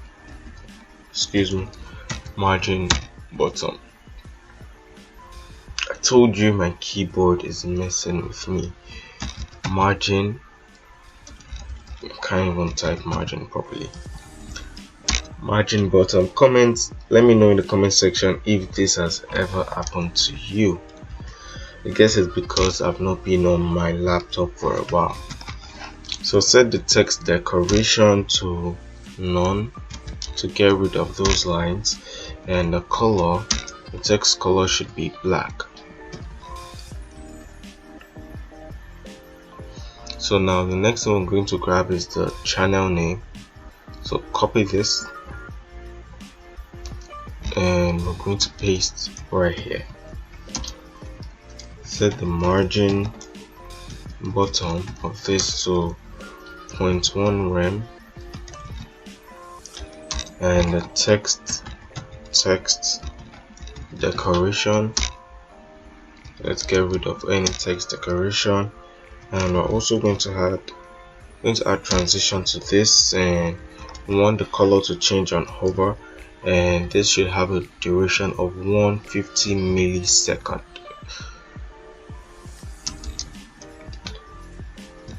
So channel name, hover, and we said we want the color to change, that way the text color, and this should be #111. So save this. Okay, so let's see what we've done. Okay, so now you can see what we have here, still on work in progress. So now head over to your CSS, and now the next thing we're going to do is to add some color to the channel name and the video metadata. Okay, so copy this because we already have the video channel name. So say video channel name, and we also want to select the video metadata, and we want to set the color of this to #555. Okay, so now the next thing we're going to do is to grab the section title. That's the video section title. Or let's see what we have first. Okay, so we haven't saved our CSS, so make sure you always save your CSS and go back here, and you can see what we have here. You can see the nice over effect right here. So let's check with the original project. So okay, so we should be having something like this. So let's try to fix it, and let's check for any error. Okay, so I think I've seen the error. Yeah, I've seen the error. So we're going to cut this, and we're going to put this in the YouTube video details. So we're going to paste this right here. Ctrl Z. So cut this and paste right here, and we'll save this. Just going to make my work more presentable, and when we go back here, you should see we have something similar to the initial project, the original project. Okay, so yeah, that's looking nice. So now what we're just going to do is to copy and paste. We're just going to duplicate this a couple of times, and we should have something tangible. So just go over here. Okay, so I'm going to minimize this, and I'm going to copy this, Ctrl C, and duplicate this 5 times. So let me check, 1 2 3 4 5. So let's duplicate one more time.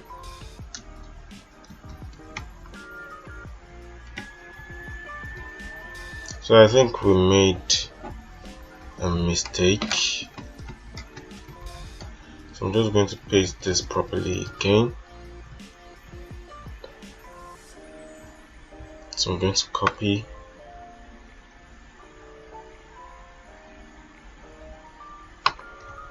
Okay, so make sure you copy from the article, the article tag. Okay, copy the whole article tag and paste 5 times.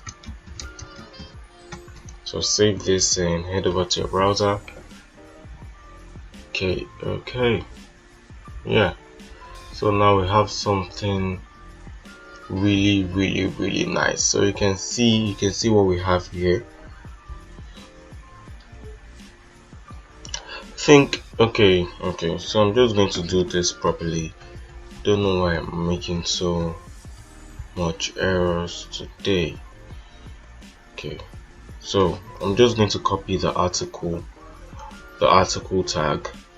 So I made a mistake while copying it before, and I'm going to paste this 1 2 3 4 5 times.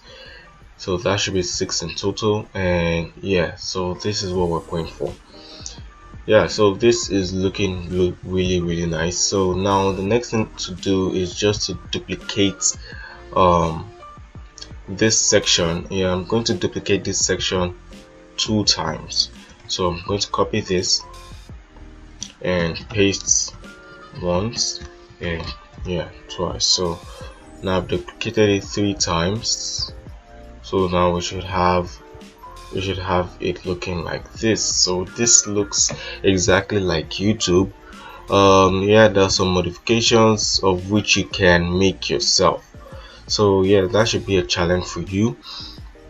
Try modifying it yourself. So now the next thing I'm going to do, let me just cross check. So now the next thing to do is to add this section. Okay, so whenever you open YouTube, you have a section for like special news or special topics or something. Yeah, so I'm just going to create this section here and add this close button and this text. So now I'm just going to minimize this. Yeah, I'm just going to minimize this. So I'm going to close this right here and also close this. Okay, so we're going to work on the second section. Alright, in the second section we're going to create a little space for the special section which I told you about. So you can, yeah, we're going to create a special section there.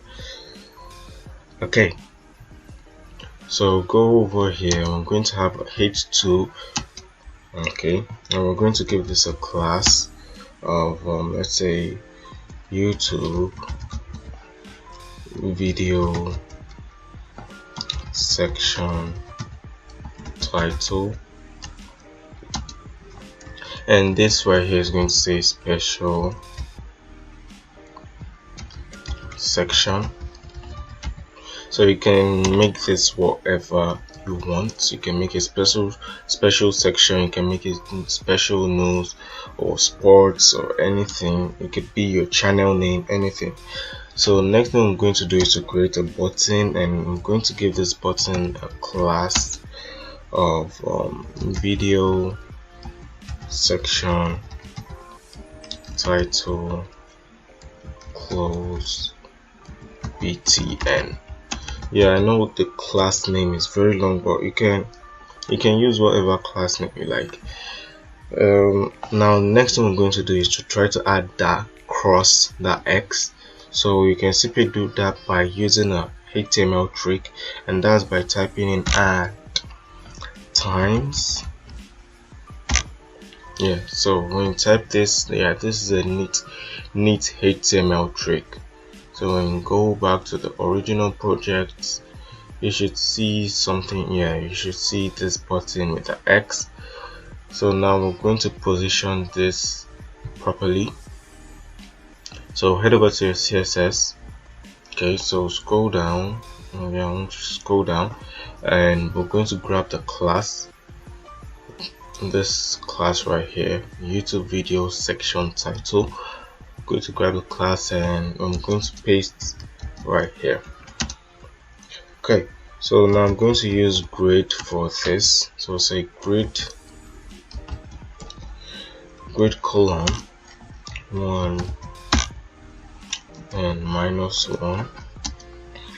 Now we're going to set the margin of this. So say margin -0.5 rem top and bottom and 0 rem. So we're actually pushing this. So now the next thing we're going to do is to set this to flex. So say display flex and justify contents, and we actually want space between the contents. So say justify content space between, and we're going to align the items to the center, and we're going to add some padding to this also, just a little padding.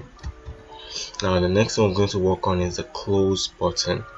So copy this long class and we're going to paste right here, and we're going to set the border of this to none, and the background color of this also be none. The padding, we're going to get rid of the padding, set this to 0, and the color of this should be #555, and the cursor should be pointer, so we're adding the pointer effect. Okay, yeah, so you can see this right here, so it's looking really nice.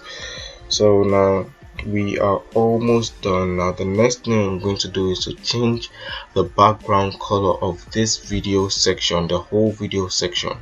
Yeah, from here we're going to change the background color of this. So go back to your HTML and scroll to the very top. I'm just going to close this, and I'm going to copy this class. Okay, so scroll up. I'm going to scroll up here, right here. Okay, and I'm going to set the background color of this to white smoke, so that's F9. So save this and go back to your browser. I'm just going to close the original project. Okay, so there should be like, okay, yeah, so you can see the difference between this section and this section here. So this is a bit dark and this is more white. So this section right here is like white smoke, and yeah, so that's the build. I think I should increase the font. Should I increase the font size of this button, or should I just leave it? I think I should increase the font size of this. So I'm going to scroll down here and increase the font size of this. So say font size, and I'm going to set this to 2 rem. So save this and head over to your browser. Okay, yeah, so now this project is done. We're done with the project. This was a really nice build. I hope you had fun building this project. Now if you would like to be the winner of the giveaway, make sure you drop a like on every single video. Make sure you comment down and get your friends to support you by commenting your name or whatever you have in the comment section. So make sure your friends comment whatever you have in the comment section. So get your friends to subscribe, like this video, share the video with everyone. I want 100 likes on this video alone. Yeah, if I can get 100 likes on this video, I'm going to release the Hulu clone tutorial. So you can see how interesting this YouTube tutorial was. Just imagine how cool Hulu clone will be, guys. So just imagine how cool that would be.